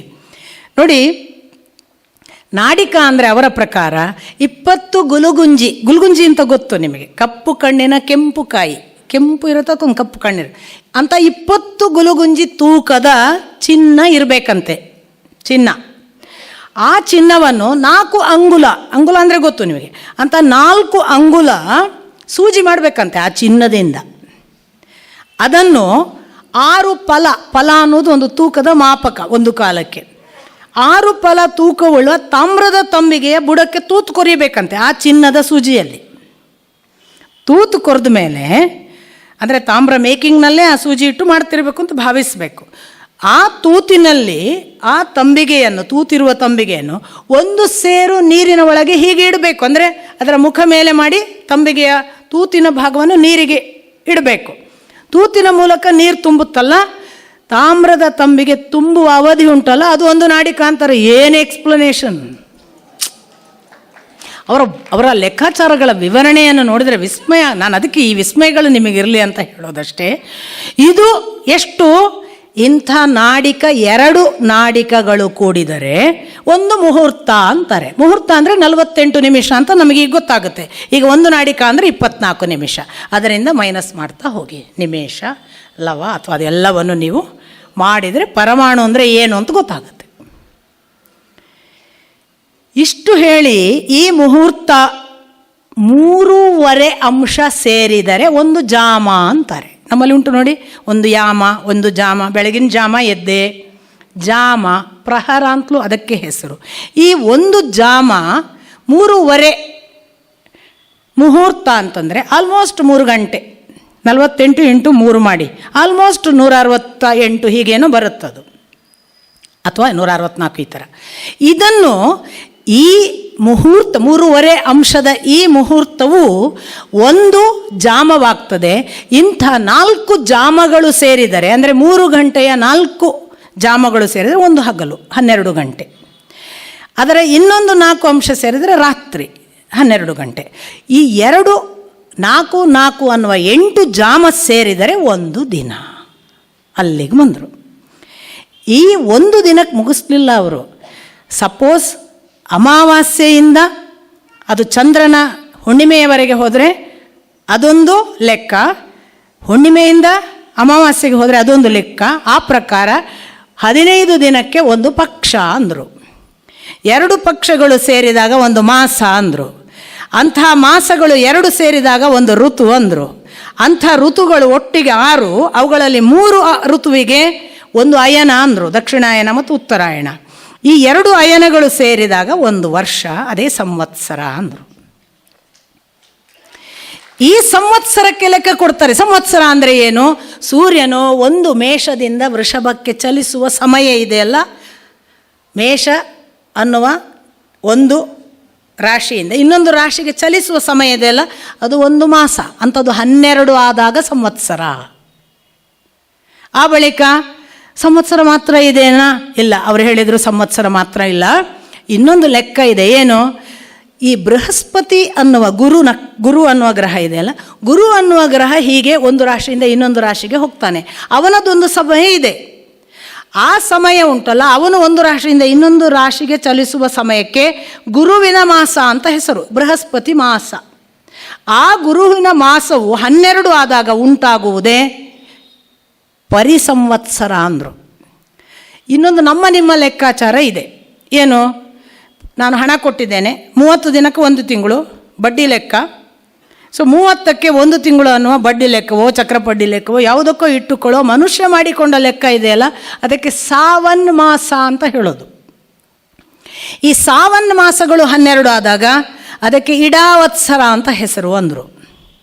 ಸಪೋಸ್ ಈ ಸಾವನ್ ಮಾಸವೂ ಅಲ್ಲ, ಚಂದ್ರ ಚಲಿಸ್ತಾನೆ ಒಂದು ರಾಶಿಯಿಂದ ಇನ್ನೊಂದು ರಾಶಿಗೆ, ಅಥವಾ ಅವನನ್ನು ಚಲಿಸುವ ಲೆಕ್ಕವನ್ನು ನಾವು ಹುಣ್ಣಿಮೆಯಿಂದ ಅಮಾವಾಸ್ಯೆ, ಅಮಾವಾಸ್ಯೆಯಿಂದ ಹುಣ್ಣಿಮೆ, ಈ ಲೆಕ್ಕದಲ್ಲಿ ಚಂದ್ರನ ಲೆಕ್ಕಾಚಾರ ಇಟ್ಕೊಂಡು ಒಂದು ಮಾಸ ಅಂತೇವೆ. ಹುಣ್ಣಿಮೆಯಿಂದ ಹುಣ್ಣಿಮೆಗೆ ಅದು 28 ದಿನಕ್ಕೆ ಬರ್ಬೋದು ನೋಡಿ. ಆ ಚಂದ್ರ ಮಾಸವು 12 ಆದಾಗ ಅದಕ್ಕೆ ಅನುವತ್ಸರ ಅಂತ ಹೆಸರು ಕೊಟ್ಟರು. ಹೀಗೆ ಹೇಳಿ ಇಂತಹ ಮನುಷ್ಯನ 1 ವರ್ಷ ದೇವತೆಗಳಿಗೆ 1 ದಿನ ಅಂದರು. ಮನುಷ್ಯನ 360 ವರ್ಷ ದೇವತೆಗಳ 1 ವರ್ಷ. ಈ ದೇವತೆಗಳ 1000 ವರ್ಷ ಬ್ರಹ್ಮನ 1 ಹಗಲು. ಯಾವ ಬ್ರಹ್ಮ? ಸೃಷ್ಟಿಕರ್ತ.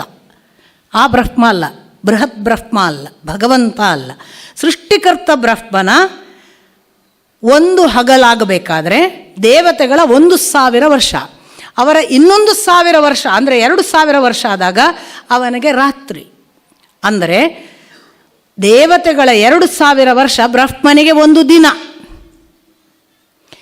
ಈ ಹೊತ್ತಿನಲ್ಲಿ ಅವನ ರಾತ್ರಿ ಏನಾಗ್ತಲ್ಲ, ಆಗಲೇ ಕಲ್ಪಗಳು ಉಂಟಾಗುವುದು, ಆಗಲೇ ಸಣ್ಣ ಮಟ್ಟಕ್ಕೆ ಅದು ಇದು ಲಯವಾಗುವುದು ಬ್ರಹ್ಮನಲ್ಲಿ. ಅದು ಬ್ರಹ್ಮನ ನಿದ್ರೆಯ ಹೊತ್ತು. ಅದನ್ನೇ ನಾವು ಸಣ್ಣ ಪ್ರಳಯ ಅಂತ ಹೇಳೋದು. ಚತುರ್ಯುಗ ಪ್ರಳಯ ಬೇರೆ, ಸಾಮಾನ್ಯ ಪ್ರಳಯಗಳು ಅಂತ ಹೇಳೋದು ಕಲ್ಪಗಳು ಬದಲಾಗುವಾಗ. ಈ ಕಲ್ಪದಲ್ಲಿಯೇ 14 ಮನುಗಳು ಬರ್ತಾರೆ, ಅದೇ 14 ಮನ್ವಂತರಗಳು. ಇಷ್ಟು ಹೇಳಿ ನಿಲ್ಲಿಸಲ್ಲ ಲೆಕ್ಕವನ್ನು. ಈ ಬ್ರಹ್ಮನಿಗೆ ಅವನ 50 ವರ್ಷ ಆಗುತ್ತೆ, ಅದು 1 ಪರಾರ್ಧ. 2 50 ವರ್ಷಗಳಾದರೆ 1 ಪರಾರ್ಧ ಕಂಪ್ಲೀಟ್ ಆಯಿತಲ್ಲ, 2 ಪರಾರ್ಧಗಳು ಸೇರಿ ಅಂದರೆ 100 ವರ್ಷ ಬ್ರಹ್ಮನದ್ದು. ಭಗವಂತನಿಗೆ 1 ನಿಮೇಷ. ಬ್ರಹ್ಮನ 100 ವರ್ಷ, ಭಗವಂತನ 1 ನಿಮೇಷ ಅಂತ ಹೇಳಿ ಹೀಗೆ ಲೋಕ ಇದೆಯಪ್ಪ, ಭಗವಂತನ ಕಾಲ ವಿವರಣೆ. ಇದಕ್ಕನುಗುಣವಾಗಿ ಚತುರ್ಯುಗಗಳಿವೆ. ಕಲಿಯುಗಕ್ಕೆ 1200 ದೇವತೆಗಳ ವರ್ಷ, ದ್ವಾಪರಕ್ಕೆ 2400 ದೇವತೆಗಳ ವರ್ಷ, ಮನುಷ್ಯ ವರ್ಷ ಅಲ್ಲ, ನೆನ್ಪಿಟ್ಕೋಬೇಕು. 1200 ಕಲಿಯುಗದ ದೇವತೆಗಳ ವರ್ಷ, ದ್ವಾಪರಕ್ಕೆ 2400, ತ್ರೇತಾಕ್ಕೆ 3600, ಅದು ಕೃತಕ್ಕಾಗುವಾಗ ಅಥವಾ ಸತ್ಯಯುಗಕ್ಕೆ 4800, 1200ಕ್ಕೆ 4,32,000 ಮನುಷ್ಯ ವರ್ಷ ಕಲಿಯುಗ ಅಂತ ಬರೀತಾರೆ. ಇಂಥದ್ದೊಂದು ಲೆಕ್ಕದ ಲೋಕವನ್ನು ನಿಮ್ಮ ಮುಂದೆ ಇಟ್ಟು ನಮ್ಮ ಲೆಕ್ಕದ ಸಮಯವೂ ಆಗಿದೆ. ಆದ್ದರಿಂದ ನಾಳೆ ದಿನ ನೋಡೋಣ. ನಮಸ್ಕಾರ.